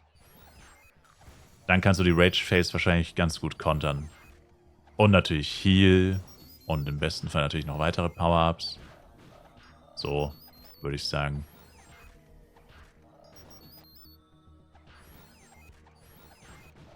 Tiefkühlpizza fertig, Bomber. So. Wieso nicht? Wieso hast du keine Pizza selber gekocht? Mister, ich koche 3 Wochen im Voraus, Sir. Bis 105 Granten und dann Questen. Das machen auch einige Leute tatsächlich, ja. Bis 105 quasi gar nicht questen. Und dann ein bisschen Quests nachholen und damit ein bisschen probieren, die Wüste zu skippen. Habe ich jetzt auch schon ein paar Mal gelesen. Hört sich für mich auch gar nicht so schlecht an.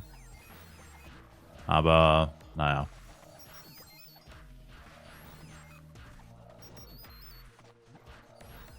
Muss dann halt 10 Stunden am Stück questen oder so gefühlt. Ob das dann auch so viel besser ist, weiß ich jetzt auch nicht. Wenn man Bock drauf hat.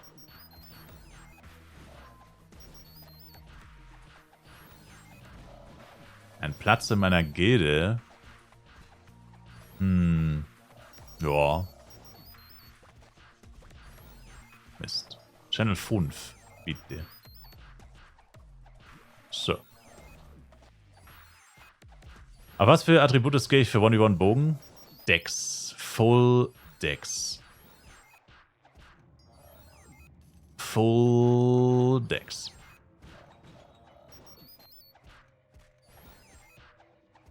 Weil eine Woche vorkochen irgendwann eklig wird. Aber jetzt Tiefkühlfraß. Ey, let's go, baby.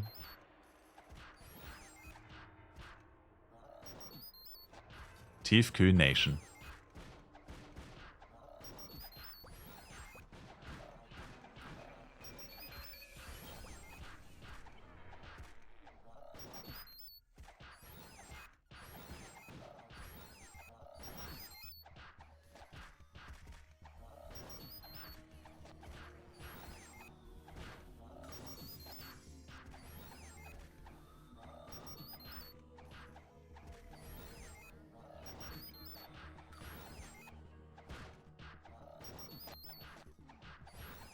Demol. Clean.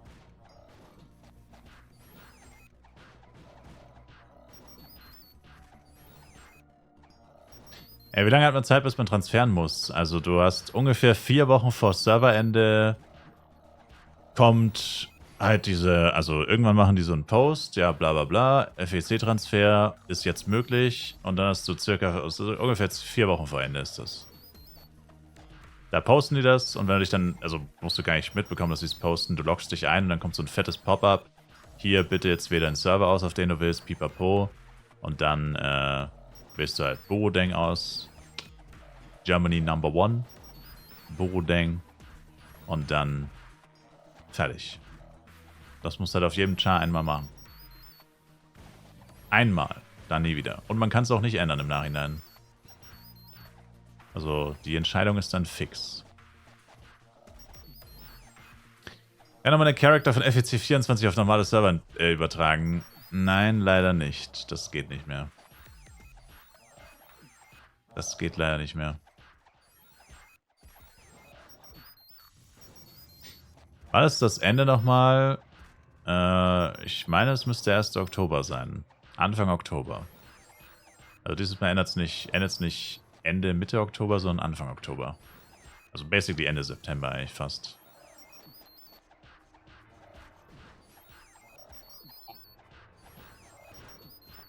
Ah.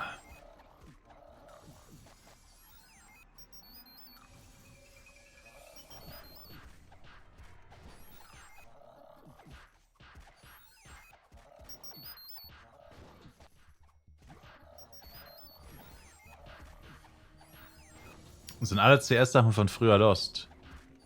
Ich fürchte, ja. Hoppla, nicht erschrecken beim Timer. Ich resette ihn gerade nur. 1,30. Oh, hopp. Falsche Richtung. So. Das Abo von Wratzlowski hat es irgendwie nicht übernommen. Von 1,18 auf 1,30.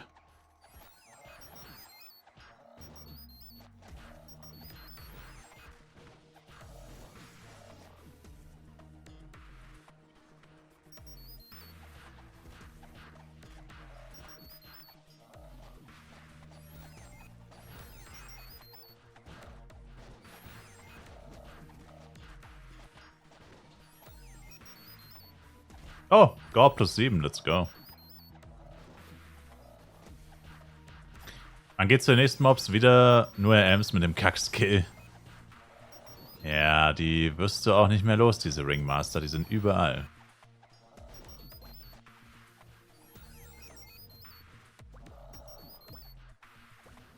Also die sind wirklich überall.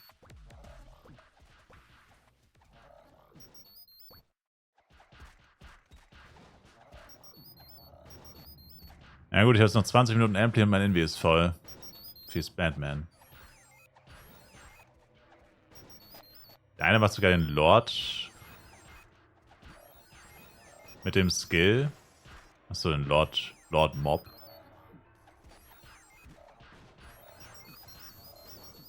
Warum spielen so viele AOE-AM? Keine Ahnung, weil es einfach ist und man kein wirkliches Equipment dafür braucht. Irgendwie, I guess. Keine Ahnung. Also, es ist einfach eine Klasse, die ist halt, ja, sehr einfach. Weiß auch nicht.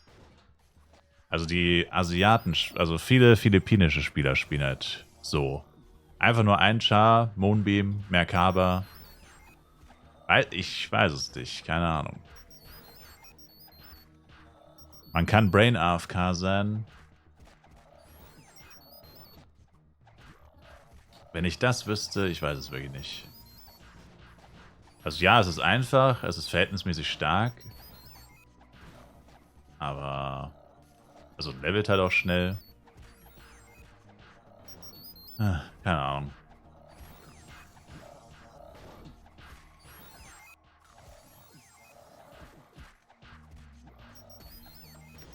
For the culture, I guess.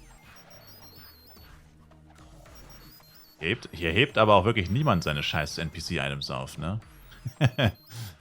Die heben halt alle ihre scheiß NPC-Items nicht auf. Und Invi lernen. Die heben alle nur Waffen auf, die Säcke. Hey, wer den Penya nicht ehrt? Wer den Penya nicht ehrt, ist die nicht wert. I take it. Take it or leave it.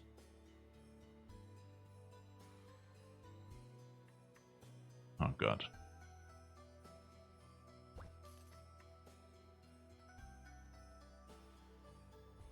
HNR, relativ effektiv zu spielen, ist auch nicht so krass leicht. Boah. Ob die alle effektiv spielen, das weiß ich natürlich nicht. Ist mir ehrlich gesagt auch egal. Ich meine, viele sind halt auch nur Mitläufer, I guess. Also, ich weiß nicht, wie gesagt, es sind vor allem asiatische Spieler. Also natürlich gibt es auch Europäer und Amerikaner, die RM spielen, aber so die breite Masse von denen sind wirklich die philippinischen Spieler oder asiatische.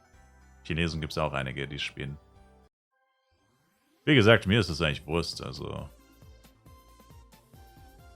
grundsätzlich. Ist schon ein bisschen nervig, dass die überall sind, aber ich meine, wenn das jetzt alles Elementoren wären, wäre es nicht weniger nervig. Ich sag mal so, es ist halt auch ein bisschen langweilig, wenn du halt immer das Gleiche siehst. Das heißt, das Gefühl, spielt niemand was anderes.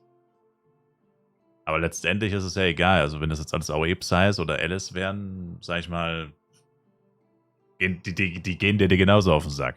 Also, das ist halt nur die also man spiegelt es halt so auf die wieder, weil man die am öftesten sieht, sozusagen. Aber wenn das jetzt irgendeine andere Klasse wäre, wäre es ja das gleiche. Mit der Klasse selbst hat es ja eigentlich wenig zu tun. Erzählst du eigentlich zu wenig vom AOEM auf deinem Channel? Ain't gonna lie. Ja, weil ich kein Fan von ihm bin. Merkst du was? Aber ich habe nie effektiv gesagt, dass er nicht gut ist. Ich sage immer nur, ich mag ihn nicht. Zeig mir ein Video, wo ich aktiv sage, AOEM ist Trash. Das wirst du nicht finden. Nur weil es keins gibt, wo ich sage, er ist extrem gut oder ich empfehle ihm jeden. That's a different thing, sir.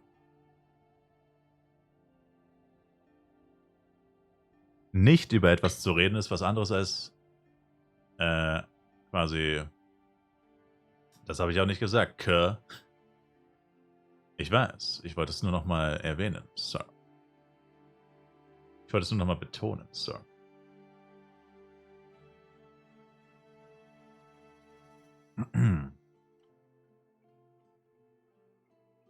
Dass man nur einen Char spielen kann, das AOEM ist ein Faktor. Safe.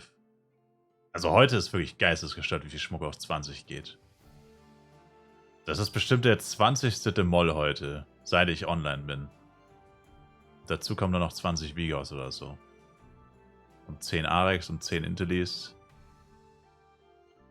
Also das ist... Gala macht heute einen fetten Reibach mit A-Product. Die kassieren heute ordentlich. Da wird gerade gottlos reingecasht. Heute wird gottlos reingecasht. Achtarmig reingecasht. Heute orgeln sich die Leute, die A-Products achtarmig rein. Einfach achtarmig reingeorgelt, die Products. Wie dieses Acceleration Fuel einfach gar nichts bringt mit diesem Kackbesen. Es bringt einfach literally nichts. Vielleicht ist deswegen der Server wieder in Ordnung. Also sie haben schnell gefixt, damit schnell weitergecached werden kann. Kappa. Na, fairerweise muss man sagen, heute hat es echt nur ganz kurz gelaggt, Neustart und seitdem läuft's wieder. Also verhältnismäßig war es heute gut. Ach Mist, ich habe die Poster vergessen. Naja, 390 wird schon reichen.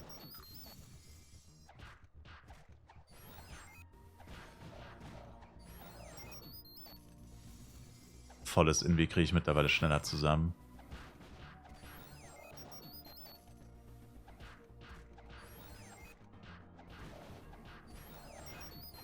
Hier ist ein 129 bis 31 AOE, der einen Support braucht. So hohe Spieler schauen hier nicht zu. Außer Misa. No way, als ob der da oben langläuft. Bro, what is you doing, man?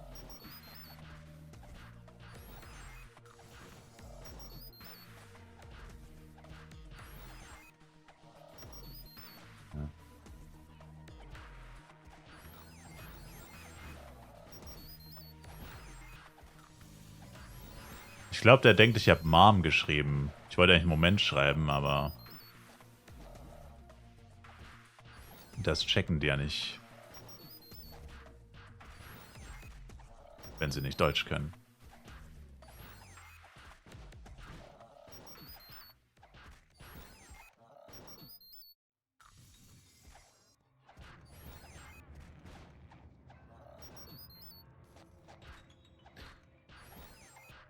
Machen wir gleich eine saftige Stulle mit Gurke. Gurken. Haust dir ein paar Gurken in Brötchen, in Brot. Bisschen Gurken. Nice. Da wäre der Gurkenschlinger jetzt stolz auf dich. Auf Englisch heißt es doch auch Moment. Ja, aber wenn du auf Deutsch schreibst Mom für Moment, heißt es auf Englisch Sec. Auf Englisch sagen sie ja nicht einen Moment, sondern just a second. Also, oder wait a moment gibt's auch, aber die Kurzform wäre dann erst Sec oder so. Die schreiben nicht Mom. Das schreibt keiner auf Englisch. Die schreiben Sec. Ich habe ihn gerade einfach nur Mom genannt. Mom? Mom? Bist du schon wieder beim HNR-Elementor-Spielen gestorben? Mom? Mom? Es passt halt auch sehr gut, weil er spielt Er spielt 2 weibliche Chars. Deswegen passt Mom auch ganz gut. Der Elle und der RM sind beide weiblich bei dem. Mom. Wann wegen Beleidigung? Sir, ich habe ihn zweimal gerest. Mit Max Rest, by the way. Ich habe mittlerweile einen Maximal Resurrection Skill. Er verliert dank mir extrem wenig XP. Lustigerweise stirbt er immer, wenn ich direkt neben ihm stehe. Ich mache einfach Auge. Einfach am Auge machen. Ich bin neidisch, weil er Elementor spielen kann und ich nicht. Junge, wie viele Agros waren das? What the fuck? Nein, nein, nein, nein, nein. Oh mein Gott, der eine hat den Helm angegriffen. Jesus. Dein Haus sinkt, Sir. Ich dachte gerade, du hast geschrieben, dein Haus stinkt. Ich wollte schon sagen, was soll denn das jetzt? Yeah.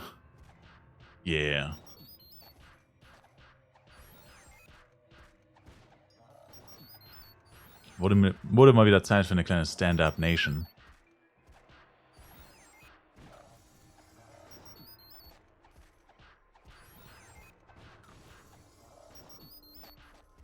Das ist wahrscheinlich auch, du spielst seit 5 Tagen am Stück Flive.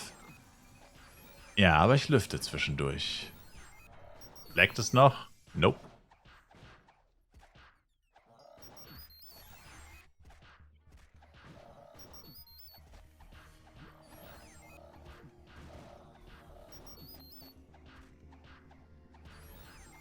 Das haben wir schon ein zweites Mal gemacht, oder kommt das noch? Das geht erst um 0 Uhr.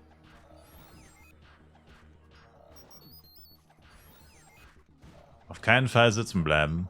Auf keinen Fall bleibe sitzen. Ich weiß nicht, ich kann nicht mehr so viel sitzen. Wenn ich zu lange sitze, dann weiß ich auch nicht.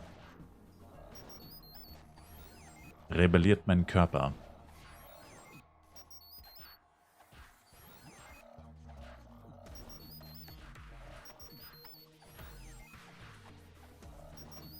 Jess ist Gauns mit 4 SDR gedroppt, ich bin reich, oder? Das ist leider das falsche Set. Sir. Das ist das Tank-Set. Also, kannst du probieren, aber ich glaube nicht, dass die jemand kauft. Haben noch keinen einzigen AOE-Jester gesehen.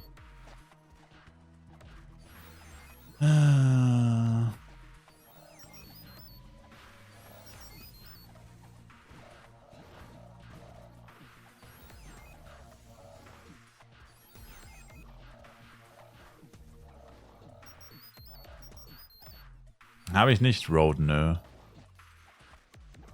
Du könntest der Erste sein. Ich passe, Sir, ich passe.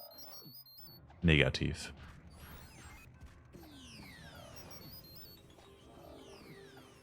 Bin raus für heute. Happy Flying. Hau rein, Wratzlowski. See you later, Alligator. Danke fürs Zuschauen.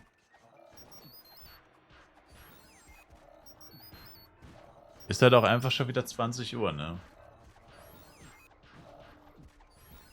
Ist halt auch einfach schon wieder 20 Uhr.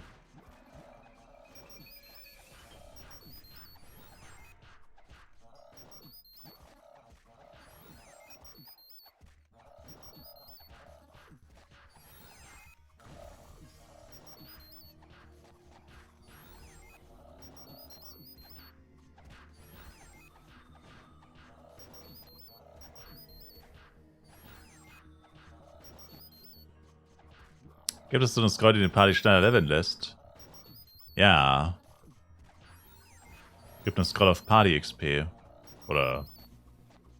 Also ich bin mir nicht sicher, wie sie heißt, aber irgendwie so. Yeah. Das lohnt sich aber nicht. Wenn du wirklich mehr Punkte, mehr Scrolls, Stapeln, pipapo, dafür gibt es diese pinke Schriftrolle. Schriftrolle der kombinierten Gruppeneffekte. Heißt sie bei uns im deutschen Cash-Up.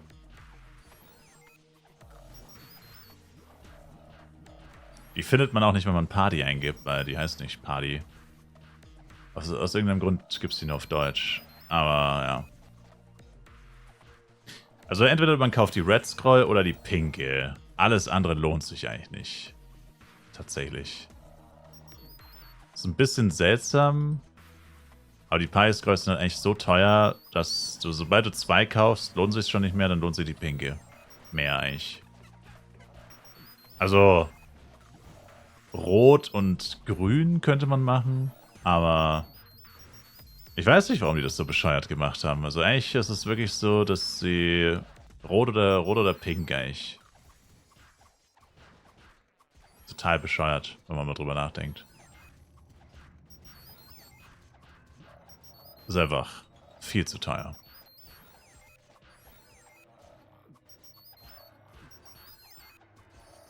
Da haben sie echt den Vogel abgeschossen. Ein paar Leute leveln hier mit einem Damage und einem Kill-Speed, dass ich mir denke, wieso gehen die nicht zu höheren Monstern? Aber naja. 120er Waffen farmen. It's all about the diamonds, man. All about the diamonds. Gimme those diamonds, baby.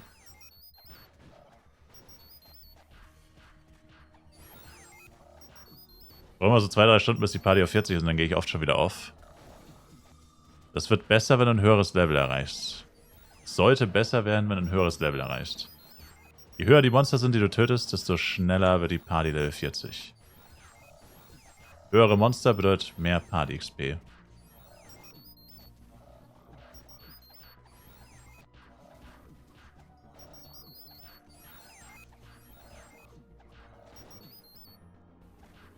Bin einmal auf, Jungs. Jax! Musst du arbeiten, oder was? See you later, Alligator.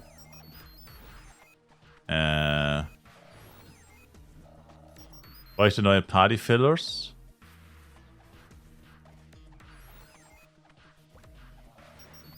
Party-Fillers on Channel 5. Ich meine, in knapp 2 Stunden muss ich eine neue Party machen, wahrscheinlich.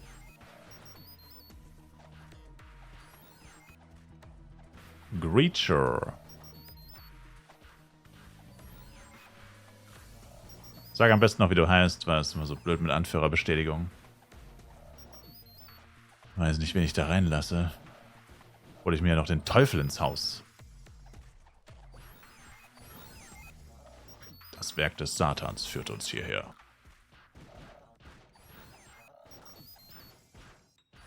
Die Party hat noch 24 Punkte. Ja, aber schau mal. Schau doch mal.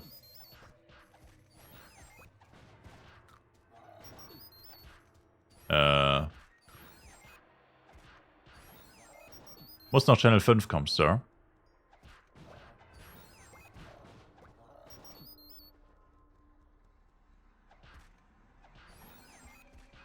Die Skills sind aktiv. Die Drop-Skills laufen beide noch 2 Stunden, Global Attack fast 2 Stunden, nur Link Attack muss ich noch ein bisschen stapeln.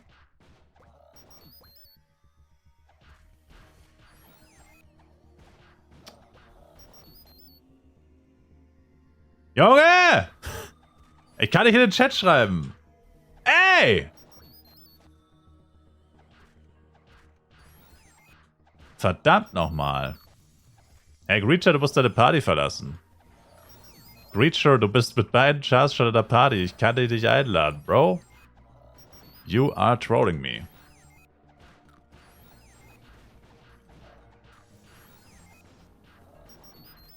Sir. Jetzt, das ist so nervig, wenn du in Chat... Ich habe die ganze Zeit probiert, Party-Invite zu schreiben und pipapo. Und jedes Mal, wenn einer währenddessen mal eine Anführerbestätigung triggert, dann wird dann wirst du automatisch aus dem Chat rausgekickt und dann, wenn du Enter drückst, das ist so nervig, ey. Also andere Leute können quasi dich aus dem Chat quasi vom Chatten abhalten. Super nervig. Jazz Boots, Dex plus 3, STA plus 2, damn. Unlucky. Wann ist eigentlich Anniversary? Mitte Mai. Übernächsten Donnerstag. Donnerstag in 2 Wochen. Müsste es sein.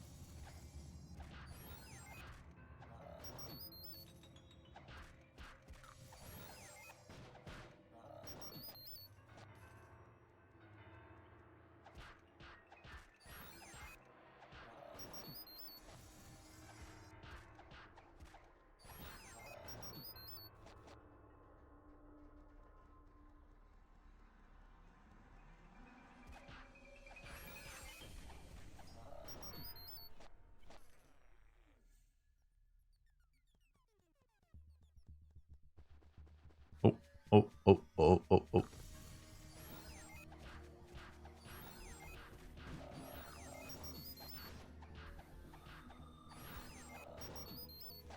Geht der hinter EWP in Universe eigentlich oder spielt man eher den STR? STR. Int geht nicht wirklich. Das, was den Int-BP kaputt macht, ist die fehlende Cast-Time. Der kann halt legit kaum bis keine Cast-Time kriegen. Außer durch Pet Grace und halt Power-Ups, aber ansonsten kriegt er quasi gar keine Cast-Time. In seinem normalen Equipment ist einfach keine Cast-Time vorgesehen. Aber er braucht sie zwingend, um spielbar zu sein. CS, ja. Cast-Time durch Blessings ist leider sehr teuer. Also ja, aber da zahlst du auch nochmal ordentlich Kohle. Literally unplayable eigentlich. Int AOE. BP. Literally unplayable.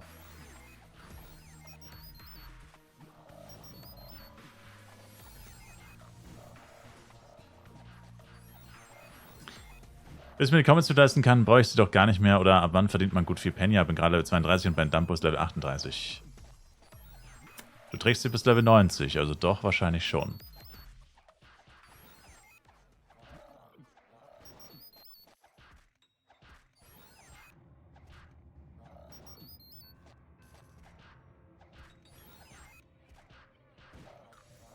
Ab 90er Suit gesucht, erste 2 Shops 39 Mio, dritter Shop 1,5. Ja, manche Leute, ich weiß es nicht. Manche Leute packen alles sauteuer rein und hoffen einfach, dass jemand kauft. It is what it is. Ich sag nur Nation Helm 50 Mio. Haut mich immer noch vom Hocker. Einer hatte einfach Nation Helm für 50 Mio drin. Einfach ein freaking Helm für 50 Mio. Das, war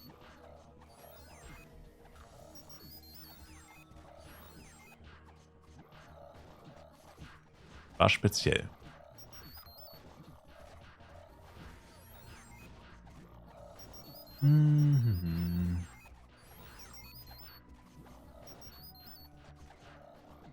Wie cool wäre Ranger mit Cast Time? Ranger mit Cast Time wäre broken. Findest du den SDR-BP und den AOE-Klassen mit Face-Tanken? Ich habe ihn ehrlich gesagt noch nie wirklich ausprobiert. Kann ich nicht viel sagen. Also ich selbst habe ihn nie gespielt. Ich müsste aber denken, also ich vermute mal, es spielt sich ähnlich wie AOE Knight. Bisschen besser vielleicht, weil sein Skill ist Non-Target. Achso, ne, weil AOE Knight ist auch Non-Target. Ne, eigentlich müsste er wie AOE Knight sein. Er castet halt schneller, die Animationszeit wurde ja verkürzt. Also eigentlich müsste sich der AOE-BP anfühlen wie ein Knight mit Cast-Time, so ungefähr. Das wäre jetzt so mein Vergleich.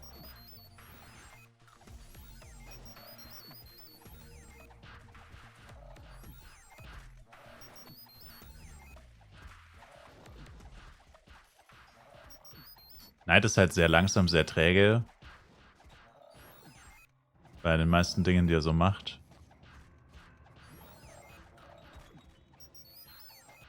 Und ja.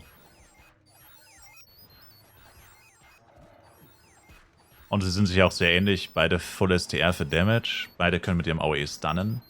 BP mit Stonehand, Knight einfach so. Dürfte sich wohl recht ähnlich spielen. Beide sind Nahkampf, haben nicht wirklich Fernkampffähigkeiten. Knight noch ein kleines bisschen besser, weil er den Call of Fury hat.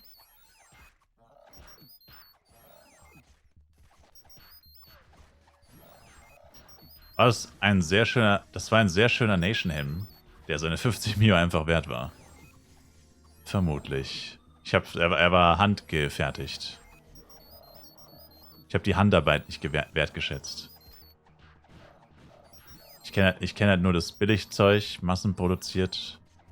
Der war handmade. 4,5 Mio für A-Pros in Ordnung. Jo, sollte passen. Hier ist ein Shop Euroniteba Boots 99 Mio. Wow.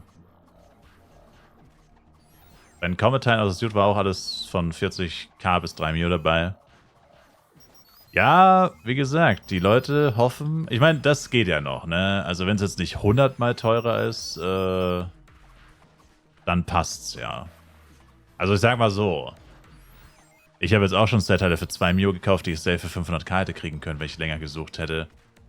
Irgendwann hat man halt die Frage, suche ich jetzt 5 Minuten oder kaufe ich einfach das Erstbeste und level 5 Minuten dafür länger oder früher wieder. Und genau deswegen funktioniert es ja auch, wenn man es halt nicht übertreibt. Aber manche Leute übertreiben das halt so maßlos mit dem, ich stelle es mal ein bisschen teurer rein und hoffe mal, dass jemand kauft. Dass es halt wieder an Scammen grenzt. Also man kann ja machen, ich sammle einfach alle Set-Teile, die halbwegs interessant sind und tue alles für 2 Mio in den Shop. Damit wirst du wahrscheinlich recht gut fahren, weil manche oder die viele sind nicht zu faul. Aber wenn du sie halt für 20 in den Shop stellst, das kauft dann eigentlich keiner. So, man muss halt einen Mittelweg finden, ne? Weil da sagt ja auch keiner was. Wenn es halbwegs angemessen ist. Aber wie gesagt, so irgendwelche random-ass-Set-Teile für 50 Mio in den Shop stellen, da brauchst du nicht hoffen, das kauft einfach keiner. Da wird niemals jemand kommen, das kaufen. Außer er ist von allen guten Geistern verlassen oder so sturzbetrunken oder was auch immer, so zugekokst, dass es gar nicht mehr peilt. Aber dann brauchst du halt auch keinen Shop aufmachen, also crazy. Einfach nur crazy. Wie dieser Typ vorhin 120er Waffe für 700k stand, war der Titel und sie waren einfach für 800 Mio im Shop, also für 7,99 Millionen. Also, das ist einfach nur, warum? Also, keine Ahnung. Ich meine, das ist nicht einfach nur übertreiben, das ist literally Comedy. Das ist schon Comedian-mäßig. Vielleicht hat er seinem Kumpel gesagt, hey, guck mal, ich verkaufe für 800k 120er Waffen. Dann hat der gesagt, hey, wo ist dein Shop? Und dann, da ist er doch. Und dann, oh, haha, hast mich erwischt. Keine Ahnung. Vielleicht war es ein Running Gag, ich weiß es nicht. Am Freitag frei Knox. Ich habe Urlaub bis 21. Mai. Ich habe so oder so Urlaub. Am frechesten sind die mit S-Pro 5 Mio im Shopname und S-Pro ist low drin. Das sowieso. Teilenweise nennen sich Shops schon legit, um zu zeigen, dass es kein Scam ist. Ja, bis die Scammer das auch machen. Wenn die Scammer sehen, dass das funktioniert, dann machen sie es auch. Bruh.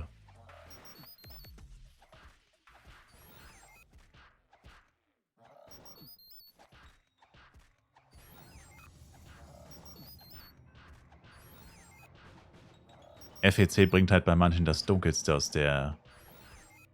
das Dunkelste in der Seele hervor.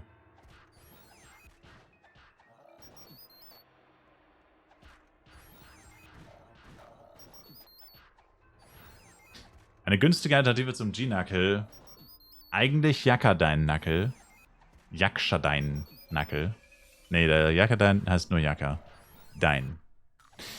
Yakadain-Knuckle, Clockworks, aber der ist leider nicht günstig. Der kostet auch irgendwie 10 bis 20 Mio gerade noch. Leider. Das wäre theoretisch der Low Budget. Leider ist er hier nicht Low Budget. Gerade.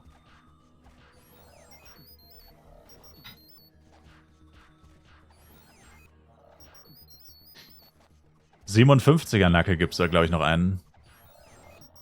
Sigmoon-Knuckle oder so heißt der, glaube ich. Mit Z.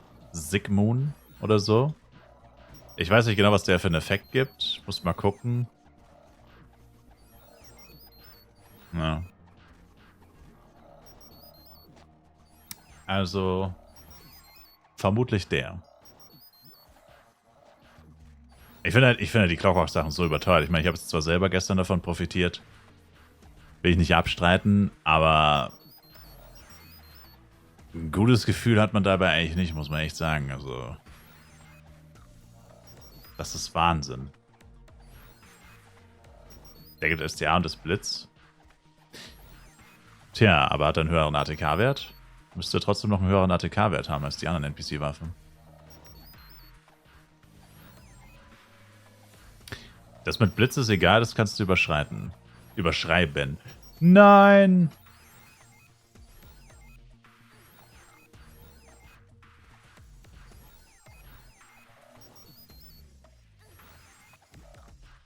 Boah.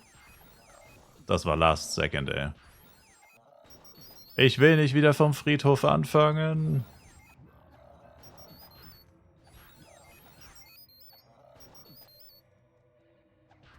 Gut, dass da nicht 6 Agros nebeneinander stehen. Echt schön, dass da nicht 6 Agros nebeneinander stehen.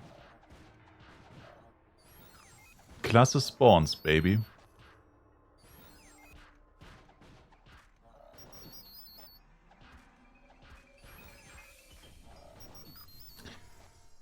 Leider ja, Sakuri, das ist so ein Bug.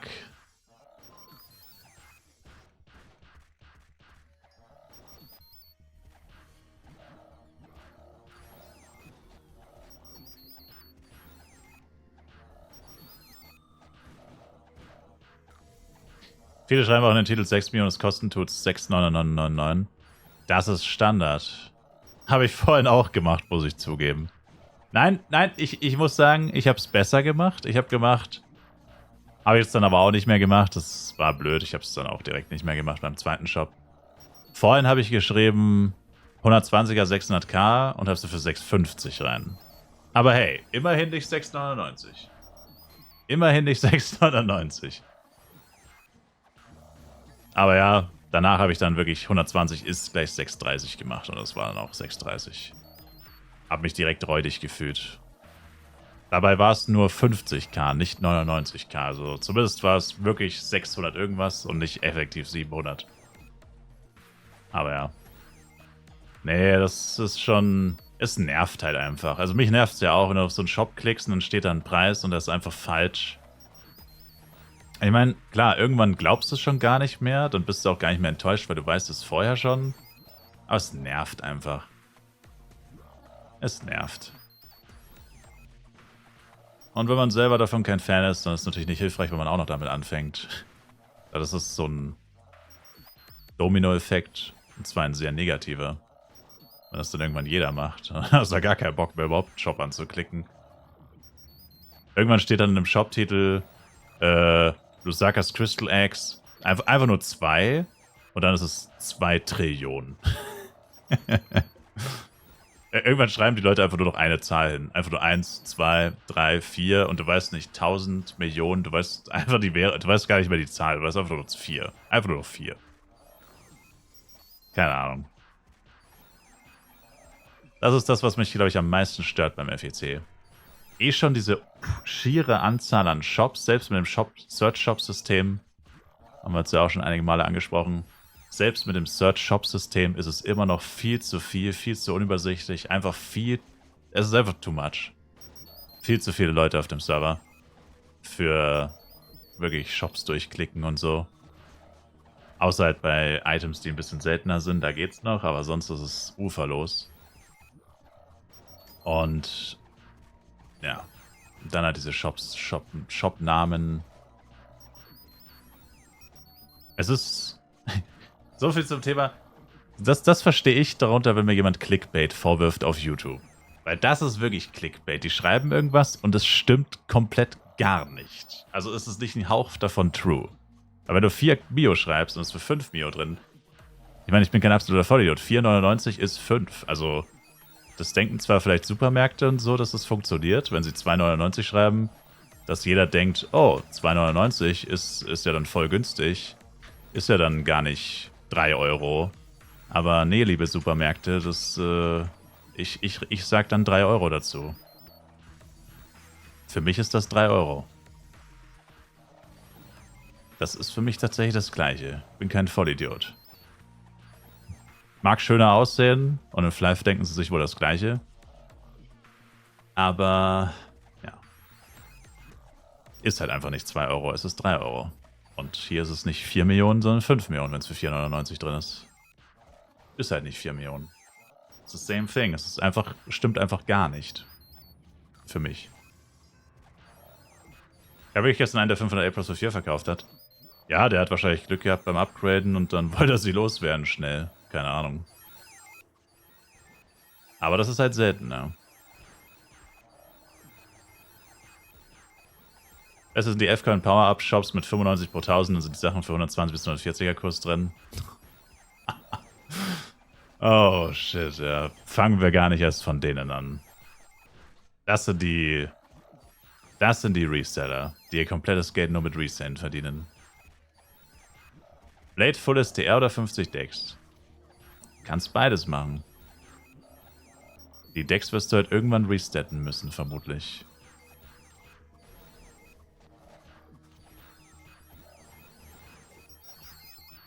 Aber im Early Game durchaus hilfreich. Early sind Decks schon ganz cool. Bei 1v1.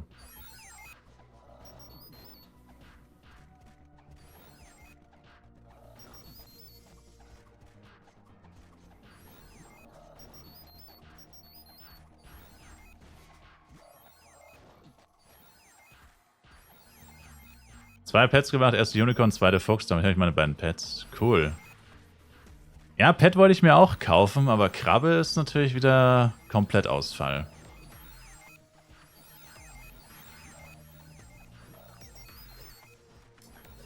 Krabbe ist leider... Ich habe gestern... Ey, das war vorm Offline-Gehen, ne? Da hatte einer eine Krabbe 1-2, also E. Ich weiß nicht, das 2 hat, glaube ich, 30 oder 40% Wahrscheinlichkeit. Also ob du 1-1 oder 1-2 kriegst, ist fast ein Coinflip. Das zweite Level ist halt so einfach. Und er hat es für 65 Mio im Shop. Und ich habe so cleane Krabben gesehen, so für 10 bis 12, wo ich sage, okay, ja gut, ist halt das beliebteste Pet. Das Pet halt so, mehr oder weniger. Und dann dachte ich mir so, na komm, hey, 12 clean, er hat die perfekt, also 1-2, perfekt, in Anführungszeichen. Komm, sag ich mal 25. Direkt in dem Moment, wo ich schreibe 25, denke ich mir so, irgendwie fühlt sich das nicht richtig an. 25 für 1-2 bin ich komplett bescheuert. Das ist so leicht im Endeffekt 1-2 zu kriegen. Naja, schreibe ich ihm 1-2 für 25, komm, mach mal. Und schreibt er mir, hä? Hallo, das ist eine Krabbe, die ist 1-2. Dann fängt er an, mir die Story vom Gaul zu erzählen. Sein Freund hat 7 Eggs gestüpft und keine einzige Krabbe bekommen. So selten. Nein, 65. Für eine 1-2 Krabbe wollte der 65 Mio. Also so 800 F-Coin oder so. Ich denke mir so, Junge, bist du eigentlich von allen guten Geistern verlassen? Der hat gar nicht mehr geantwortet irgendwann. Hab ihm dann gar nicht mehr geantwortet. Also der hat mich schon auch wieder für einen absoluten Vollidioten. Also ich habe mich selber echt schon verarscht, weil ich fucking 25 für eine 1-2 Krabbe zahlen wollte. Ich dachte mir selber schon, was stimmt eigentlich mit mir? Und dann dachte ich mir schon so, Junge, ich mache dir so ein großzügiges Angebot, das Scheißding ist niemals 25 wert und du nimmst es nicht an. Du bist so ein greedy Motherfucker, dass du es nicht mal annimmst. Also wirklich. Vor allem das Krasseste ist, in seinem Shop waren C-Pads für 12 Mio, C und das E-Pad für 65. Also what the fuck? Das war wirklich beyond. Das war mental. Diese Leute, die brechen mich. Also genau deswegen verhandle ich so ungern, genau deswegen shoppe ich so ungern, um nicht auf solche Leute zu treffen, weil die machen mich so fertig. Packt es einfach nicht. Ich pack's einfach nicht. Danke für den Resub, Good Life. I appreciate it. Hat uns wieder über eine Stunde Timer gepusht. Ja. Also solche Leute sind der Grund dafür, dass manche Leute absolut keine Lust auf Handeln und Verhandeln und so einen Scheiß haben. Genau wegen so einer Kacke, ey. Also, wie gesagt, ich fand, es war, also im Nachhinein dachte ich mir so, Junge, 25 war echt ein richtig gutes Angebot. Hättest du es da einfach angenommen, dann... Aber naja. Jetzt habe ich immer noch keine Krabbe und, ja, mal schauen. 45 Mio für GX. Klingt tatsächlich ganz fair. Aus meiner Sicht. Ich weiß nicht, was sie wert ist. Aber klingt ganz okay, 45 für eine GX. Also eigentlich klingt es teuer, aber ist halt teuer. Ist halt kein günstiges Item, die GX.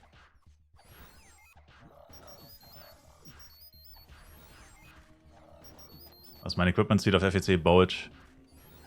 I don't know. Jeden Tag, wenn ich reinschalte, ist Timer bei Stunde. Tja, der Timer war heute auf 7 Stunden. Der Timer war heute bei 7 Stunden. Wieder mal. Sir.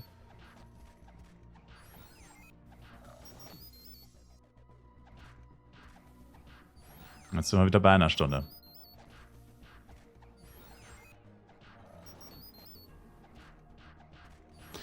Do you use F-Coins? No, I don't.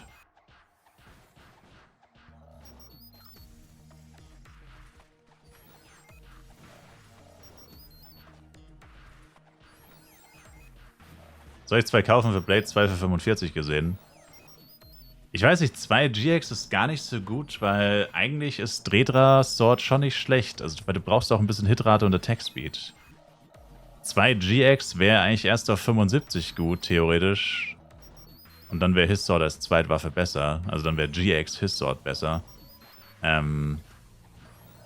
weil dir auf 60 hast du einfach keine Attack Speed und Hitrate ist auch kacke. Selbst mit Comet Set. Das Drehdra Sword ist gar nicht so verkehrt. Also GX Drehdra ist schon eine Goated Combo. Oder Tidra, ist egal. Auf jeden Fall diese CW-Waffen.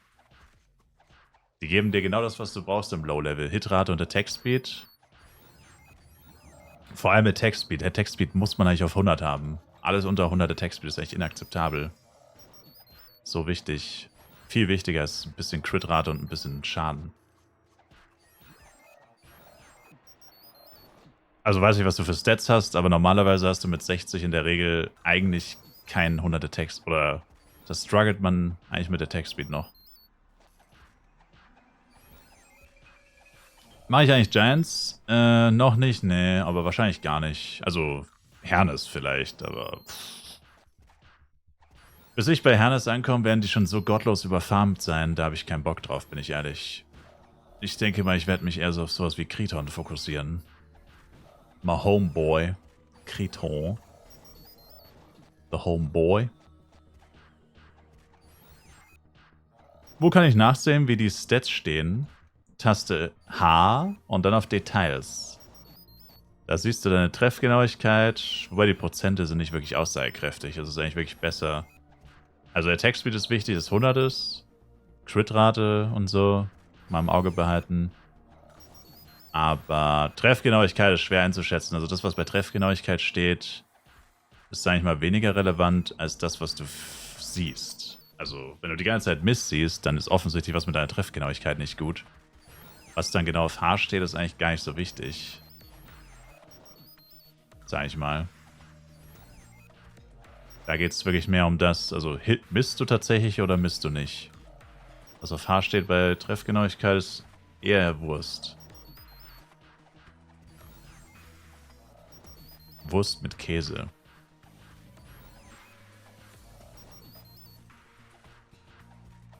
Was genau dann steht bei 1v1 Knight, Two-Handed oder Schwert und Schild?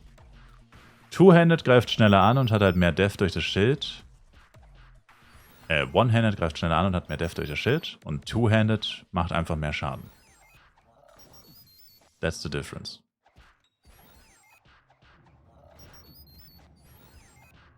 One-Hand eignet sich halt für Hybrid. Auf Schilden zum Beispiel kann man jetzt zum Beispiel 15% Blockrate erwecken.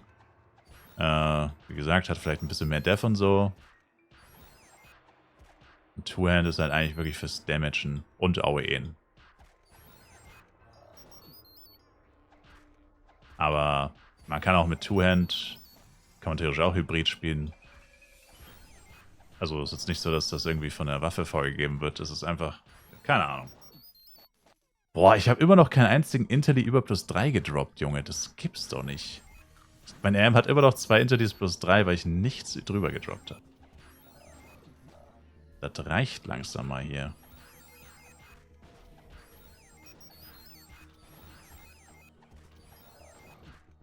Kann man Kretons mit 2 Chars machen? Klar. Also ich finde sogar mit 2 Chars ist es leichter als mit 3 Chars. Ich finde es mit Tank schwieriger oder nerviger als mit nur RM und Damage Dealer. Der RM muss sich halt immer barrieren. Da muss er nicht mal weglaufen, dann kannst du beim Weglaufen gar nicht verkacken. Und der Damage Dealer muss halt genug aushalten, könnte es einfach nicht stirbt.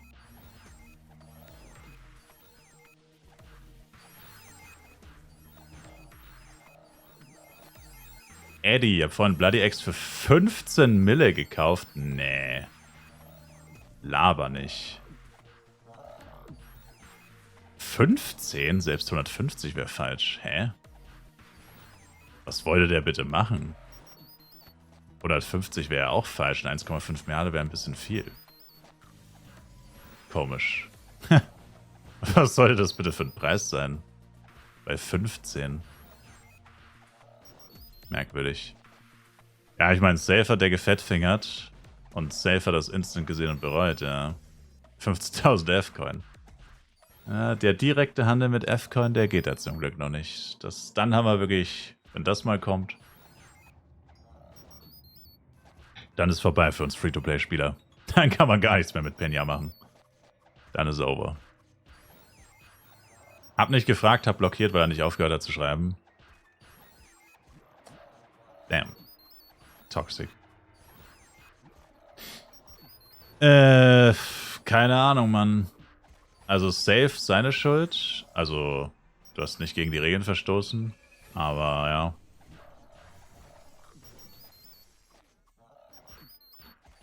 I don't know. Ich meine, theoretisch, wenn du ein schlechtes Gewissen hast, kannst du ihm ja 20 Mio schicken oder so.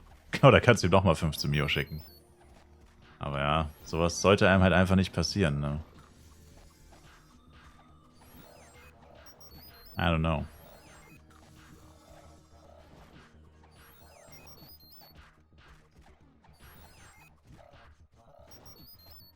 Shenya, willkommen zurück. Aus Fehlern lernt man. Hoffentlich, also das sollte dir nicht zweimal passieren. Wenn dir das zweimal passiert, wäre ein bisschen crazy. Ich habe vorhin eine Bloody Axe für 150 verkauft. Soll ich es nochmal machen? Für 15, nicht für 150. Für 150 wäre es auch falsch gewesen. Aber ja. Erst hat er eine für 15 verkauft, dann für 150 und dann endlich für den richtigen Preis. Was auch immer der richtige Preis ist. Das X-fache davon. Ja. Schick ihm einen Stack Star Candies, dann ist der Schinken auch gut bezahlt. Diese Quest mit 200 Muffin Buckets ist ja mal sowas von eklig. Naja, die Muffins sind einfach eklig. Das ist das Problem, ne? Aber ja.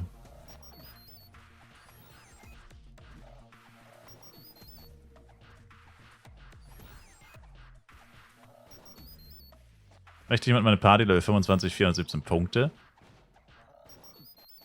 Aber wann zählt ein M wieder erst inaktiv? Nach ein paar Sekunden, nachdem er geheilt hat. Meistens. Oder getankt hat. Oder Damage gemacht hat. Aktiv war.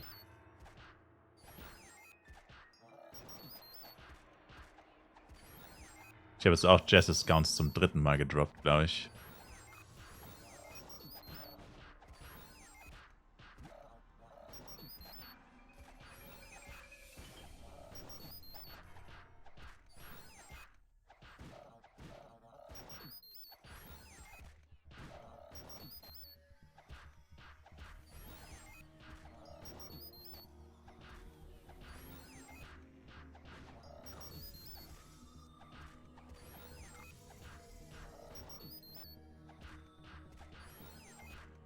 Gleich wieder Inventar voll. Ein Zeichen Bolt. Ein Zeichen, das ich gekonnt ignorieren werde.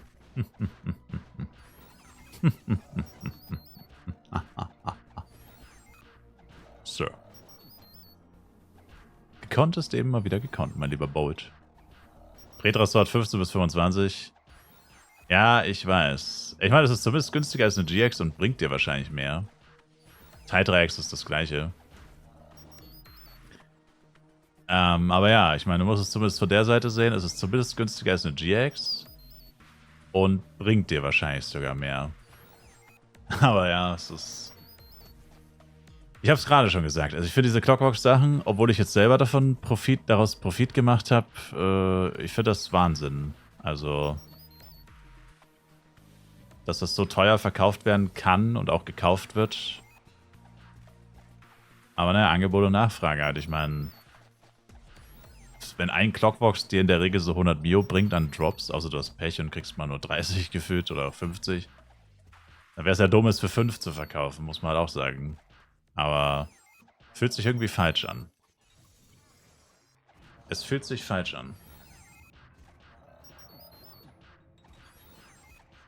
Es fühlt sich nicht richtig an.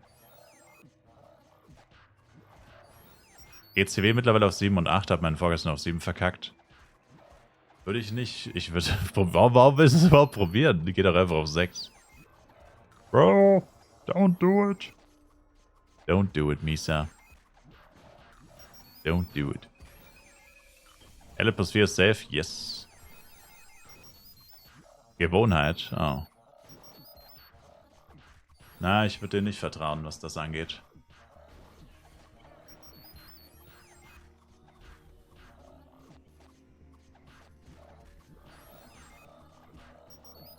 Sparkling Sword, meine Boys and Girls, die Sets sind broken für Free-to-Play.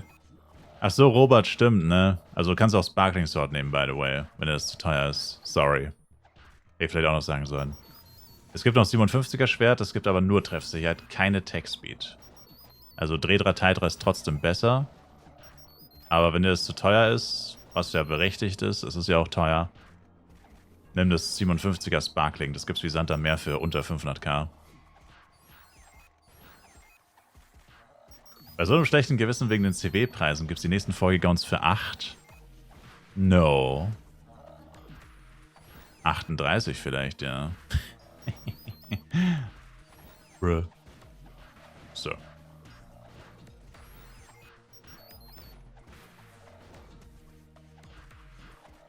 Was ist ein Genion-Suit wert? 5 bis 10 Mio vielleicht? Keine Ahnung.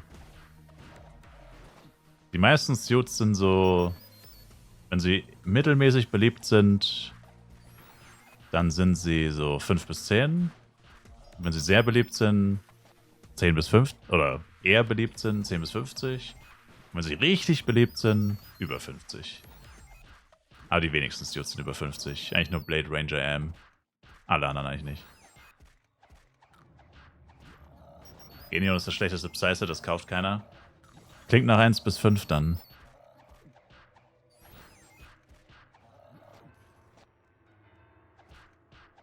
Bundiana gekauft für 85 Shibasa? No. Für 500 F-Coin.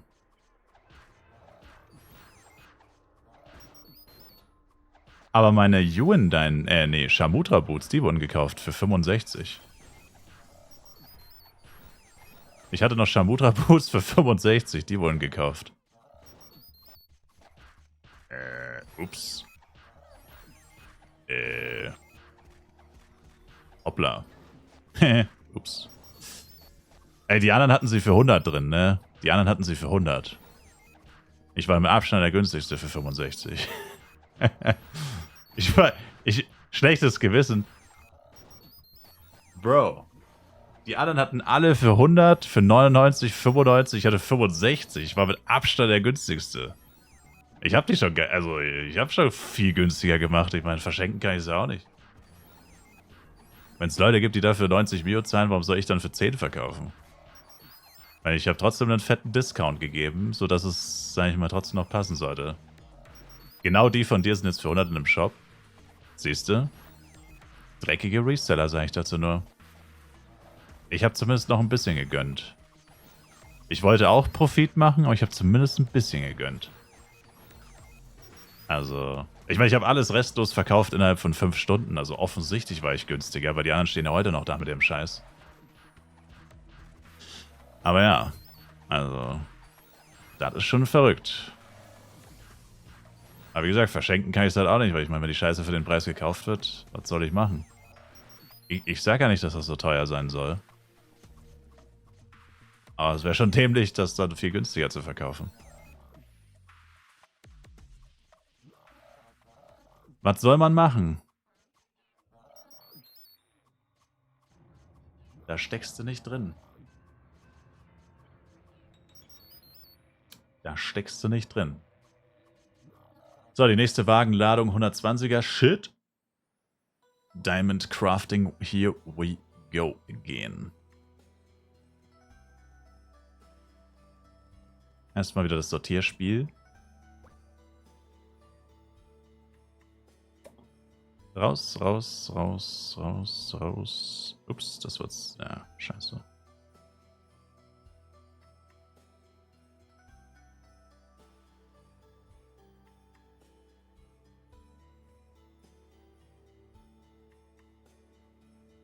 Bruh.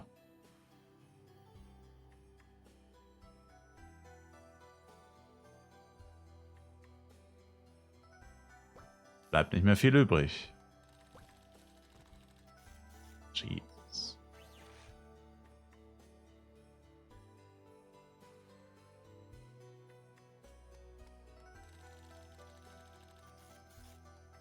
Warum gehe ich eigentlich bei dem Furry verkaufen? So ist nicht alles Furries in Astria? Das sind doch alles Furries.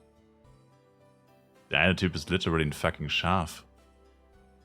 Der eine Typ ist literally ein fucking Schaf. Aber dem kann man auch nicht verkaufen.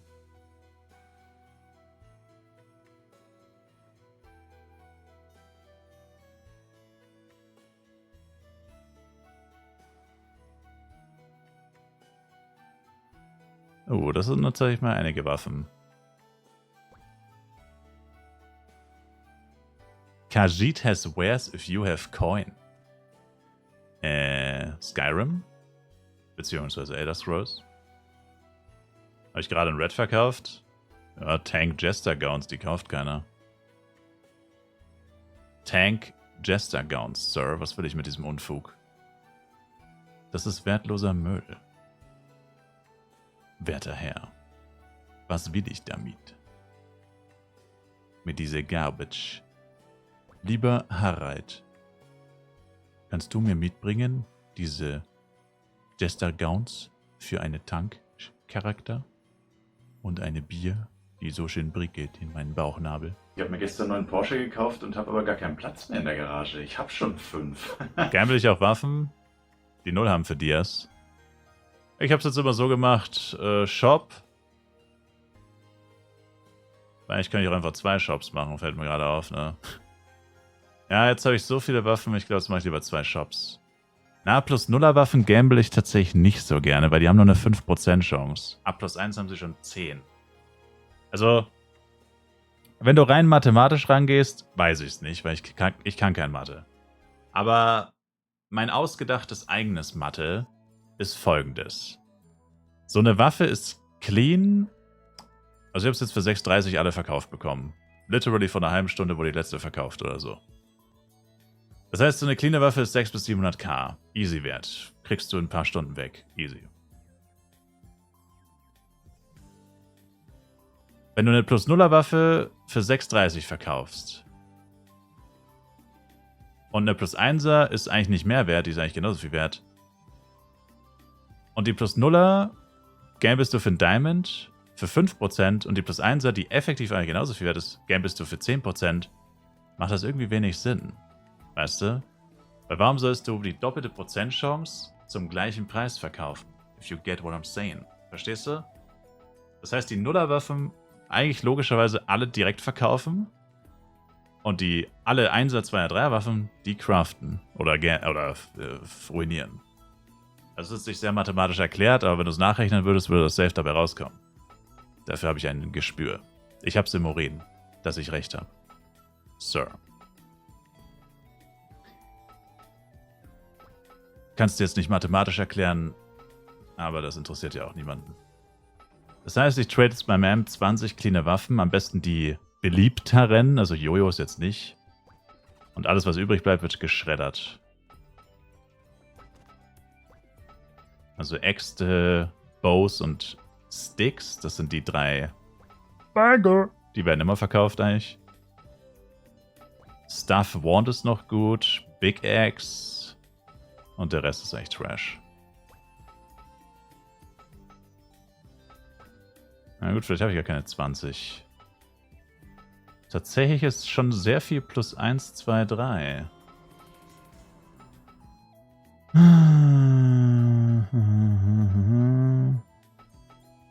Mit Bows, Sticks und X könnte wahrscheinlich ein kleines bisschen teurer machen.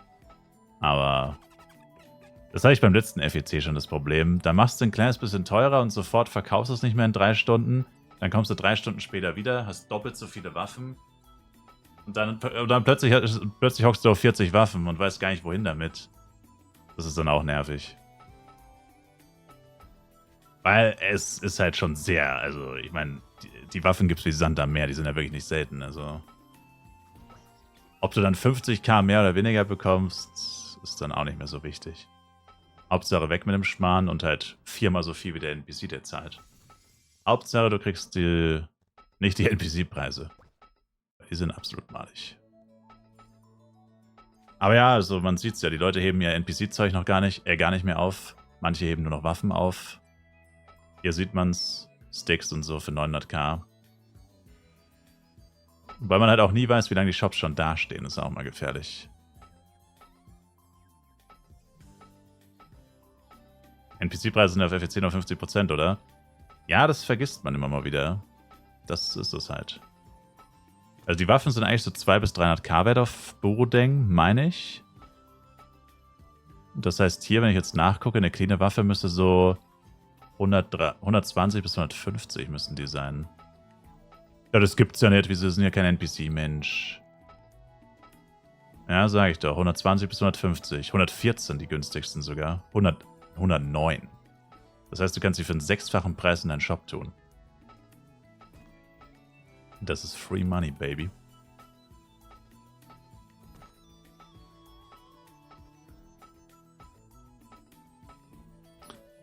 Wobei ich jetzt meine Äxte und so doch ein bisschen teurer mache. Machen wir 690. Zumindest die Äxte und Bow.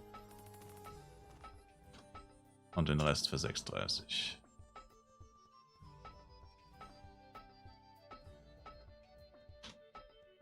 Scheiße, da ist noch ein Bow. Verdammt!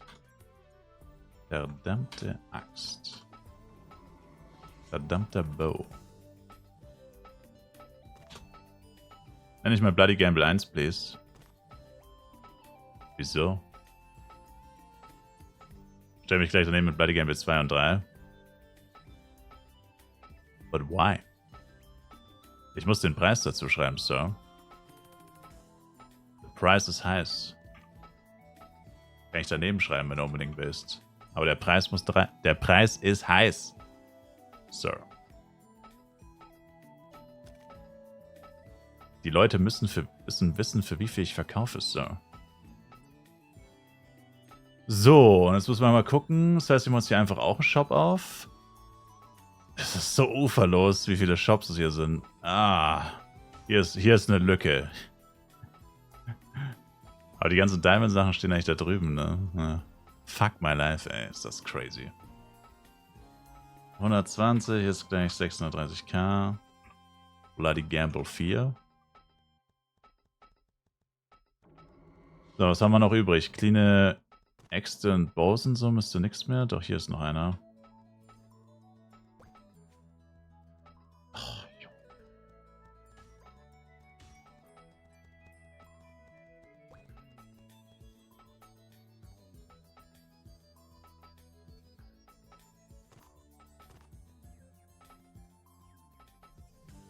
Mach Paar für 680 rein, das sieht mehr aus wie eine 3.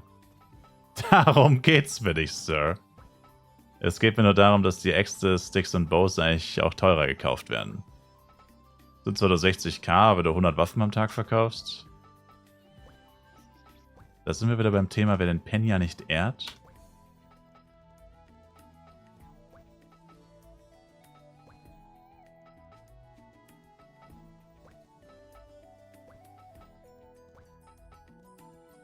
Okay. Ich weiß nicht, ob Swords überhaupt gecraftet werden. Swords werden ja ziemlich gehatet, von dem, was ich so mitbekomme. Momentan.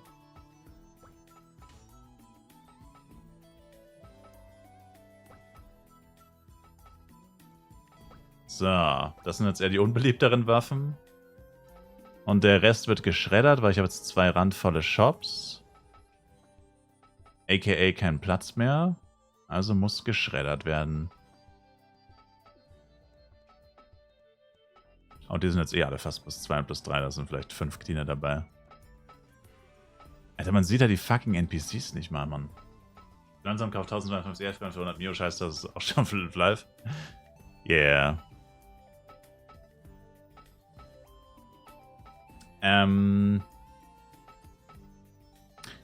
Let's go, baby. 1 Diamond. 2 Diamonds. 3. 4. Ne, es sind 3. Fuck! Wieder 3. Boah, das sind einfach 10 in a row fehlgeschlagen am Ende. Unlucky. Hoppla. Moment mal. Wait a minute. Falsches Storage. Das war die falsche Storage Unit. Das war die falsche Storage Unit. Ja, irgendwie, weiß auch nicht. Irgendwie mache ich nicht so viel Kohle, wie ich gedacht hätte, muss ich sagen.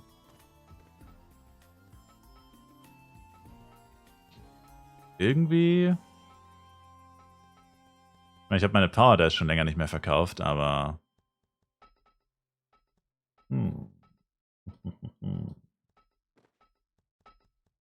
Ich könnte jetzt mal die Questies aus der Wüste holen. Ich habe gesagt, ich will ein bisschen warten. Das habe ich jetzt eigentlich. Weil die könnte ich jetzt alle abgeben, bis auf die Ring Cruet. Bis auf die Pop Shift. Aber ich könnte sie trotzdem schon mal holen.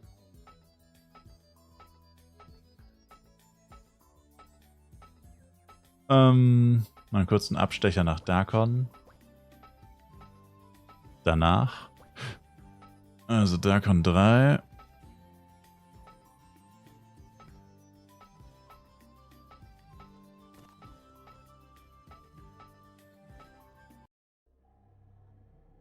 Bei was liegen Intelli plus 7?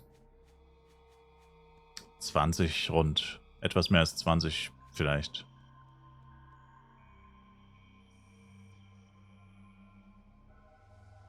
Sie geben 8 Int und Intiret, die 10 geben, kosten so knapp 30. Also müsste so um die 20 sein, sowas wahrscheinlich.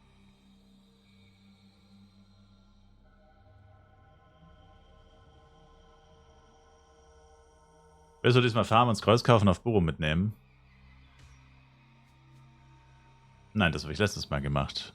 Dieses Mal will ich Equipment erspielen.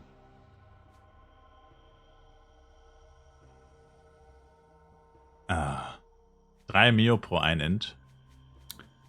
So könnte man auch rechnen, Sir.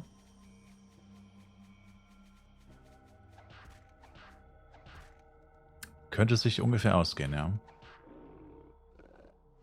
Oh, damn, ist schon 21 Uhr. Ich müsste ja noch auf Buro-Ding Dailies machen, tatsächlich. Wieder mal. Ist schon wieder so spät. Mein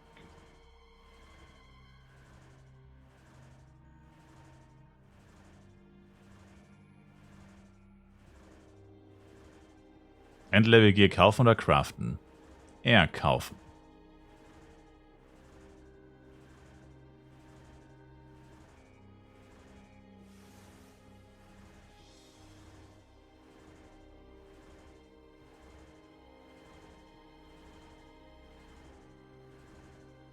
Craft macht mehr Spaß. Ja, und man kann also sein Geld verlieren. Super. Spaß, Spaß, Spaß, Spaß, Spaß.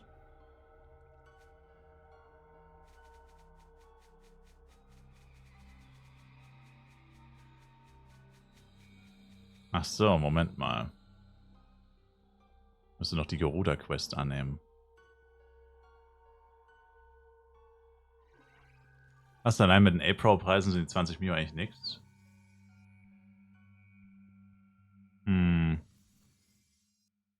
Ja, aber du vergisst, dass ein Intiret bei jedem Clockworks droppt, eigentlich. Auf FEC zumindest. Also halt literally. Das ist eigentlich wertloser Schmutz, by the way. Also freu dich, wenn du dafür freaking A-Products bekommst. Und zwar nicht nur eins, sondern gleich mehrere. Das ist geistesgestört. Also no front, ich meine nur, also das ist der blanke Wahnsinn. Lieber und genießen. Genießen, dass man für eigentlich Müll so viel Geld momentan bekommt. Das sollte man einfach nur stillschweigend genießen. Also beschweren sollte man sich darüber auf jeden Fall nicht, weil auf Borodeng sieht das ganz anders aus. Na gut, actually auf Borodeng ist ein Interlead tatsächlich auch noch fast ein A-Product wert, lustigerweise. Aber halt auch nur fast. Und halt nur 1. Hier kriegst du gerade mehrere dafür. Aber ja, wie gesagt, also... Ich finde, da kann man sich absolut nicht beschweren. Also ich habe da ja ein schlechtes Gewissen, dass es so viel Geld dafür nehmen muss, kann, darf, sollte.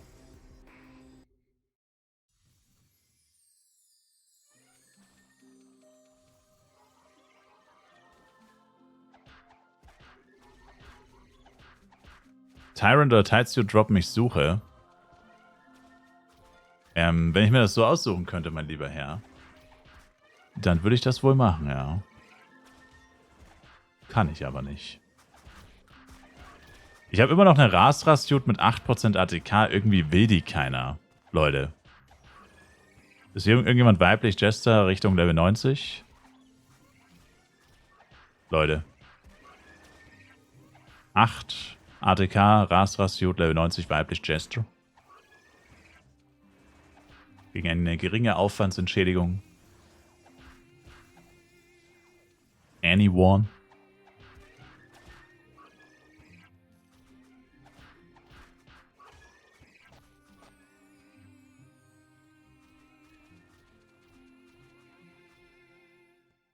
Das 30 Millionen für Comet plus 5 viel.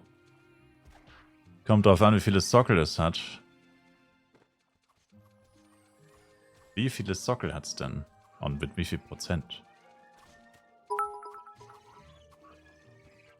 Hey, baby! Kiss a homie. Kiss a motherfreaking homie, man. Ich danke dir, Forever Iron 4.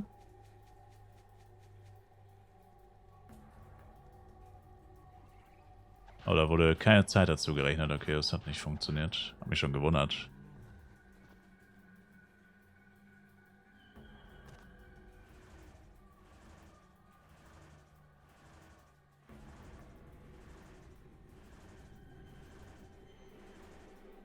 Bist du auf 38 gesprungen?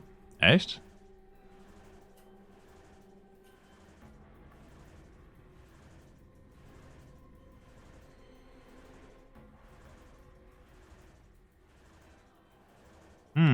Tatsächlich. Egal, mach noch dazu.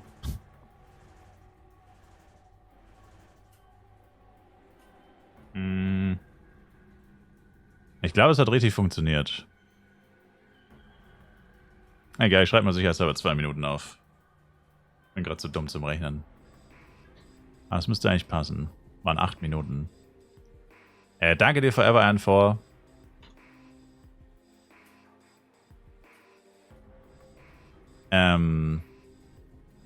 Danke dir für den Support.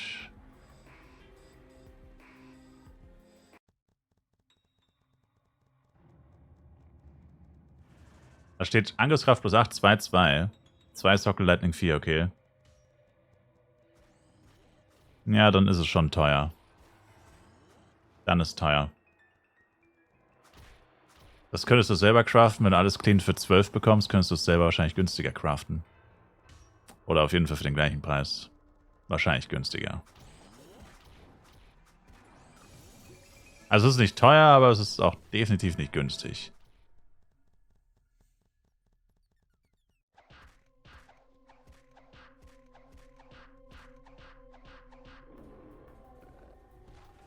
Also das heißt, ich brauche 120 Ring-Root und 120 Pop-Shift. Jetzt sollten mich die Viecher ja nicht mehr so gottlos fertig machen. Jetzt bin ich 111. Das letzte Mal, als ich hier war, war mit 105, 6, 7. Also bei Muffrin. Einige Level-Ups gemacht. Also wenn das jetzt nicht reicht, um zumindest nicht zu sterben, dann weiß ich auch nicht mehr. Die andere plus 5 kostet 50. Ja, aber wie gesagt, also keine Ahnung.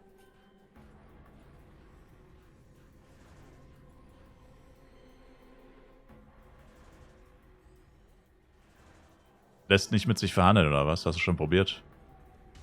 Ist das so einer, der nicht mit sich reden lässt?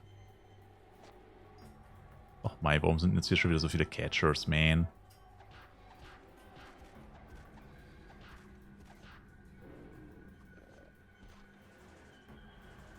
Yes. Ah. Keine Ahnung. Also ich finde es zu teuer eigentlich. Brauchst du eigentlich nur die Suit? Oh. Ja, das ist ja doch bescheuerter.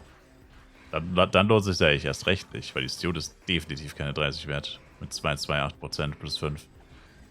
Die ist definitiv keine 30 wert. Ich dachte, es gibt Clean Suits für 12, gibt es keine mehr. Gibt es da gerade gar nichts mehr, oder was? Das ist ja Wahnsinn. Das ist ja der blanke Wahnsinn.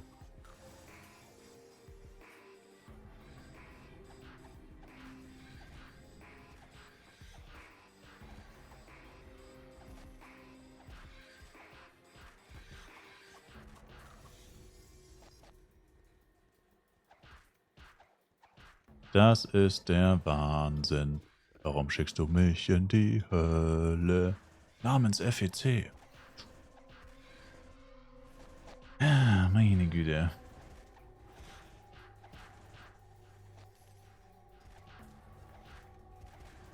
Fliff. Du sagst es. Hier ist eine plus 3 für 10,5. Das ist doch dann billig, oder? Ja, nimm die, mach sie plus 5 und haut 2 Sockel drauf. Und eigentlich reichen Lightning 3%. Oder du wartest, bis du selber 4% droppst oder du kaufst 4%. Also Lightning 4 habe ich heute schon für 4 Mio gesehen. Das wären also 8 plus 10, 15, 18, 5 und plus 5 machen kostet ich maximal 3 Mio. Wahrscheinlich. Und schon bist du bei 20 statt 30. So. Hast du eine Party, werde ich keine haben, oder? Gerade nicht, Sir. Schon CW gemacht heute? Konnte ich nicht, ich habe Cooldown. Dieser Mythos des Ein-Tages-Cooldown, nachdem man CW das erste Mal auf Easy gemacht hat. Also ich habe die Vermutung, dass das einfach ein Bug ist und manche haben ihn nicht. Auch auf Mittel. Wie gesagt. Ich kann nicht CW machen. Ich habe Cooldown. Bei beiden. Ich kann erst in 4 Stunden 55. Es sagt zwar jeder, dass das geht, aber bei mir ging es nicht. Also, wie gesagt. Für mich ist das anscheinend ein Bug. Wenn man Sonntag CW macht, kann man am Montag wieder rein. Hab Sonntag CW easy gemacht, Montag CW Mittel. Du glaubst, dass das mit dem Tag zu tun hat? Bei mir war es nach Server-Neustart wieder frei. Aber bei mir nicht. Zeigt immer noch einen Cooldown an. Na, also da scheint schon mehr dahinter zu stecken. Also ich kann mir nicht vorstellen, dass es einfach random ist. Das mit Sonntag hört sich zumindest mal nach einer etwas solideren Theorie an. Was aber auch dämlich ist, weil der Cooldown sollte ja 48 Stunden ab dem Betreten sein. Nee, eben nicht. Der Cooldown ist einfach 2 mal 0 Uhr, basically. Also, ich weiß nicht, was das schon wieder für ein Schwachsinn ist. Weil das ist auch 1000%ig nicht so gewollt. Da steht ja extra, Cooldown ist 2 Tage. 2 Tage bedeutet 2 mal Server neu, also 2 mal Server 0 Uhr. Also ich weiß nicht, was das schon wieder für ein absoluter Schwachsinn von diesem Spiel ist. Totaler Unfug. Dass nicht einmal was richtig funktioniert in dem Game ist schon erstaunlich.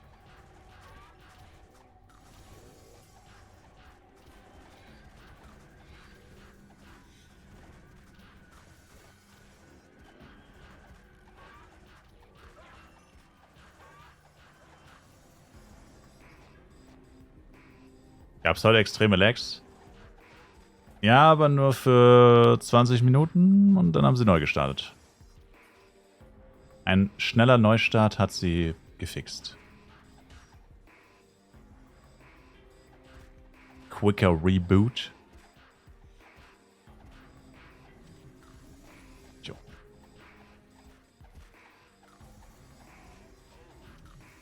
Die Viecher polieren mir einfach immer noch die Fresse, selbst mit 111. Polieren die Viecher mir immer noch nach Strich und Faden das Fressbrett. Liga plus 7 für 5 Mio. Klingt gut. Oder klingt okay.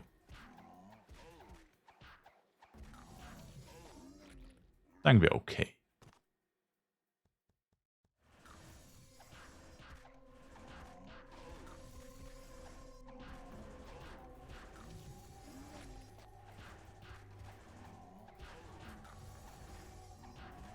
Mein Beef-Up läuft ab.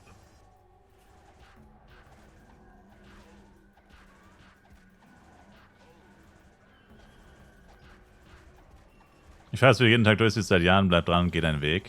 Dankeschön, Sir. I appreciate it, Sir.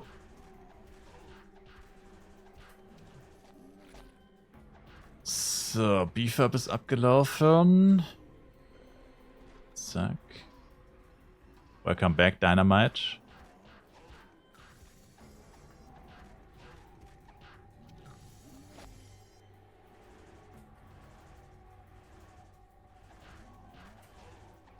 Junge, wie viele Catcher hier sind. Was geht eigentlich ab, Alter? Das ist der 5. oder 6. Mindcatcher in a row und da hinten latscht auch einer rum. Das ist ja auch crazy. Dass die Leute sich alle zu fein, ein paar Catchers einzusaugen.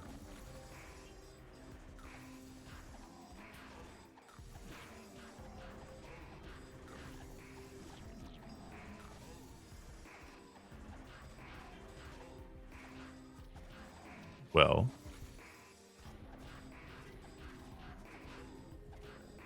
Kaum ist es ausgesprochen.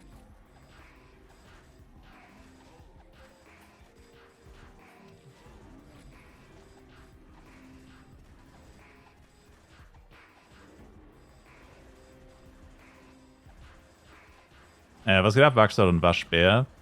Wie lief das Game denn heute? Hoffe, wenn ich später anfange, länger spielen zu können. Junge, was geht? 3 Krasek nebeneinander. Es läuft gut heute. Cheer Reminder. Vergesst nicht euer Cheer. Gratis XP, 5% XP für 10 Minuten. Cheer Nation. Nicht Vergation. Einmal Schluck auf, ja. Einmal fett gerülpst, dann ging's wieder. Der Wal hat einmal kurz das, wie heißt das, Blaseloch benutzt. Das Blasloch war verstopft. Upsi. Ja, zum Glück war mein Glas leer. Hoppala. Wie ungeschickt von mir. Stay hydrated, by the way. Ah, stay hydrated.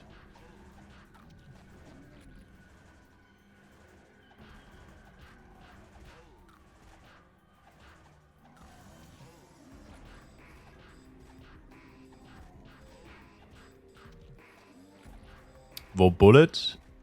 Hab schon eine Flasche Intus heute, aber ich gönne mir wahrscheinlich noch eine zweite nachher.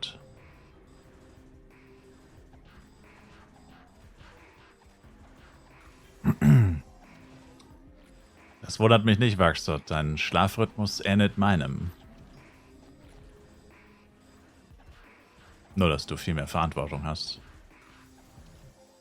Bro. Ist ja ekelhaft. Was genau? Was genau ist ekelhaft? Das könnte jetzt auf vieles zutreffen.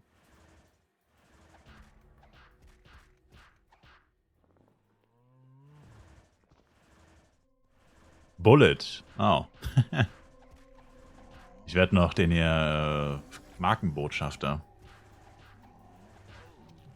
Willst du 110.000 Dollar gewinnen? Dann spiel jetzt die FWC World Championship 2025 mit Bullet Energy. Für den extra Kick. Official Fly FEC 2026 sponsert bei Bullet Energy. Die Bullet Energy FEC 2026.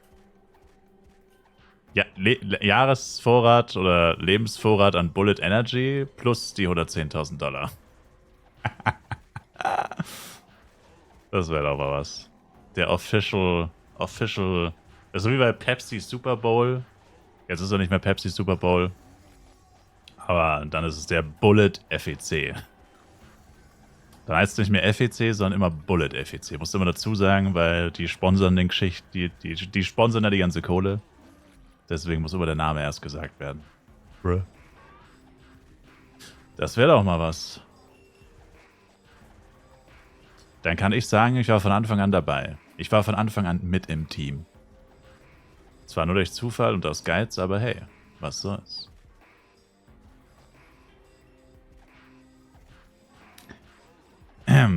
Ja, Fly-Färbung auf dem Etikett im Supermarkt wäre natürlich auch geistes.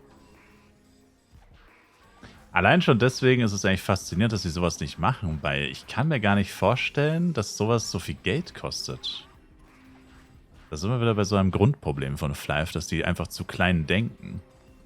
Weil man sieht ja, was passiert, wenn Leute Bock haben. Ich sag nur FEC, plötzlich spielen zehntausende Menschen auf einen Schlag. Die kommen ja auch irgendwo her. Und ich meine, wenn jetzt zum Beispiel mit irgendeinem Getränk oder irgendeinem anderen Produkt der Turtle Beach FWC zum Beispiel.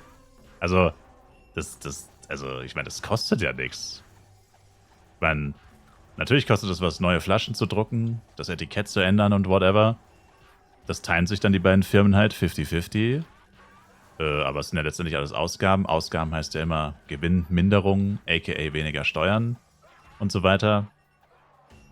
Also, keine Ahnung. Verschwendung meines Talents. Nope is dope ist mal wieder back. With the 10 gifted.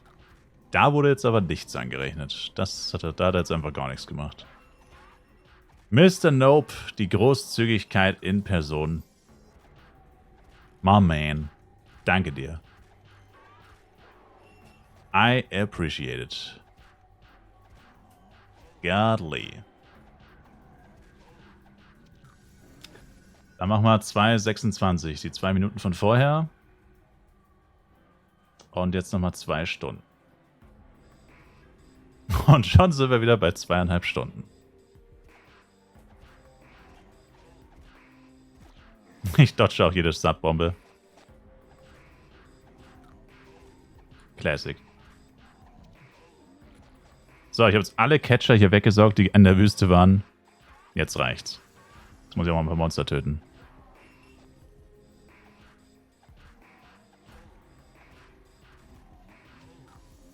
Vigor plus 7 für 3 MIOW. Ich glaube schon, ja. Ich glaube schon.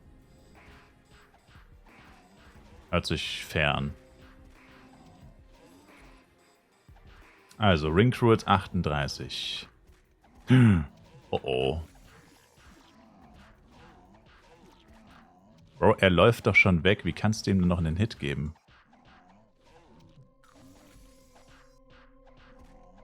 Wo geht die Quest weiter? Historiker Invi, wenn ich in SM unten abgegeben habe? Du musst mal gucken. Hachal heißt der Typ. Also bei solchen Quest-Reihen, by the way, empfehle ich euch, nehmt Flyfipedia zur Hilfe. Da könnt ihr die Quests eingeben. Oder Madrigal Inside hat es wahrscheinlich auch so ähnlich, ist egal, aber nehmt auf jeden Fall irgendeinen Wiki oder Fansite zur Hilfe. Dann könnt ihr die Quest einfach eingeben, ihr könnt das Wiki auf Deutsch oder Englisch stellen. Ist wichtig, weil sonst kommt nur Schwachsinn raus. Das Ingame-Tool, nee, ich würde es im Browser öffnen, weil das Ingame-Tool ist, das nervt, also mich nervt das immer Ingame, ich mache es lieber im Browser auf. Und dann könnt ihr nämlich einfach, falls ihr mal irgendwie nicht gelesen habt, eigentlich sagt das euch, die NPCs sagen euch, wo ihr als nächstes hin müsst, aber das liest sich ja kein Mensch durch, ich weiß. Also eigentlich sagen sie es euch in-game tatsächlich, zu wem ihr müsst. Und wenn ihr den NPC kennt, dann wisst ihr, wo er steht, aber egal. Jedenfalls, ja. Flyfipedia auf die Sprache einstellen, der ihr Flyf spielt. Hoffentlich Deutsch, alles andere ist cringe. Wer Flyf nicht auf Deutsch spielt, cringe. Und, dann gebt ihr einfach den Namen der Quest ein. Oder Questreihe oder die letzte Quest, die ihr gemacht habt, whatever. Oder den NPC, bei dem ihr gerade wart. Und dann findet ihr sofort die Questreihe. Und dann könnt ihr immer auf unten weiterklicken. Und dann zeigt es euch immer den Start-NPC an. Und falls ihr nicht wisst, wo er steht, könnt ihr auf den NPC-Namen klicken und dann zeigt es euch an, wo der steht. Steht in den AGBs, wo es weitergeht. Ihr habt die Cookies nicht akzeptiert, deswegen wisst ihr nicht, wo es weitergeht. Ihr habt den Tracking-Link blockiert. Aber ja. Also da sind die Fansseiten, Wiki, whatever, die sind da ziemlich hilfreich dafür. Weil die halt die API quasi auslesen. Und da hängt das ja auch alles miteinander zusammen. Das ist tatsächlich ganz cool. Dekans Mine wäre auch so eine Quest, wo das ganz hilfreich ist. Dekans Mine, Historikerin und Reonan sind wahrscheinlich die drei, die in Anführungszeichen am kompliziertesten sind. Kompliziert trifft es nicht ganz, aber genau.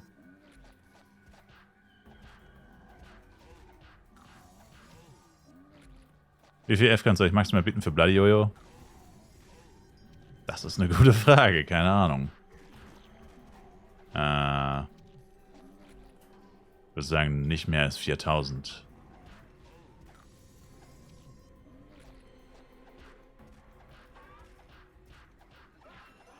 Aber ich weiß auch nicht, wo Bloody-Waffen gerade liegen, ne? Also, keine Ahnung.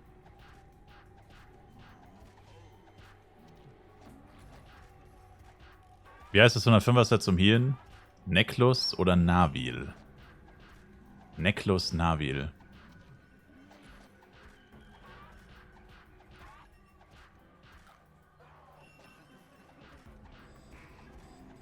Die Waffen liegen zwischen 6 und 10k. Auch Jojo. Auch Jojo? Auch der Jojo?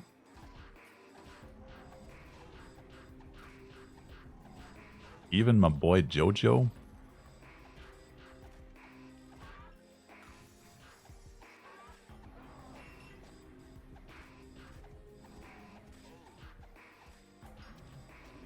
Das Ding ist, farmt niemand Red Meteor, da sind die alle gleich teuer. Das stimmt nicht, ich habe gestern eine Bloody Cloud gesehen. Also, ja, die meisten Farms nicht, aber keiner stimmt nicht ganz.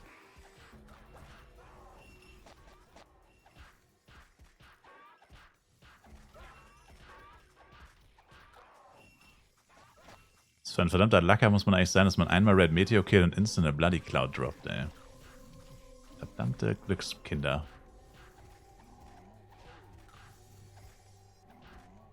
(2 bis 3k Blades Farm Red Meteor. 2 bis 3k? Wofür steht das K? Sir.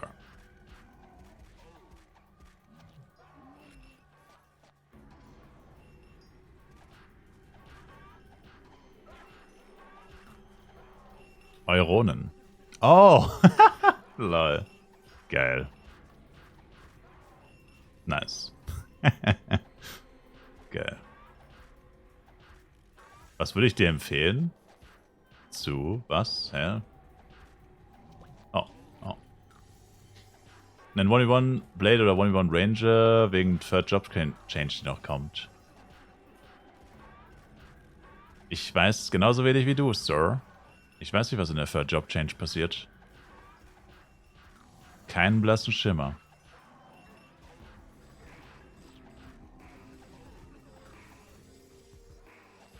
Meine Lieblingsfrage, ja.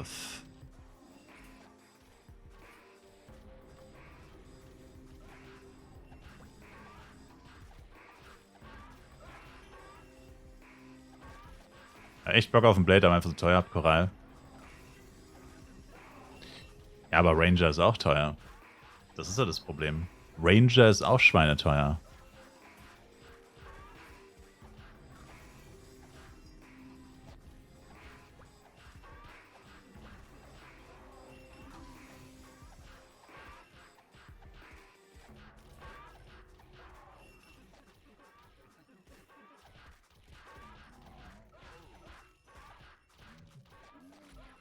Spiel die Klasse, der Spaß macht. Der Spaß geht ja mit Third Job nicht weg.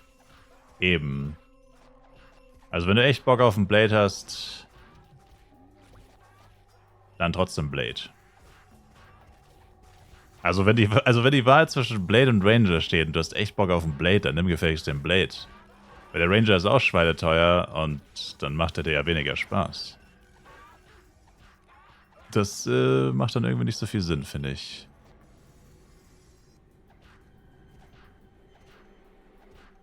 Er sagte auf 98, Ranger auf 84. Oh.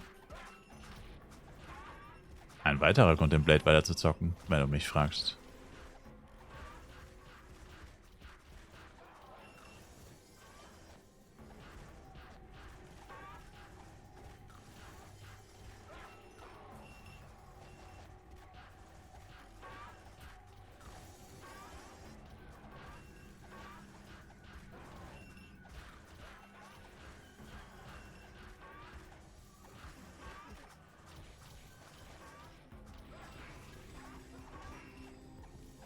So.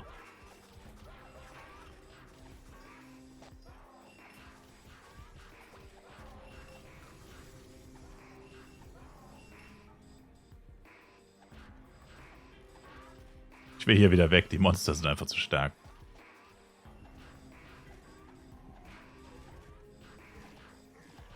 Wenn die Wahl zwischen Blade und X steht, always Blade.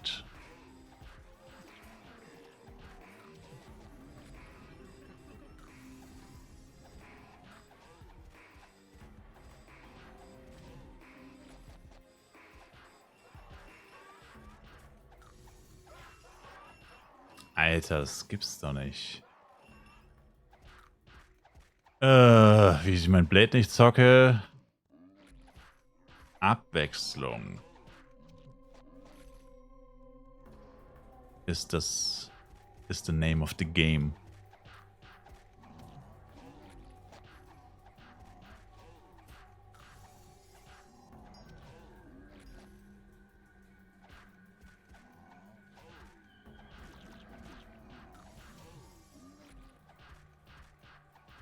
Habe ich eigentlich was verpasst? Warum ist der Timer auf 3 Stunden eigentlich? Hä? War ich gerade irgendwie AFK? Hätte er nicht, hä? war das nicht 2,5 Stunden gerade? Wait a minute. What happened?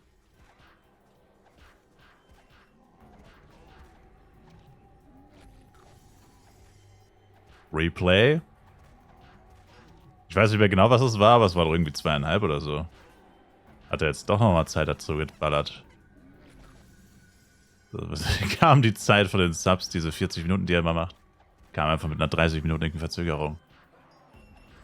What happened? Ich mach kurz die Questies fertig oder ich schau mal nebenbei. YouTube halt so geil, Instant Replay. So viel besser als Twitch. Was dieses Feature angeht. Ja, es war 2,22 vor 5 Minuten. Hä? Und was ist dann passiert?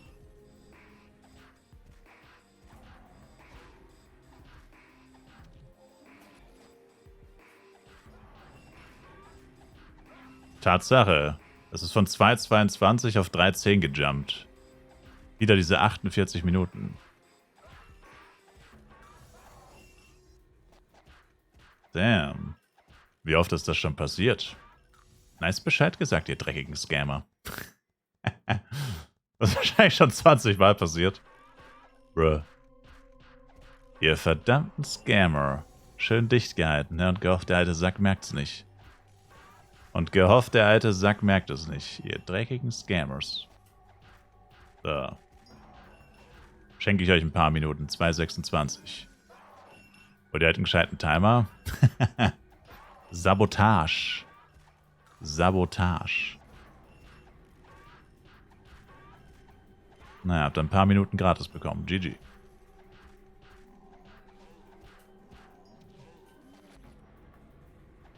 Sabotage.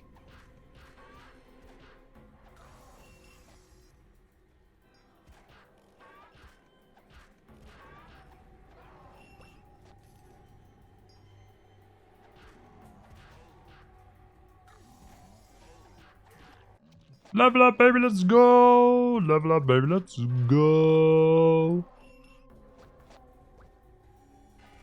Erstmal beim Quest-Item sammeln. Level up.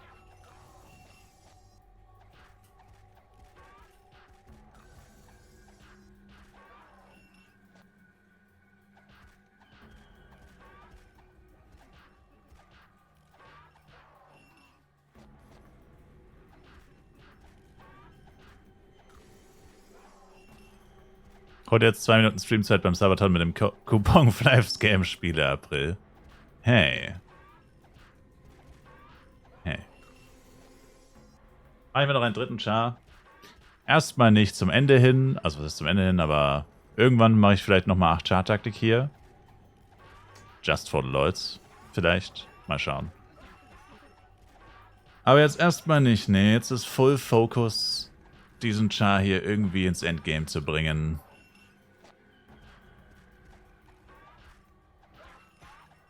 Ich bin locked in.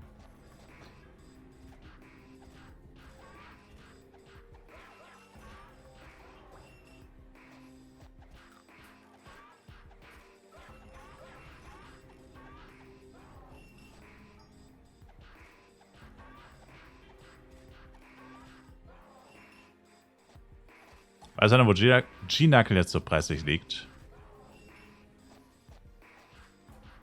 Teuer. Preislich gesehen, teuer.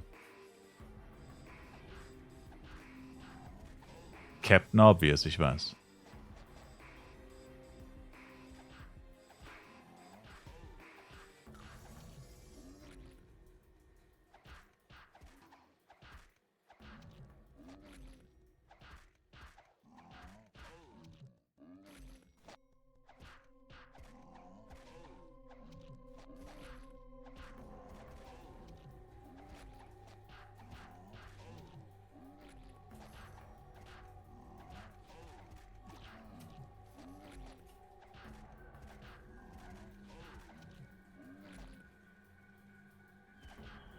Did you take days off from your job or you do this full time? I'm on vacation. Mann. Oh. Dummes Drecksvieh. I am on vacation.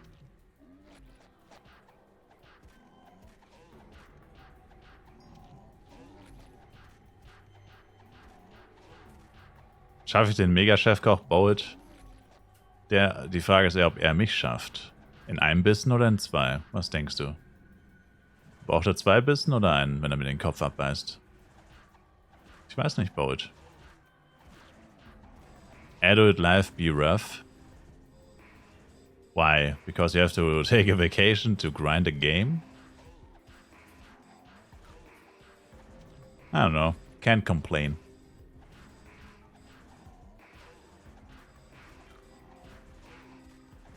It's okay.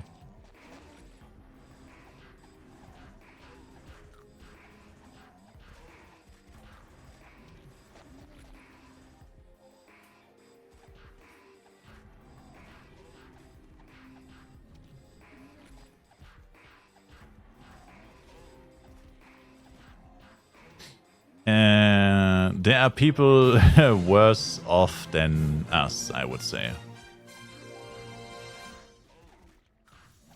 Pretty sure there are people a lot more unfortunate than us, so can't complain. Danke für den Follow, der Keno.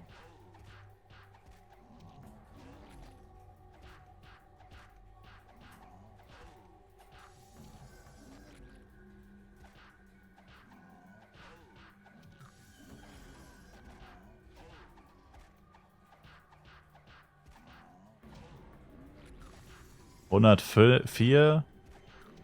Ich hätte diese 74 Ringkruz niemals wegschmeißen. Ich weiß nicht, was ich mit denen gemacht habe. Die waren einfach weg. Ich habe sie safe irgendwo auszusehen, irgendeine Inventarleerung auszusehen weggedonnert.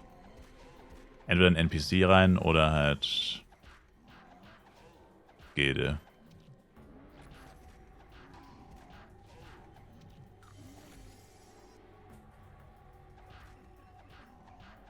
So nice to see this people still playing this game. True. True, true.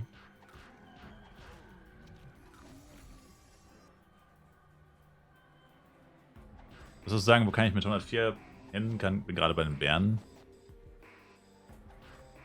Zu den Bären. Bären, Chimeradon.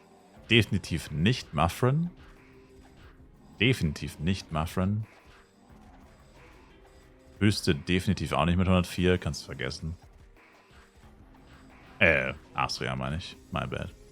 Astria kannst du vergessen mit 104. Da hast du nicht wirklich viele Optionen, ehrlich gesagt. Könntest nochmal zurück zu Klarfahren. Captain Klarfahren bis 105.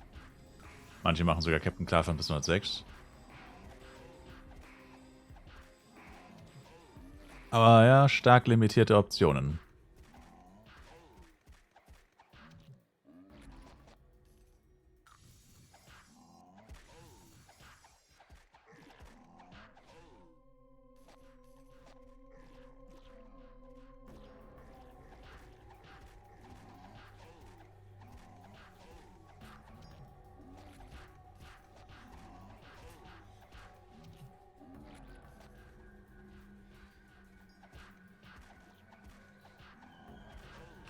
Da ist gerade jemand gestorben im Hintergrund. Ich habe es genau gehört. Also in-game. Hoffe ich, dass es in-game war. So. Wo kann ich mit 60 am besten leveln? Darkon 1, Darkon 2, Darkon 3. Am besten einfach Quest-Items sammeln. Quest-Items für die nächsten Questverwaltungsquests sammeln. Was für ein Pet brauche ich denn als 1v1 STR? Crit-Rate würde ich da nehmen. Erstmal. Endgame wäre es eher Crit-Damage, aber Early Game definitiv Crit-Rate. Crit-Rate-Pet hat die Most Value im Early Game mit Abstand. Selbst das beschissenste Crit-Rate-Pet gibt immer für jedes Level eine Crit-Rate. Das hat mit Abstand die meiste Value. So.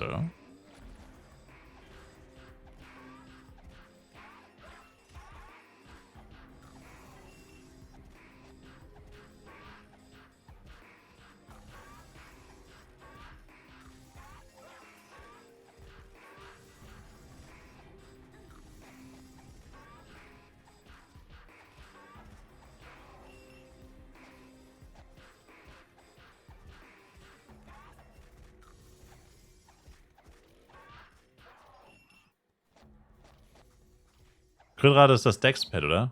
Nein, es gibt ein Crit-Rate-Pad. Das ist der Angel. Der gibt straight-up Crit-Rate. Auf jedem Level Minimum 1. Das heißt,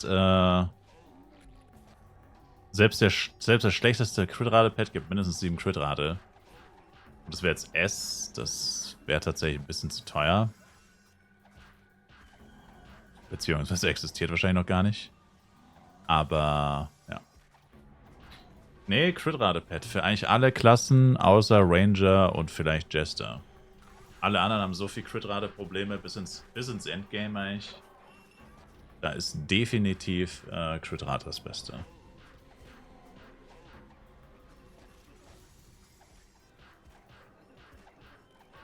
Definitiv.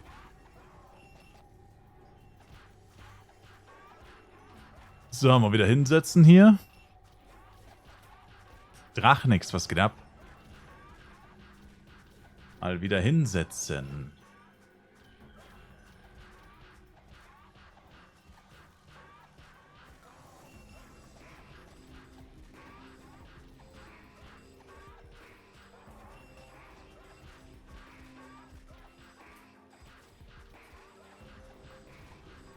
Wo kann man Karten upgraden? Weiß das wer?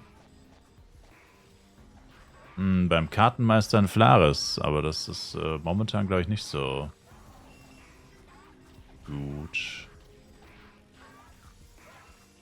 Kartenmeister in Ostflares steht er. Das erkennst du daran, dass die ganzen Shops mit Karten davor stehen. Die ganzen Kartenshops sind davor. Was ist der für ein Kurs eigentlich gerade? So 90 circa. Warum noch nicht kostet das Penya? Exactly. Und das zwar auch gar nicht mal so wenig. Lightning 4% Karten sind viel zu günstig für Karten-Upgrades. Leider sind Lightning 4 Karten sind so undervalued momentan, dass sich das gar nicht lohnen kann. Penya ist noch viel zu viel wert und Lightning 4% Karten sind viel zu wenig wert. Also wenn überhaupt von 4 auf 7 upgraden, aber das macht man nur mit E-Product. Das macht man wiederum nur mit E-Protect. Geht's gleich noch in CW? Ich kann erst um 0 Uhr, ich kann erst in 2,5 Stunden wieder CW machen. Mein lieber Pingu.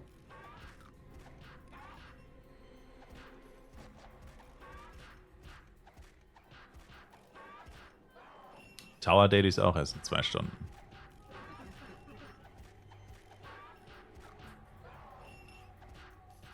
Da schläfst du schon. Na, was schläfst du denn den ganzen Tag, Mensch?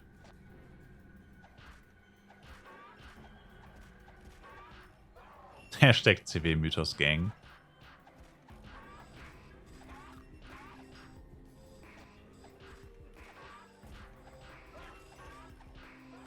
Gongori Shuhama war echt ass. Oh ja, fand ich auch. Das war so ein Downgrade von Louis, ja. Richtig erbärmlich.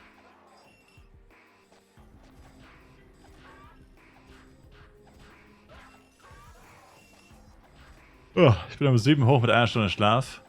Na, was machst du denn sowas auch, Mensch? Pingu. Kernes Ass? Kernes, geil. Hater. Naja, nicht so geil wie du ja, aber nicht schlecht. Greacher einladen, yeah.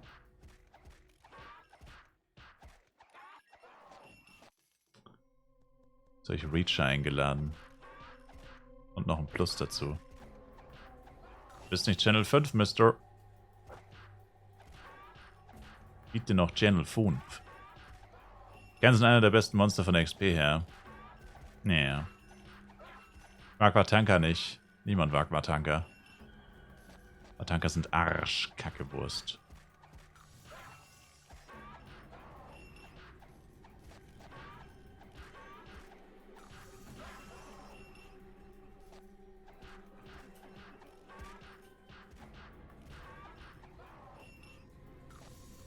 Ein oder 2 Plätze in der Party.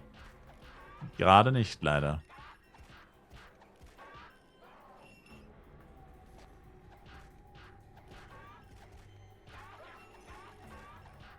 Das ist eigentlich überall so Bomber. Mehr oder weniger.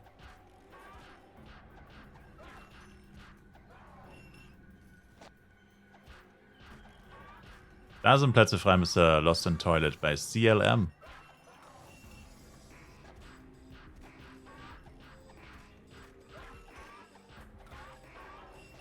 Dann bin ich nach Asria mit 108. Aber ich sag dir, das ist recht früh. Da ist Asria auch noch knackig.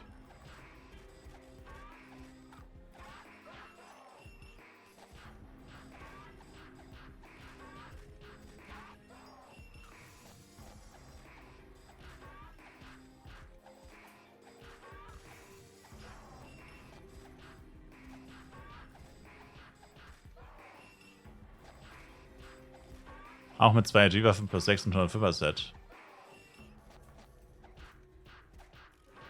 Ja, das ist basically das, was ich hatte. 105er Set und eine AG-Waffe plus 5. Basically the same thing. Aber ja. Also wenn du ein paar Power-Ups reinknallst und 109 ein bisschen rusht, dann denke ich mal, passt schon ein bisschen besser.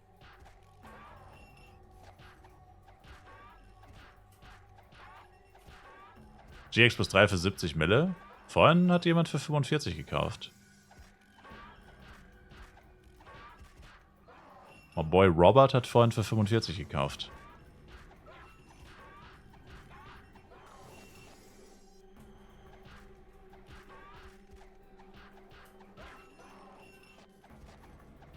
Okay, diese Questies zu farmen dauert länger, als ich dachte. Ich hab's gleich noch. 21. Was für eine ätzende Angelegenheit. Da muss ich noch die Garuda töten. Prähistorische Vögel, 15 Stück.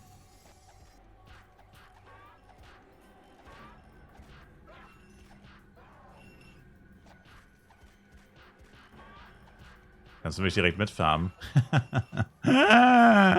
Ich verbringe ja nicht eine Sekunde länger, als ich muss, Sir. Ich verbringe hier nicht eine Sekunde länger als nötig. Homeboy. Holmes. Also ja, die 2 und 3% Karten an NPC. Ja, oder gar nicht aufheben. Naja, jein. Also das Ding ist, Lightning 3% Karten werden halt in ein paar Monaten sehr relevant. Wenn die Inflation richtig kickt und Lightning 4% Karten mal 10 bis 20 Mio kosten, oder 20 halt vor allem, dann lohnt sich das Umwandeln von 3 auf 4. Also eigentlich musst du jetzt sammeln. Und wenn das Pen ja irgendwann wertlos ist, dann musst du upgraden. So wäre es ökonomisch richtig.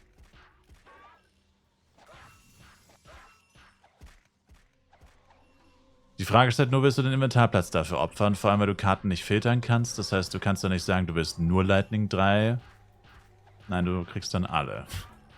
Das ist halt die Scheiße daran. Und die Kartenscheibe ist leider auch nicht sehr hilfreich. Die Kartenscheibe ist leider alles andere als hilfreich bei der Angelegenheit. Kartenscheibe, größtes Trash-Item. Kartenscheibe ist die Definition von riesiges Potenzial und schlechteste Execution eines Items in diesem Videospiel aller Zeiten. Die Kartenscheibe hätte diese ganze Kartenangelegenheit quasi...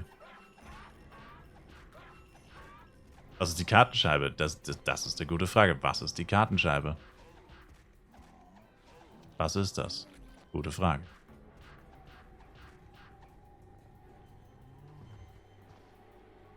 Verdammt gute Frage, Bro. Die anderen können ja weg, also 3%. Ja, aber es geht ja darum, dass du dein halbes Inventar dann voller Karten hast. Oder halt 8 Plätze oder 10 Plätze. 2 und 3 von allen 5 Karten. Und du dann,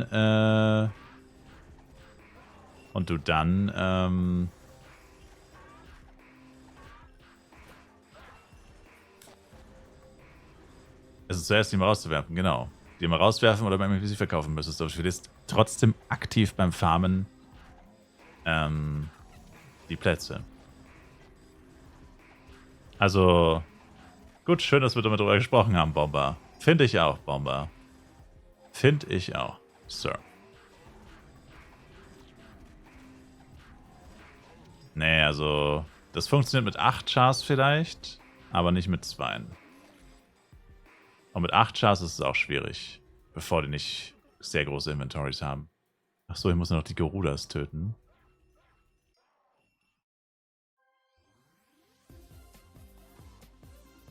Also heute ist wirklich...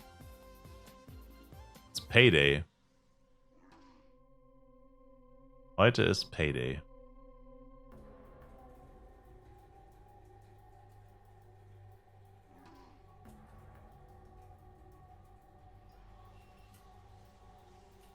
So, Garuda.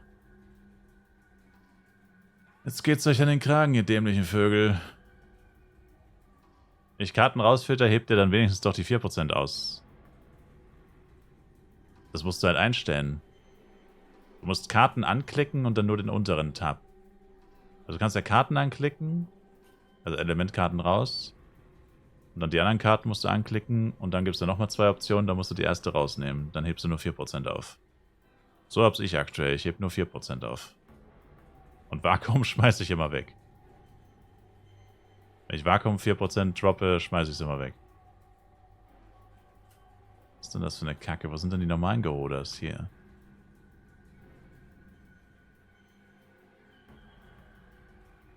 Abgehoben, Nelly. Nelly. Welches Level bist du überhaupt, Nelly?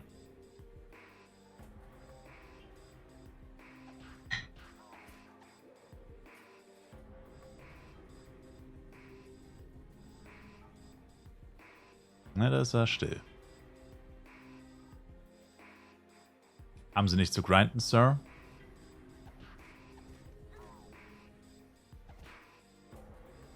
Bin still.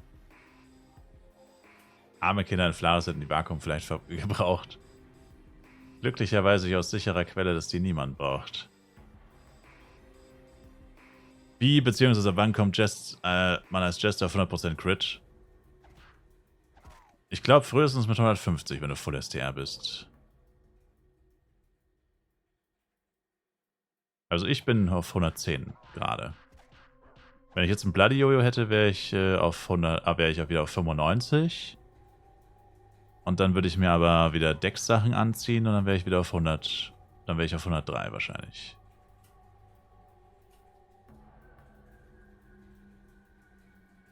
Jetzt gerade bin ich auf 110, das ist ein bisschen zu viel, aber kann ich jetzt gerade nicht ändern. Weil dieses dämliche AG-Jojo halt plötzlich Crit-Rate gibt. Und alle Jojos davor geben keine Crit-Rate. Oder zu wenig. Und Bloody gibt dann wieder keine Crit-Rate. Dann kommt der Third Jumper Sasuke, der FP verbraucht und alle wollen Vakuum. Cope. Gibt auch Jester Skill, wo 40% Crit-Rate bekommst, also easy 100%. Na, den habe ich ja aktiv gerade. Der ist da schon mit eingerechnet. Der läuft ja.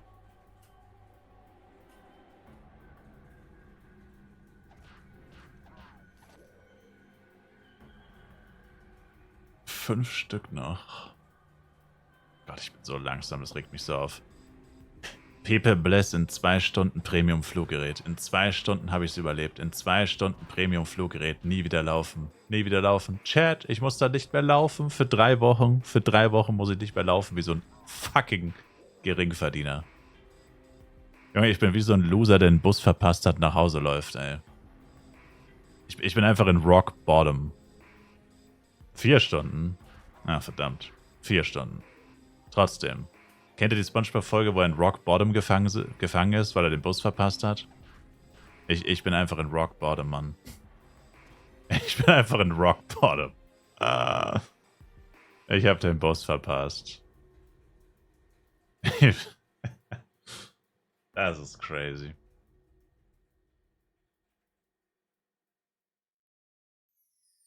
Naja, bald nicht mehr. Dann ist die Rache mein. Die Popcrank haben mir 3 Äxte beschert, die geilen Viecher. Coole Sache.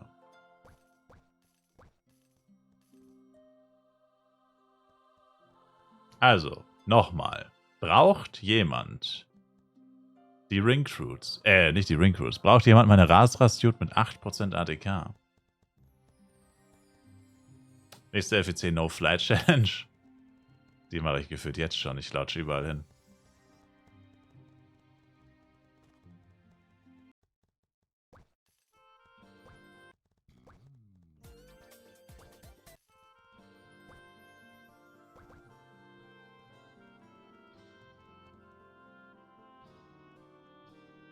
Sweet. 1 Million Penya. Was war das denn für eine Quest? Sweet Baby Jesus, man. Da gab's einfach eine Mille. Da gab's einfach eine Mille. Was will ich denn dafür haben? 5 Mio. Ich wollte es für 10 verkaufen, hat keiner gekauft. Für 8 hat es auch keiner gekauft. Ich selbst habe 5 gezahlt. Hätte zumindest gerne meine 5 Mio wieder. Ich meine, da stecken 2 Lightning 4 drinnen. Allein diese mehr als 5 wert. Plus die 2 Sockel, plus die Suit selber. Das ist crazy.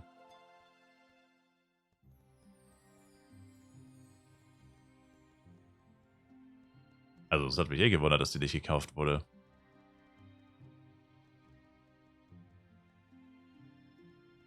Weil ich habe arsch viele Set-Teile gedroppt, damn.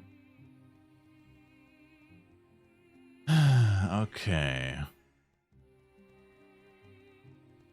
Dann, für 5 will ich die nehmen, aber jetzt wird mit 10 geboten. Verdammt. Dann gebe ich die GT Gamer für 9. I'm sorry. Oh, nice. Was war nochmal dein Name? Ich weiß leider nicht mehr. What's the name?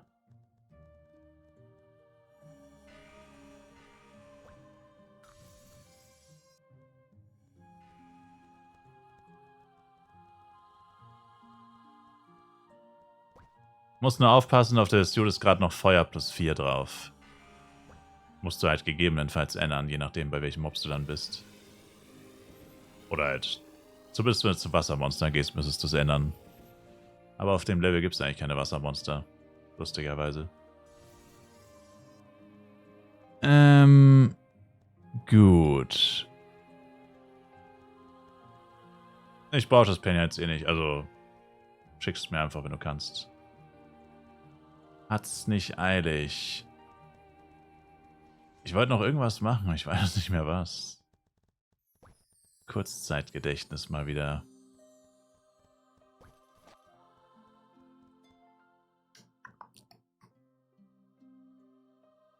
Ich kann eigentlich nichts machen. Ich kann eigentlich nur wieder nach Astria und weiter grinden. Kannst du mir sagen, welche 3 Klassen gerade die stärksten sind? Überlege wieder anzufangen nach 2 Jahren, weiß aber nicht, was ich zocken soll. Blade. Blade. Und Blade. PvE Damage Ranking wäre Blade, BP, Knight. Die 3 stärksten. Two-Hand Knight. Vielleicht sollte man das noch dazu sagen. Two-Hand Knight.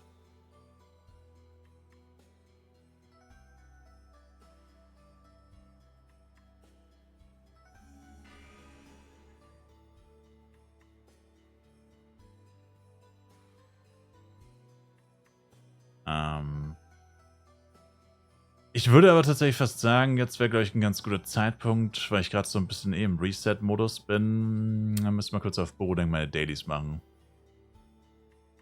Ja, es ist schon wieder 24 Stunden her. Ziemlich genau sogar. Gestern habe ich es auch um die Uhrzeit gemacht. Fast die gleiche Uhrzeit wie gestern. Die Party ist auch relativ ausgelutscht. Ich weiß nicht, wer ist in der Party noch groß aktiv. Hey, der Boy. Ich gebe mal Greacher Lead. Ich kann leider nicht online bleiben für Party-Skills. Es geht leider nicht, weil ich habe nur 8 Accounts. Sonst würde ich natürlich online bleiben für die Party-Skills, aber... Ja. Aber die Party ist eh fast ausgelutscht. Die hätte jetzt maximal noch diese 50 Minuten plus minus, also ja, plus noch ein bisschen. Aber die ist tatsächlich fast doomed. RIP 12 Minuten Ampli. Sir. Hat jemand eine Party für Bomber? Rettet Bombers Ampli. Initiative Rettet Bombers Ampli. Please.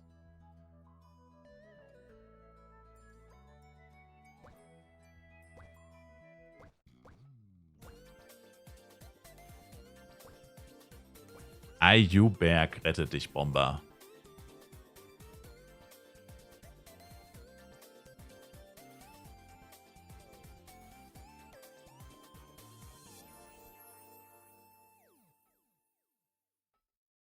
Verdammt.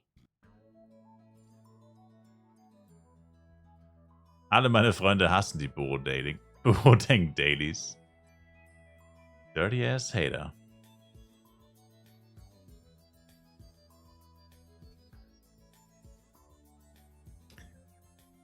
Tja, Sir, was soll ich sagen?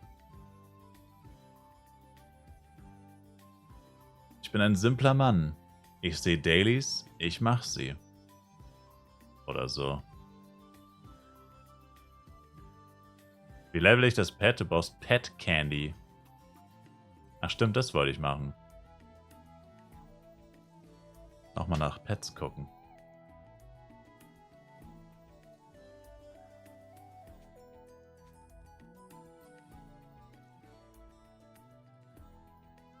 Gacha Gamer Grindset. Ja, wobei ich vielleicht jetzt nicht als Gacha Game bezeichnen würde, aber ja, das mit den Dailies hat so einen Flair davon, ein bisschen.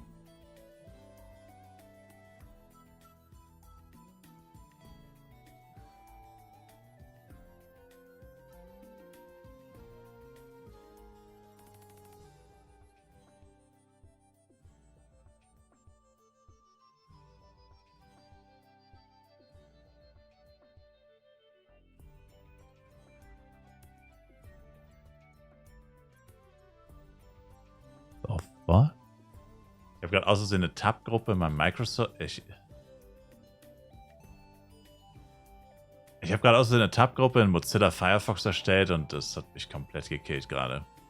Junge, verpiss dich doch. Ich will keine scheiß Tab-Gruppe erstellen. Halt's Maul, Mann. Was geht ab, ey?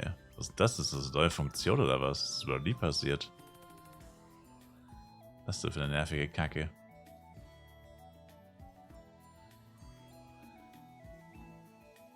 Ich fühle mich schon wieder so hinterher mit meinem Level 69. Bist du eigentlich gar nicht. Also für deine Spielzeit ist es eigentlich gar nicht mal so bad. Ich meine, wenn du nicht Tag und Nacht spielst, ist es schwierig, überhaupt irgendwo mitzuhalten. Diese vermaledeiten Typen schlafen einfach nie. Diese verdammten Neckbeards gehen einfach nicht schlafen. Irgendwas stimmt mit denen nicht. Oh, Moment mal. Ups.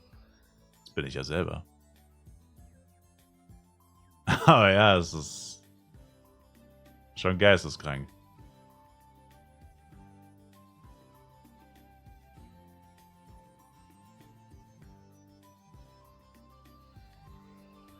Sagt der am Wochenende 80 Stunden durchgezockt hat. Ah. Naja, also da mitzuhalten ist schon echt... Also das grenzt wirklich schon dann hoch. Also das ist fast schon menschenverachtend, was hier abgeht. Das hast du mit Gesundheit und mit... Das hat mit nichts mehr zu tun. Also eigentlich muss man echt sagen, die allerkrassesten Spieler... Das kann fast nur mit Account-Sharing funktionieren. Ich meine, ich habe es selber komplett übertrieben. Gut, ich bin Free-to-Play natürlich, aber trotzdem. Also die allerkrassesten Leute, das ist schon... Es ist schwer zu glauben, dass das nur eine Person sein soll, angeblich, die auch komplett legit spielt. Also, entweder halt, wie gesagt, vielleicht ist da irgendwas noch im Spiel, oder halt wirklich einfach eine zweite Person, die sich abwechseln, um den maximalen Profit rauszuholen. Also...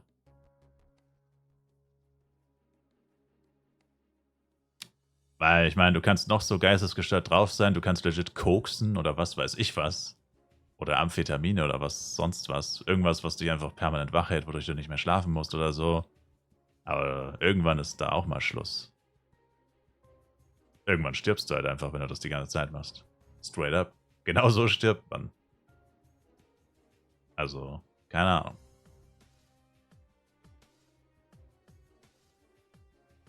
Die Spielzeit siehst du, Flyer Guy. Die Spielzeit ist sogar nicht, die Spielzeit ist sogar öffentlich einsehbar. Die steht in der Rangliste dabei. Aber Spielzeit ist ja nicht automatisch auch Spielzeit. Das ist ja nur die Online-Zeit. Bei WoW ist das ja, soweit ich weiß, auch nur die Online-Zeit. Kannst du den ganzen Tag das Game offen lassen. Dann hast du auch viel Spielzeit. Aber wie viel du tatsächlich gespielt hast, weiß man natürlich immer noch nicht.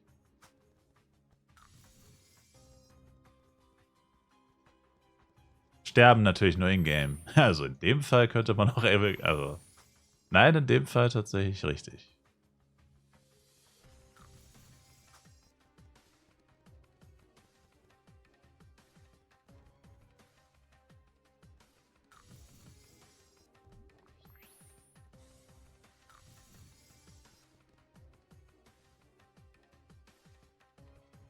Braucht wer eine GX, fragt hier Nick. Hat nicht gerade jemand eine GX gesucht?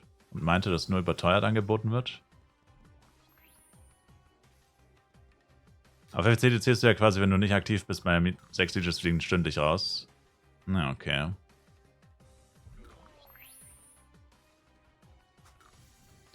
Ich glaube, hier in Penya, das ist ja bonus, wenn man nichts droppt und so hinterherhängt. Also ein Tipp, den ich dir geben kann, wäre Catcher. Also wurde mir auch gegeben, der Tipp. Ich habe es auch erst gedoubtet, aber gut, jetzt ist es natürlich nicht mehr ganz so krass, aber es ist immer noch gut. Catcher tatsächlich. Hol dir einen Kollektor und beschützt deine M, während er nebenbei Catcher saugt. Die Catcher laufen ja überall rum. Darkon 3 ist pervers, aber auch Darkon 2 schon und so. Wenn du einen Catcher siehst, ich meine, vor Level 60 dauert Catcher töten recht lange. Das ist wirklich so. Aber vorher kannst du eh keinen Kollektor leisten. Vor Level 60 kannst du eh keinen Kollektor leisten, weil der kostet 5 Bio. Hol dir den Ultra Kollektor. Mach ihn vielleicht Erstmal nur plus 3 vielleicht. Ein paar Power Dice 8 sammeln. Plus 5 erstmal nicht, weil das kann viele Power Dice verschlingen. Plus 3, vielleicht später mal plus 4. Und dann töte einfach jeden Catcher, den du siehst, der dir halt eh im Weg rumsteht oder dir vor die Flinte läuft. Und dann saugt den mit dem RM ein, während dein Main weiter Monster tötet. Dann verlierst du dadurch nicht wirklich Zeit. Musst den RM halt beschützen, falls Nago spawnt. Wäre natürlich nicht gut. Bleibst einfach in der Nähe vom RM, beschützt den, er saugt ein. Und jeder Catcher sind aktuell eigentlich noch so Minimum 400.000 per Jahr. Was halt, wenn dein ganzes Inventar voll ist und du es für 2 Mio verkaufst, ist das halt Wahnsinn.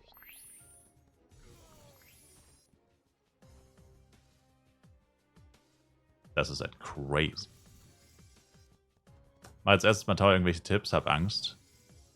Ja, pass bei den Giants auf. Aber du bist Psy.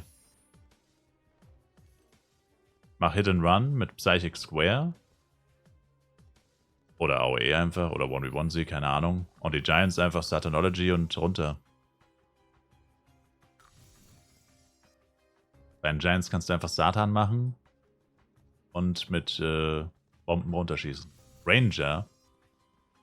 Ranger ist fast das gleiche. Da benutzt du halt Ice Arrow, Slowst sie und Kitest sie. Musst sie auf jeden Fall nicht tanken. Einfach kiten, im Kreis laufen, Ice Arrow.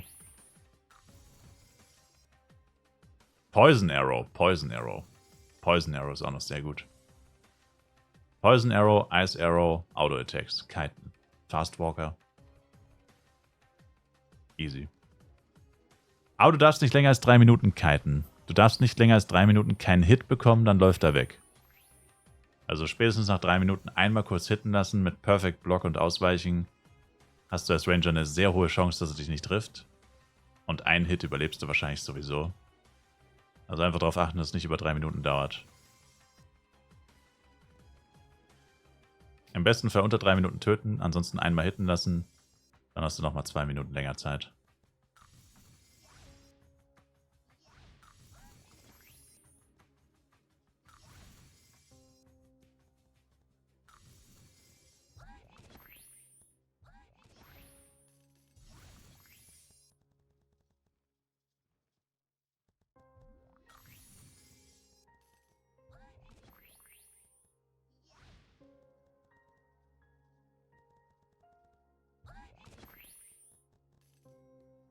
Welche Char ist am besten in alles, Claudio? Das gibt's nicht. Der Beste in alles, das ist nicht eine Klasse. Ein guter Allrounder ist Ranger. Der ist ein guter Allrounder, der kann so, der kann alles, aber ist in nichts der Beste eigentlich. Aber er kann alles. Aber eigentlich kann jede Klasse alles, also kann man so jetzt nicht wirklich sagen.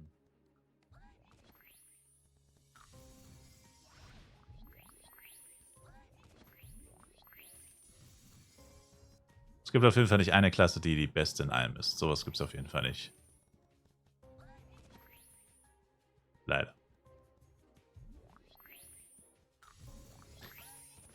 Gäbe es nicht auch die Möglichkeit... No, Mr. Bear Slayer. I'm sorry.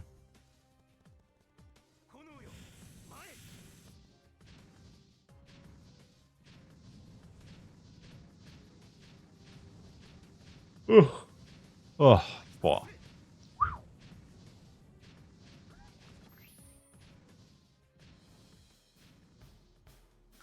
Bis zu welchem Levelunterschied sollte man bei den gleichen Mobs bleiben, XP-technisch?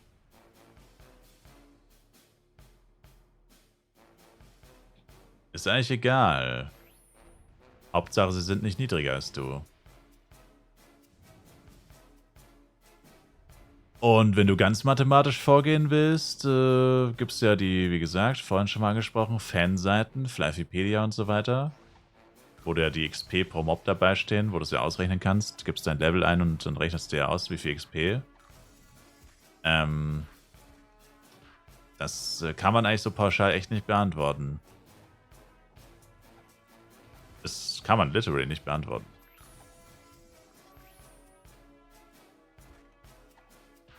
Aber ein guter Bereich ist 0 bis 6 eigentlich. So.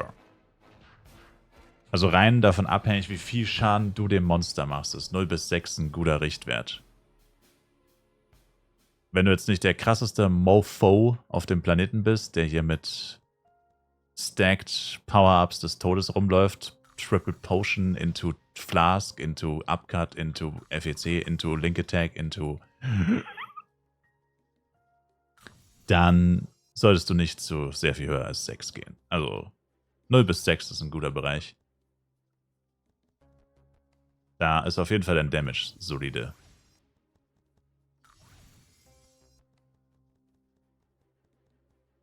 Also bei Monstern mit einer geilen Mobdichte kann man halt ruhig mal länger bleiben, zum Beispiel.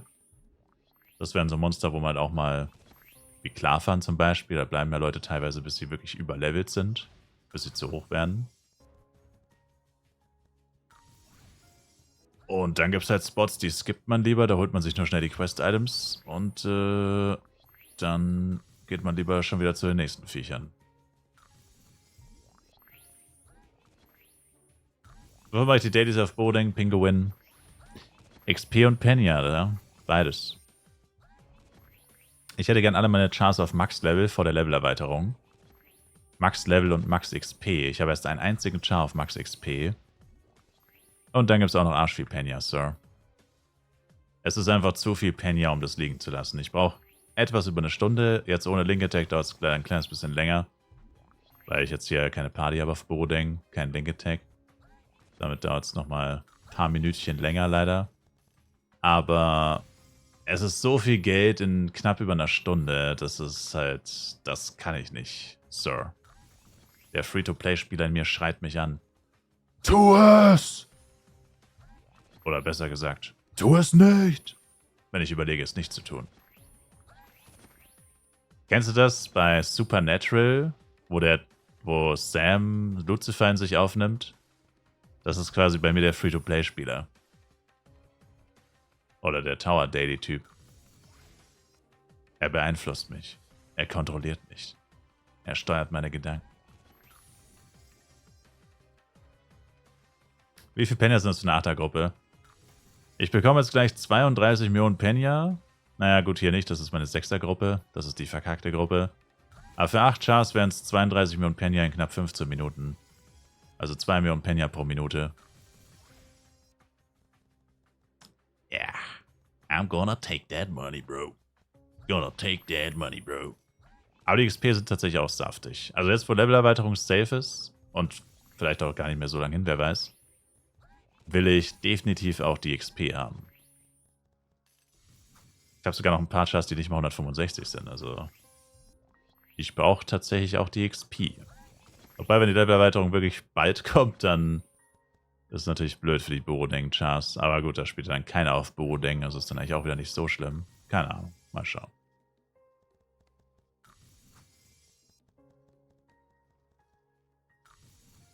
Für wie viel kann ich ein Combat Set plus 3, plus 6 verkaufen? 12%. Nach dem, was ich so im Chat gelesen habe, ist das ein Vermögen wert.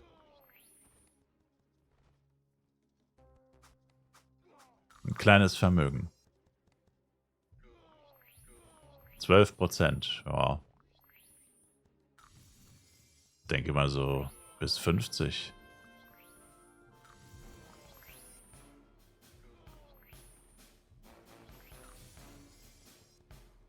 Also von dem, also dafür, dass schon plus 5er Sets mit 8, 2, 2 für 30 verkauft werden, müsste deins mindestens 50 wert sein. Aber am besten einfach ein Angebot machen lassen.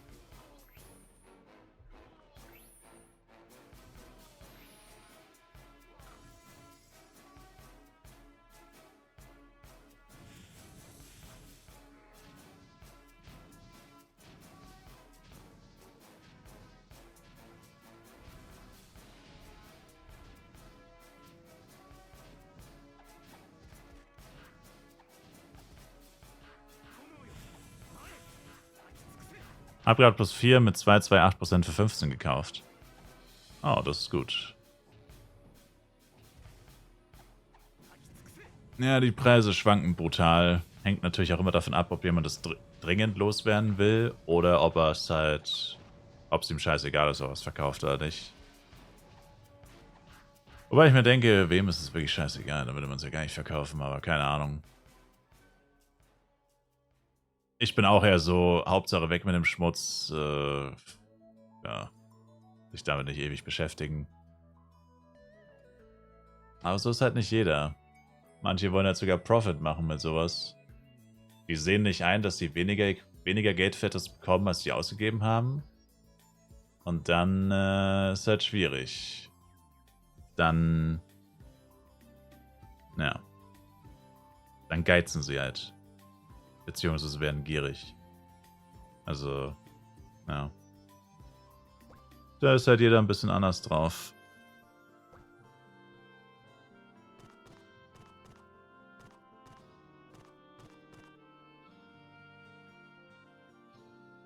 Und daher auch diese Preisschwankungen.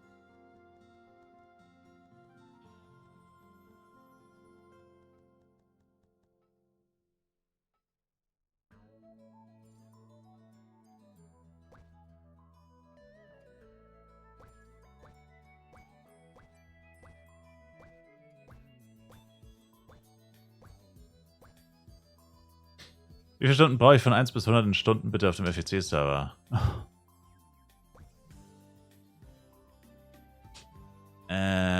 Wenn ich jetzt, kommt drauf an, ob es ist von sehr vielen Faktoren abhängig, aber ich werfe jetzt einfach mal eine Zahl in den Raum. 50 bis 60, circa, würde ich sagen. Also von sehr vielen Faktoren abhängig. Kann man eigentlich überhaupt nicht pauschal sagen. 50, 60.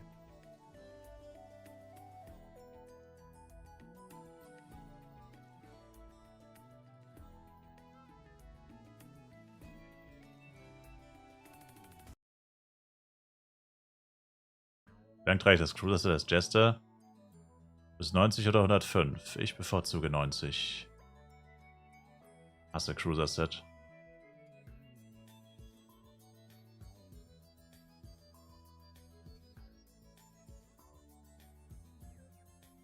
Hate that shit.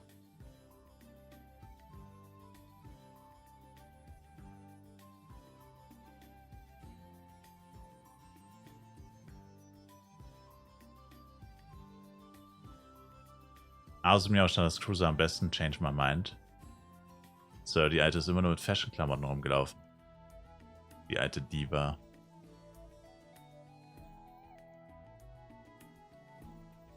Die hat sich für was Besseres gehalten.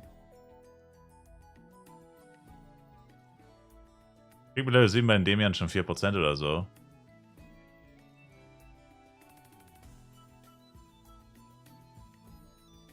Und du meinst, das ist wenig? Oder ja? Vertrau mir einfach, Sir. Außerdem habe ich ja gesagt, es ist von vielen verschiedenen Faktoren abhängig. Aber der Doppel-XP-Bonus auf FEC startet erst ab 30, also... Du kriegst auf Level 30 wahrscheinlich nicht sehr viel weniger wie auf Level 10.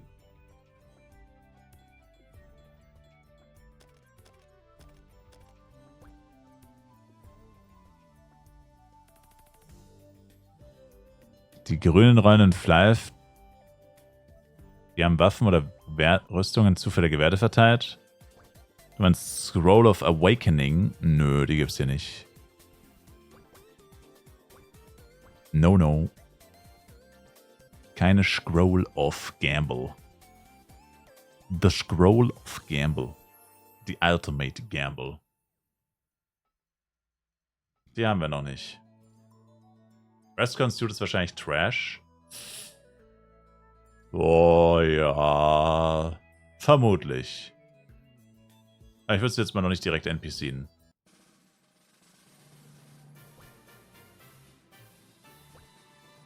Upgrade of Gamble. Naja, was sie zurückgebracht haben, sind Blessings. Die sind auch ganz schön Gamble. Crazy. Crazy Gamble. Blessing of the Demon. Blessing of the Goddess. Das ist auch krasser Gamble. Das ist... Der einzige Vorteil für Life Universe ist halt, es gibt keinen negativen Gamble. Es gibt nichts, wo du mit weniger rausgehen kannst. Also mit Minus quasi. Einzige, was so ähnlich ist wie Minus-Erweckungen, sage ich mal, ist so Ultimate-Upgrades bei Waffen. Weil du halt, wenn es fehlschlägt, wieder downgradest. Zum Beispiel, du kannst eine Waffe von Ultimate plus 4 auf Ultimate plus 0 wieder runterhauen, theoretisch.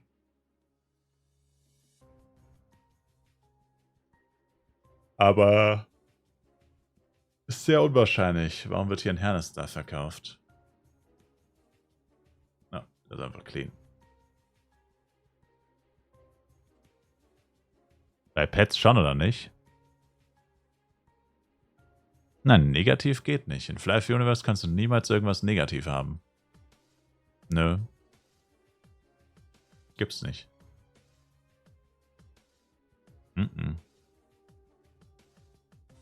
Auch nicht beim Pet Rerun. Beim Pet Rerun bleibst du immer mindestens auf dem Level, wo du... also du kannst nicht derollen. Das ging am Anfang, aber das haben sie entfernt, weil es so viele Leute aufgeregt hat. Pet Reroll bleibt immer auf der gleichen Stufe. Wenn du schlechter rollst, bleibt es einfach auf der Stufe. Auch da ist keine Wertminderung möglich. Naja, also Fly Universe ist echt human. Dafür halt arschteuer.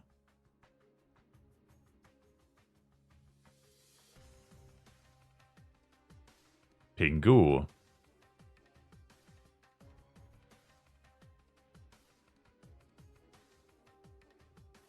Mit den Pet Reroll-Scrolls gehen sie down.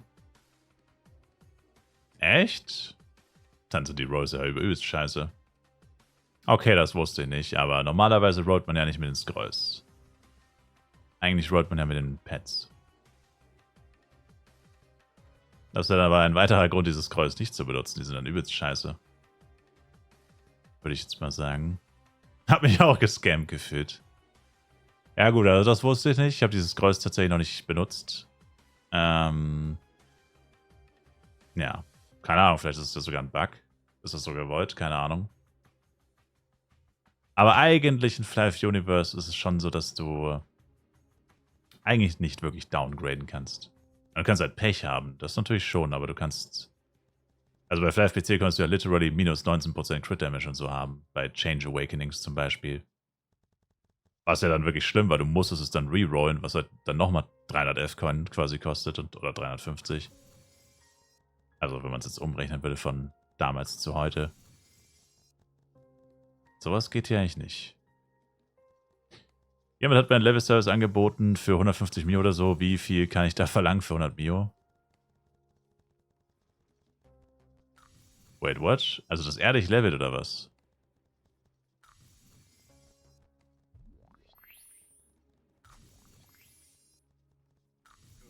Jetzt schon Level-Service? Hört sich irgendwie wie ein Scam an. Ich glaube nicht, dass jetzt schon jemand Level-Service macht. Von welchem Level denn? Also Level-Service muss man aufpassen. Auf FEC laufen sehr viele Scammer rum. Achso, war kein Level... Achso, war kein FEC-Server, okay. Ah, ich dachte, du spielst FEC-Server. Was interessiert dich dann dieser Level-Service? Also 100 Mio ist, glaube ich, eine Stunde nur. Also wie viel Level kann man da verlangen? Soweit ich weiß, ist das zeitbasiert, nicht levelbasiert. Ich glaube nicht, dass die dir ein gewisses Level garantieren können. Also werden die jetzt sagen, du wirst so und so hoch sein, wahrscheinlich. Aber ich glaube, da zahlt man pro Zeit. Ja, zu mir gefallen sind 70 bis 90, 150 Mio oder so, das sollte in 40 Minuten fertig sein. Okay. Ja, keine Ahnung.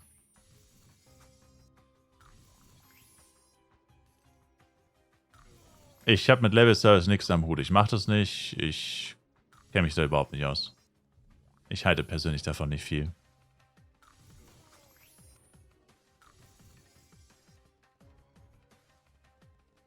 Da kann ich dir leider nicht groß weiterhelfen. Und auf FEC hat sich das, glaube ich, noch nicht etabliert, weil die Leute noch gar keinen Level-Service anbieten. Dafür ist noch zu früh. Aber letztes Jahr auf FEC und vorletztes Jahr auch Da hast du jeden Tag mindestens einmal einen Shout gelesen. Don't trust him. He's a scammer. Don't take his level service. He just AFK and takes money. Jeden Tag wurden da Leute weggescammt. Jeden Tag. Das war wirklich... Also ich meine, es ist ja verständlich, dass man sauer ist, wenn man gescammt wurde, aber ich meine... Keine Ahnung. Also, das hast du wirklich jeden Tag gelesen. Also irgendwann denkt man sich so, okay, man gibt es einfach auf und keine Ahnung. Also ich sage nicht, dass es gerechtfertigt ist, dass man gescammt wird, keine Frage. Das ist natürlich asozial, aber... Auf FEC sind die Leute halt einfach noch ein bisschen dreckiger als sonst. FEC bringt das Schlechteste in den Menschen hervor. Und Level Service sehen halt viele Leute als easy money. Du schreibst, irgendjemand sucht Level Service, du bist zufällig im richtigen Level, schreibst ihm, yo, gib mir das Geld, Hälfte vorher, und dann gehst du einfach offline oder so mit seinem Geld und machst einfach gar nichts. Ich schätze mal, viele Leute sehen das einfach als so Free Money Grab. Schnell mal, ich brauche 50 Mio so ungefähr, schnell mal irgend so einen Typen scammen. So werden das wahrscheinlich viele Leute machen. Aber ist natürlich nicht cool. I've never heard of this game before, but it looks good. Is the population okay? Yes. There's the Flive World Championship running right now. Flive FWC 2025 is a brand new server launched on last Thursday and has a $110,000 prize pool for the PvP tournament. And there are like literally thousands of people playing right now at the same time on this server. There are also a couple more servers which are also played on right now or populated. But the main event right now is FWC 2025. Kannst du FEC noch gewinnen? Wenn nein, warum nicht mehr? Man könnte noch gewinnen, aber erstens, wenn ich wirklich daran teilnehmen wollen würde, hätte ich wahrscheinlich die falsche Klasse gewählt, weil Jester im PvP ziemlich Arsch ist, soweit ich weiß. Also hätte ich schon verkackt, indem ich die falsche Klasse gewählt habe. Da hätte ich lieber Ranger spielen sollen. Und theoretisch kann jeder gewinnen. Jeder kann teilnehmen, jeder kann sich anmelden, jeder kann gewinnen. Da ist noch gar nichts entschieden. Das findet erst in 5 Monaten statt. September, 20. September oder so ist das. Das ist die Finale. Dafür fehlt mir die Erfahrung, um das jetzt zu lösen, das Rätsel. Theoretisch kann ein jeder von euch. Was? Thanks for the follows, Cirrus. Is there a monthly sub? No. I saw the Discord is active too. Is the crafting good? Trade skills? Junge.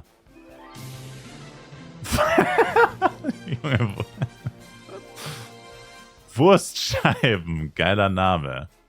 Danke für ein Follow, Wurstscheiben. Fürze. Er ist fucking Rauch zu riechen, Mann. Damn. Ohne Scheiß. Einfach Wurstscheiben. Ich inhaliere lieber Fürze. Er ist fucking Rauch zu riechen. There's no monthly sub. The Discord is active. Yes, I personally don't like Discord as a platform for official conversations, like publisher to community. I just think it's not very. It's just. I don't know. It's just messy, in my opinion, because it's basically a chat program. It's not really a community website or old school forums or something like that. I am not a big fan of Discord in that way. Like for community, small communities, it's okay. But like for 50,000 people, and I think the Discord has even more people on it, and like thousands, hundreds of thousands of messages, I don't know. And yes, also Discord can be very toxic. The Flive Universe Discord especially is extremely toxic. Like, whenever you say something that people don't like, you get instantly harassed by them and they call you some names and stuff. There are also discords who are just monitoring what's said in the official discords, just to roast people for their noobness and stuff like that. It's very toxic, yeah. Sadly. But that aside, what was the other question? Crafting, good. Crafting is not really that important. Only for really high-level weapons. Most equipment is dropped, not crafted. The crafting is very little. You can just craft some weapons. Nothing else. Most of the equipment drops in dungeons. And trade skills. Flive has a huge trading community, so to speak. Like, there are a lot of people who are very into trading, but they're not really skills about it. There's a lifestyle system where you can do fishing, wood cutting and stuff like that, but nobody does that. It's very unpopular because it's shit. And they are unwilling to change the system, so it's less shitty. They made a system, nobody liked it, and now they refuse to change it. So people like it. Or people start to like it. But there's a huge update coming somewhere in the next 4 months probably. And maybe then in this update they will rework it. Hopefully they will rework it, otherwise it will just stay useless. Crafting usually ends up not being important in most MMOs. Yeah, but I personally don't like crafting. Like, if you can craft anything, then why are there even dungeons? If you can just craft anything without doing dungeons, basically. I personally don't like crafting as much.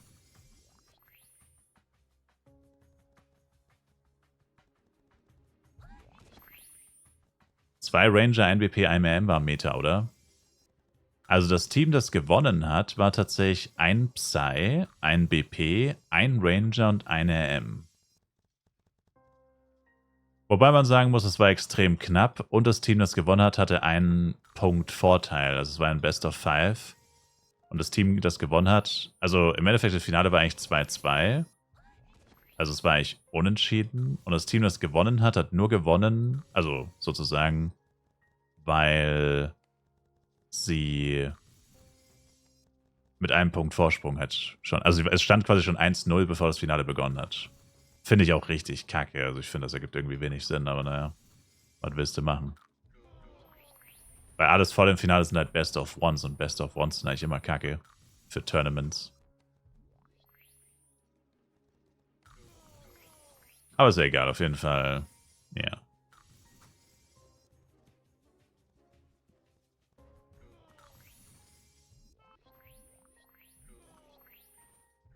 Und 2023, weiß ich nicht, wer da gewonnen hat. 2023 hat es niemanden interessiert, ehrlich gesagt. Was war denn 2023 der Hauptgewinn? 10.000? Da hat es absolut niemanden interessiert. Da gab es nicht mal eine Live-Übertragung, glaube ich. Oder vielleicht gab es eine, aber niemand hat sich's angeschaut. Also 2023 hat es halt legit niemanden interessiert. Also da niemand hat überhaupt drüber geredet, also das war crazy.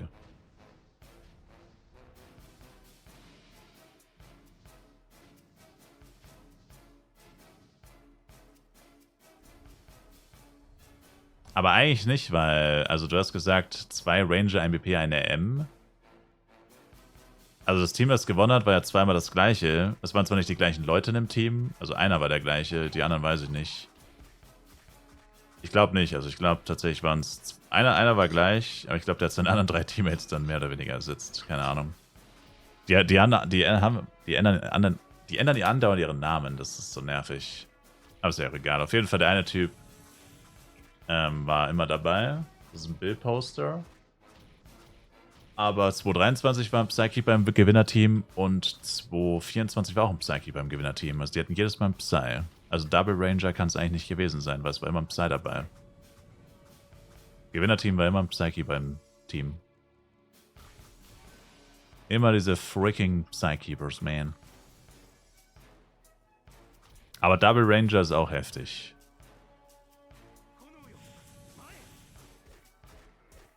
Bloody? Nee. Bloody hat nicht gut performt beim FEC. Die haben, glaube ich, ein Game gewonnen und 2 verloren. Also sind nach einem Sieg rausgeflogen. Bloody waren, glaube ich, die Double... Nee, die hat nicht Double BP, aber ist ja egal. Auf jeden Fall, das ist ja dieser MK4A, oder wie der heißt. Der war das. Der hat 2-mal gewonnen.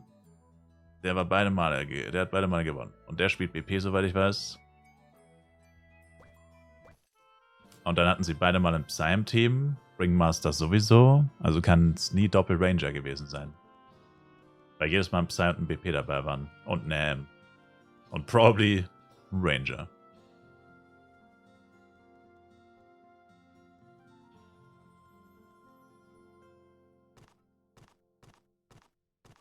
Ich weiß gar nicht. Also ich würde persönlich sagen, ich glaube, der BP ist tatsächlich das Problem. Also was ist das Problem? Ich meine, die BPs können halt mit der richtigen Vorbereitung etc. Also ich weiß, direkt One-Shotten ist schon ziemlich schwierig, glaube ich. Aber also ich würde gleich probieren, entweder ja, das Team, das gewonnen hat, also sei Ranger, BP, RM. Oder ich würde freaky werden und den BP rausschmeißen. Und dann Doppel Ranger oder Doppel Psy machen, vielleicht sogar. Keine Ahnung. Bei BP ist halt, wenn der Asai nicht killt, dann spammt der, glaube ich, irgendeinen anderen Skill. Sonic Hand oder so. Keine Ahnung. Ich habe keine Ahnung von BP im PvP. Er spammt dann auf jeden Fall einen anderen Skill. Er kann auch was anderes machen außer Asai. Aber Asai ist dann auf jeden Fall lange Zeit auf Cooldown. Und Ranger und Psy können halt einfach die ganze Zeit reinknallen. Die machen ja Auto-Attacks, mehr oder weniger. Also Psy macht keine Auto-Attacks, aber der schießt halt seine Bomben. Und Ranger macht literally Auto-Attacks und Boom Burst die ganze Zeit. Und Triple Shot vielleicht mal. Und, keine Ahnung, ich könnte mir halt vorstellen, dass, ja. Also letztes Mal hat man halt gesehen, dass Double Ranger ziemlich gekickt hat. Ich meine, immerhin, das Team mit dem Double Ranger hat fast gewonnen. Das war extrem knapp, das Finale. Also ich könnte mir vorstellen, dass man vielleicht den BP rausschmeißen könnte für einen Double Ranger. Oder vielleicht sogar mit einem Double Psy arbeitet.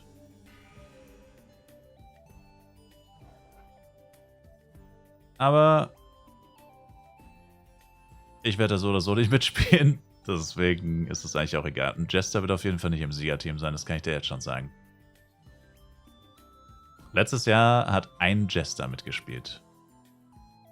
Einer. Ein Jester war letztes Jahr dabei.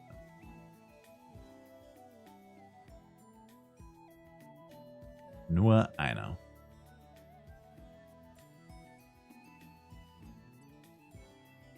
Und der hat größtenteils Auto-Attacks gemacht. Also ich glaube, man hat ihn 2-mal hoppen sehen. Ansonsten hat er die ganze Zeit Auto-Attacks gemacht. Das heißt, Hop ist halt einfach auch useless.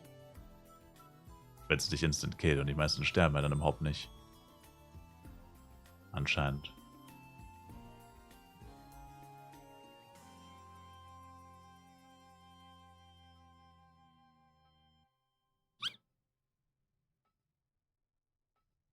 So.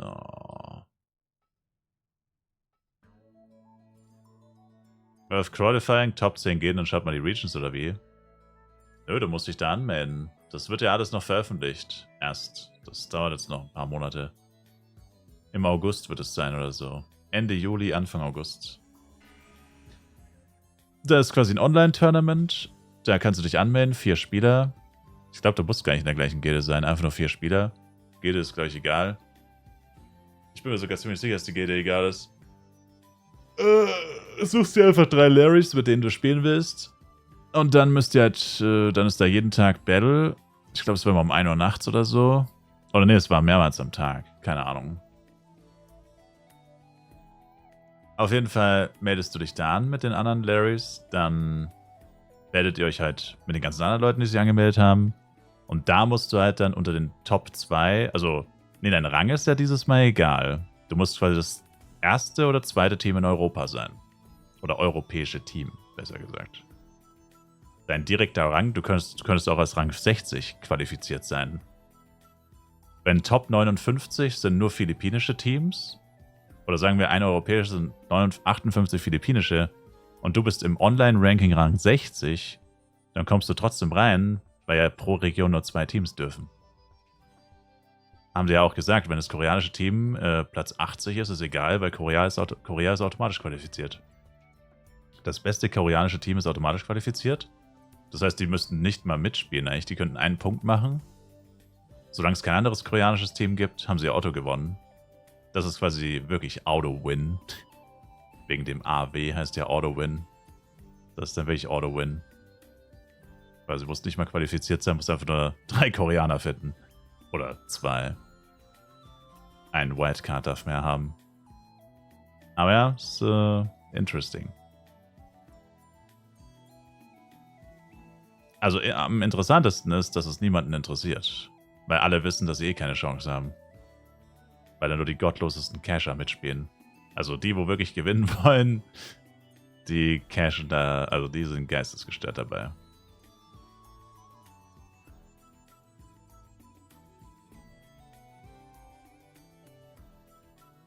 Meinst du, die beliebten Verwässert werden günstiger oder noch steigen? Hier ist eine Tyrant Suit für 75. Weiß ich nicht. Vortec bis +4 ist sicher upgraden. Yes. Sorry für die späte Antwort. Bis +4 ist safe. Auch wenn die Warnung kommt. Bis +4 ist safe. No Problem, danke. Ich danke dir. Thanks.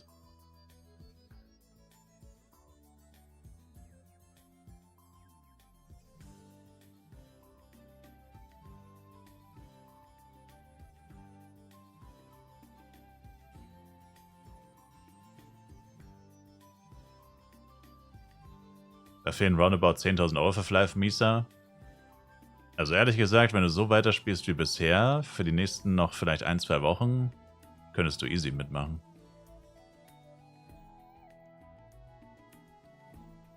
Wenn du das Tempo, was du gerade vorgelegt hast, noch ein bisschen halten kannst, dann könntest du safe mitmachen.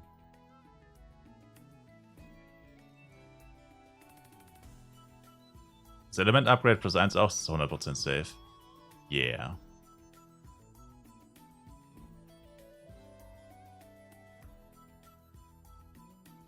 Du überlegst dir einfach zu kaufen, auch wenn du 10 bis 15 Mal overpayst. Ich kann es dir nicht sagen, Bomber, ich weiß es nicht. Das, keine Ahnung.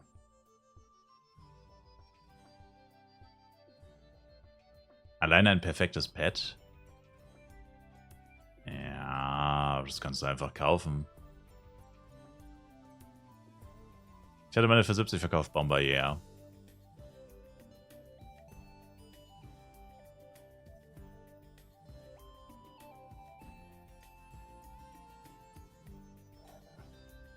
Wie passiert man nochmal die Housing-NPCs? Du gehst einfach in ein Haus und entfernst alle Gegenstände. Kannst du auch nur die NPCs entfernen. Weil, falls du noch irgendwas anderes da stehen hast, was du nicht entfernen willst. Aber ich mache immer alle Gegenstände entfernen, weil ich habe meistens nur die NPCs dastehen. Solltest du das nicht machen, wenn du ein Pet-NPC dastehen hast, solltest du es eher nicht machen.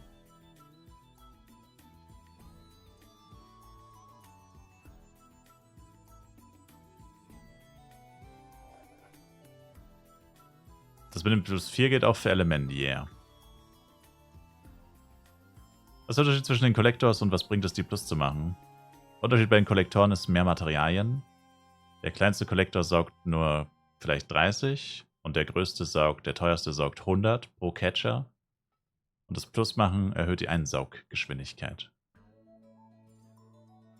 Soll ich mein Coverset für 11 Penya verkaufen?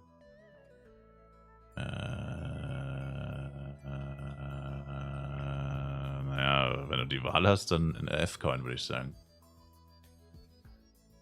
Wenn man dir die Wahl lässt.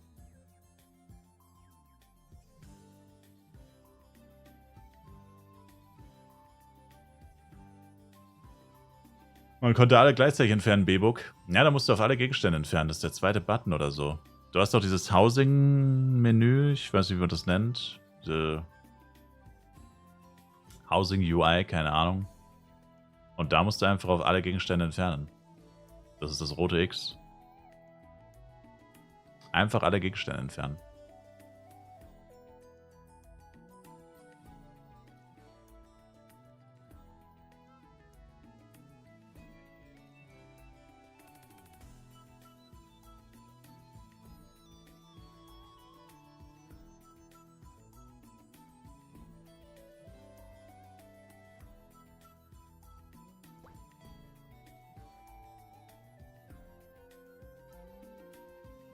Dieser Mülleimer. Yeah, das ist ein Mülleimer. Ich dachte, das ist ein rotes X. Alle Gegenstände entfernen müsste da dabei stehen. Also wenn du drüber hoverst.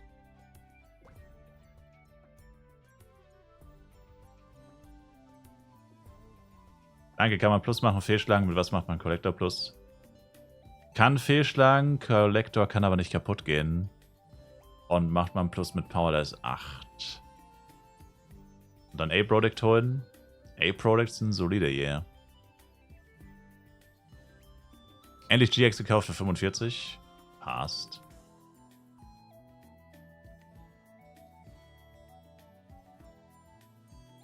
Geht's jetzt, Sir?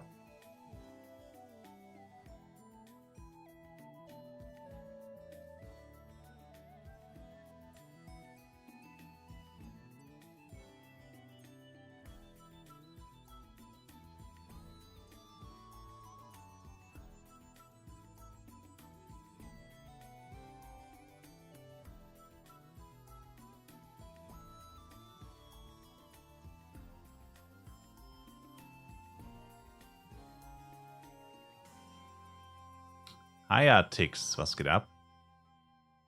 Wie es mir geht? Gerade bin ich so ein bisschen down. Ich hab's gerade so ein bisschen mittagstief. Die Frikadellen entziehen mir die Energie, Kappa. Nee, keine Ahnung.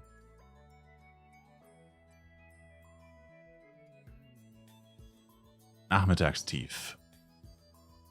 Also es ist nicht nachmittags, aber ich bin vor 9 Stunden aufgestanden, also zeitlich gesehen ist das so das Nachmittagstief.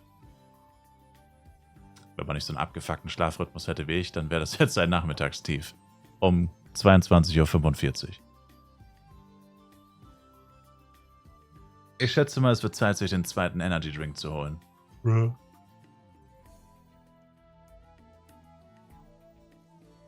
S-Pro sage ich auch noch, oder werden die später nutzlos wegen X-Pro? Nee, X-Pro sind die nutzlos sind. Also nicht nutzlos, aber X-Product kannst du später auch bei Violets droppen.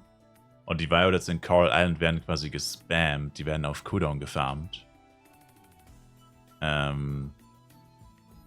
Abgesehen davon kriegt man auch sehr viele X-Product aus Quests und so ein Scheiß. Und Level Reach. Und ja. Nee, also X-Products sind preislich gesehen eigentlich sogar mit die schlechtesten Products. Also ich meine, kann man jetzt nicht sicher sagen, vor allem jetzt kommt ja wahrscheinlich neues Ultimate Equipment. Ich meine, das ändert natürlich nochmal alles, ne? Wenn jetzt plötzlich nochmal neues Ultimate Equipment kommt. Aber so grundsätzlich ist ein X-Product gar nicht so gut tatsächlich. Vom Wert her. Also auf dem FEC würde ich sagen, Rang 1 für eine lange Zeit zumindest sollten A-Product sein. Die sind jetzt halt die heißesten, die am heißesten begehrtesten, whatever. S-Product ist eigentlich immer Nummer 1. Also mit A-Product ist S-Pro eigentlich immer Nummer 1. S-Pro braucht man einfach immer. G-Product sind mal so, aber eher schlecht eigentlich. Also auch minimal schlechter als auf jeden Fall die anderen beiden. Und X-Pro auf Borodeng ist tatsächlich auch gar nicht gut. Aber FEC ist halt natürlich eine andere Welt. Da muss nur ein Upgrade-Event starten und sofort steigen die Preise wieder.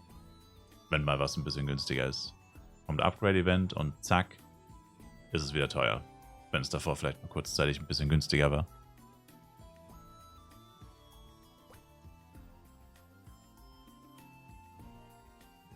AG-Bow-Preis, irgendjemand? Habe ich bis 105 bei Klarfahren gelevelt. Ich wollte lange bei Klarfahren bleiben, aber bei Klarfahren war so Also Klarfahren war einfach gottlos, wie viel da los war. Hab's nicht ausgehalten bei Klarfahren. Bis 105. Das war mir zu voll.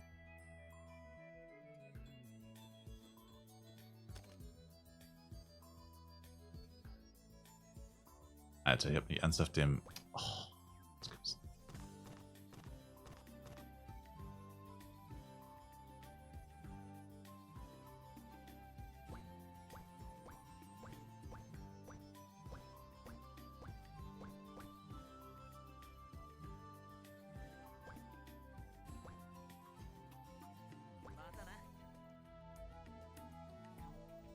Haben wir G auf 150 gefunden, war der günstigste der anderen lang. Boah, 200?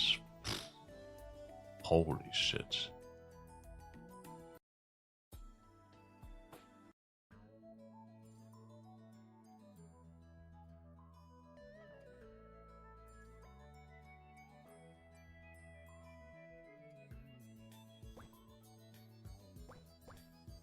Kann man im Search Shop sehen, auf welchem Channel der Shop ist? Yeah. Steht vor dem Shopnamen. Dieses kleine Icon. Das soll so ein kleiner Server sein, glaube ich.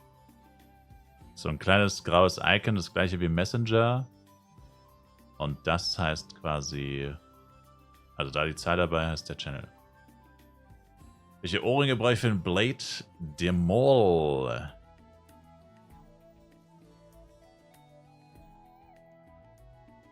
Aber nicht den Preis. Nicht den Preis. Der Preis ist heiß. Macht es Sinn, mit seinem Penny jeden Abend A-Pros zu kaufen? Da macht man grundsätzlich nichts falsch, ja.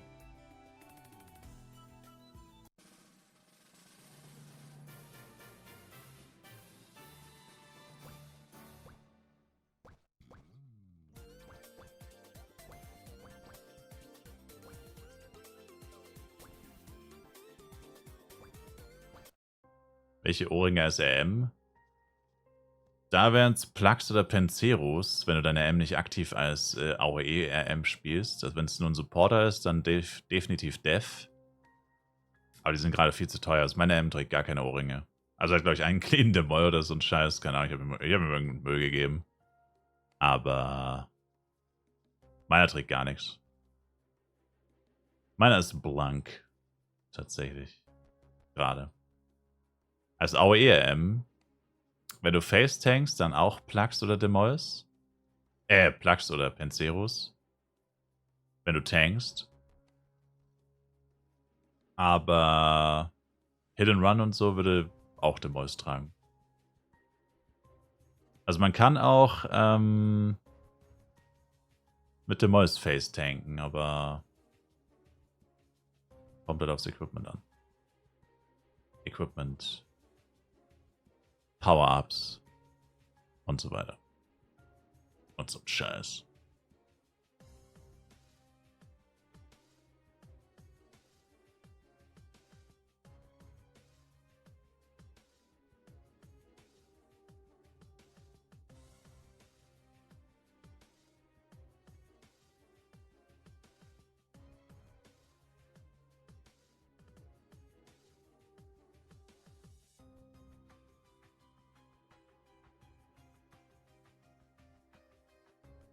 Ich würde Speedos nehmen zum Tanken, stand Penceros.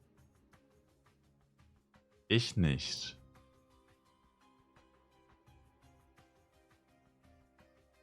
Speedos plus 1 sind fucking nutzlos. Meiner Meinung nach. Müssten mindestens plus 2 sein. Sonst sind sie nicht besser als Penceros. Ich kann es mathematisch nicht beweisen, aber ich bin mir ziemlich sicher.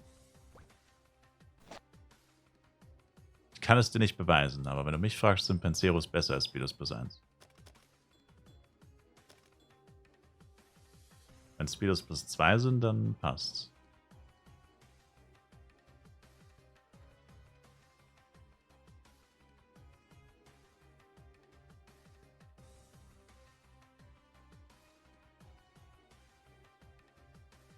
Quelle, vertrau mir.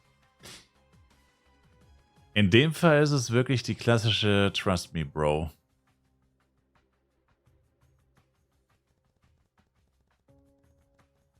Also Speedos plus 1 geben literally 3% Blockrate. Hallo, was bringt bitte 6% Blockrate? Das ist einfach nichts. 300 Def sind 300 Def. Die sind immer da.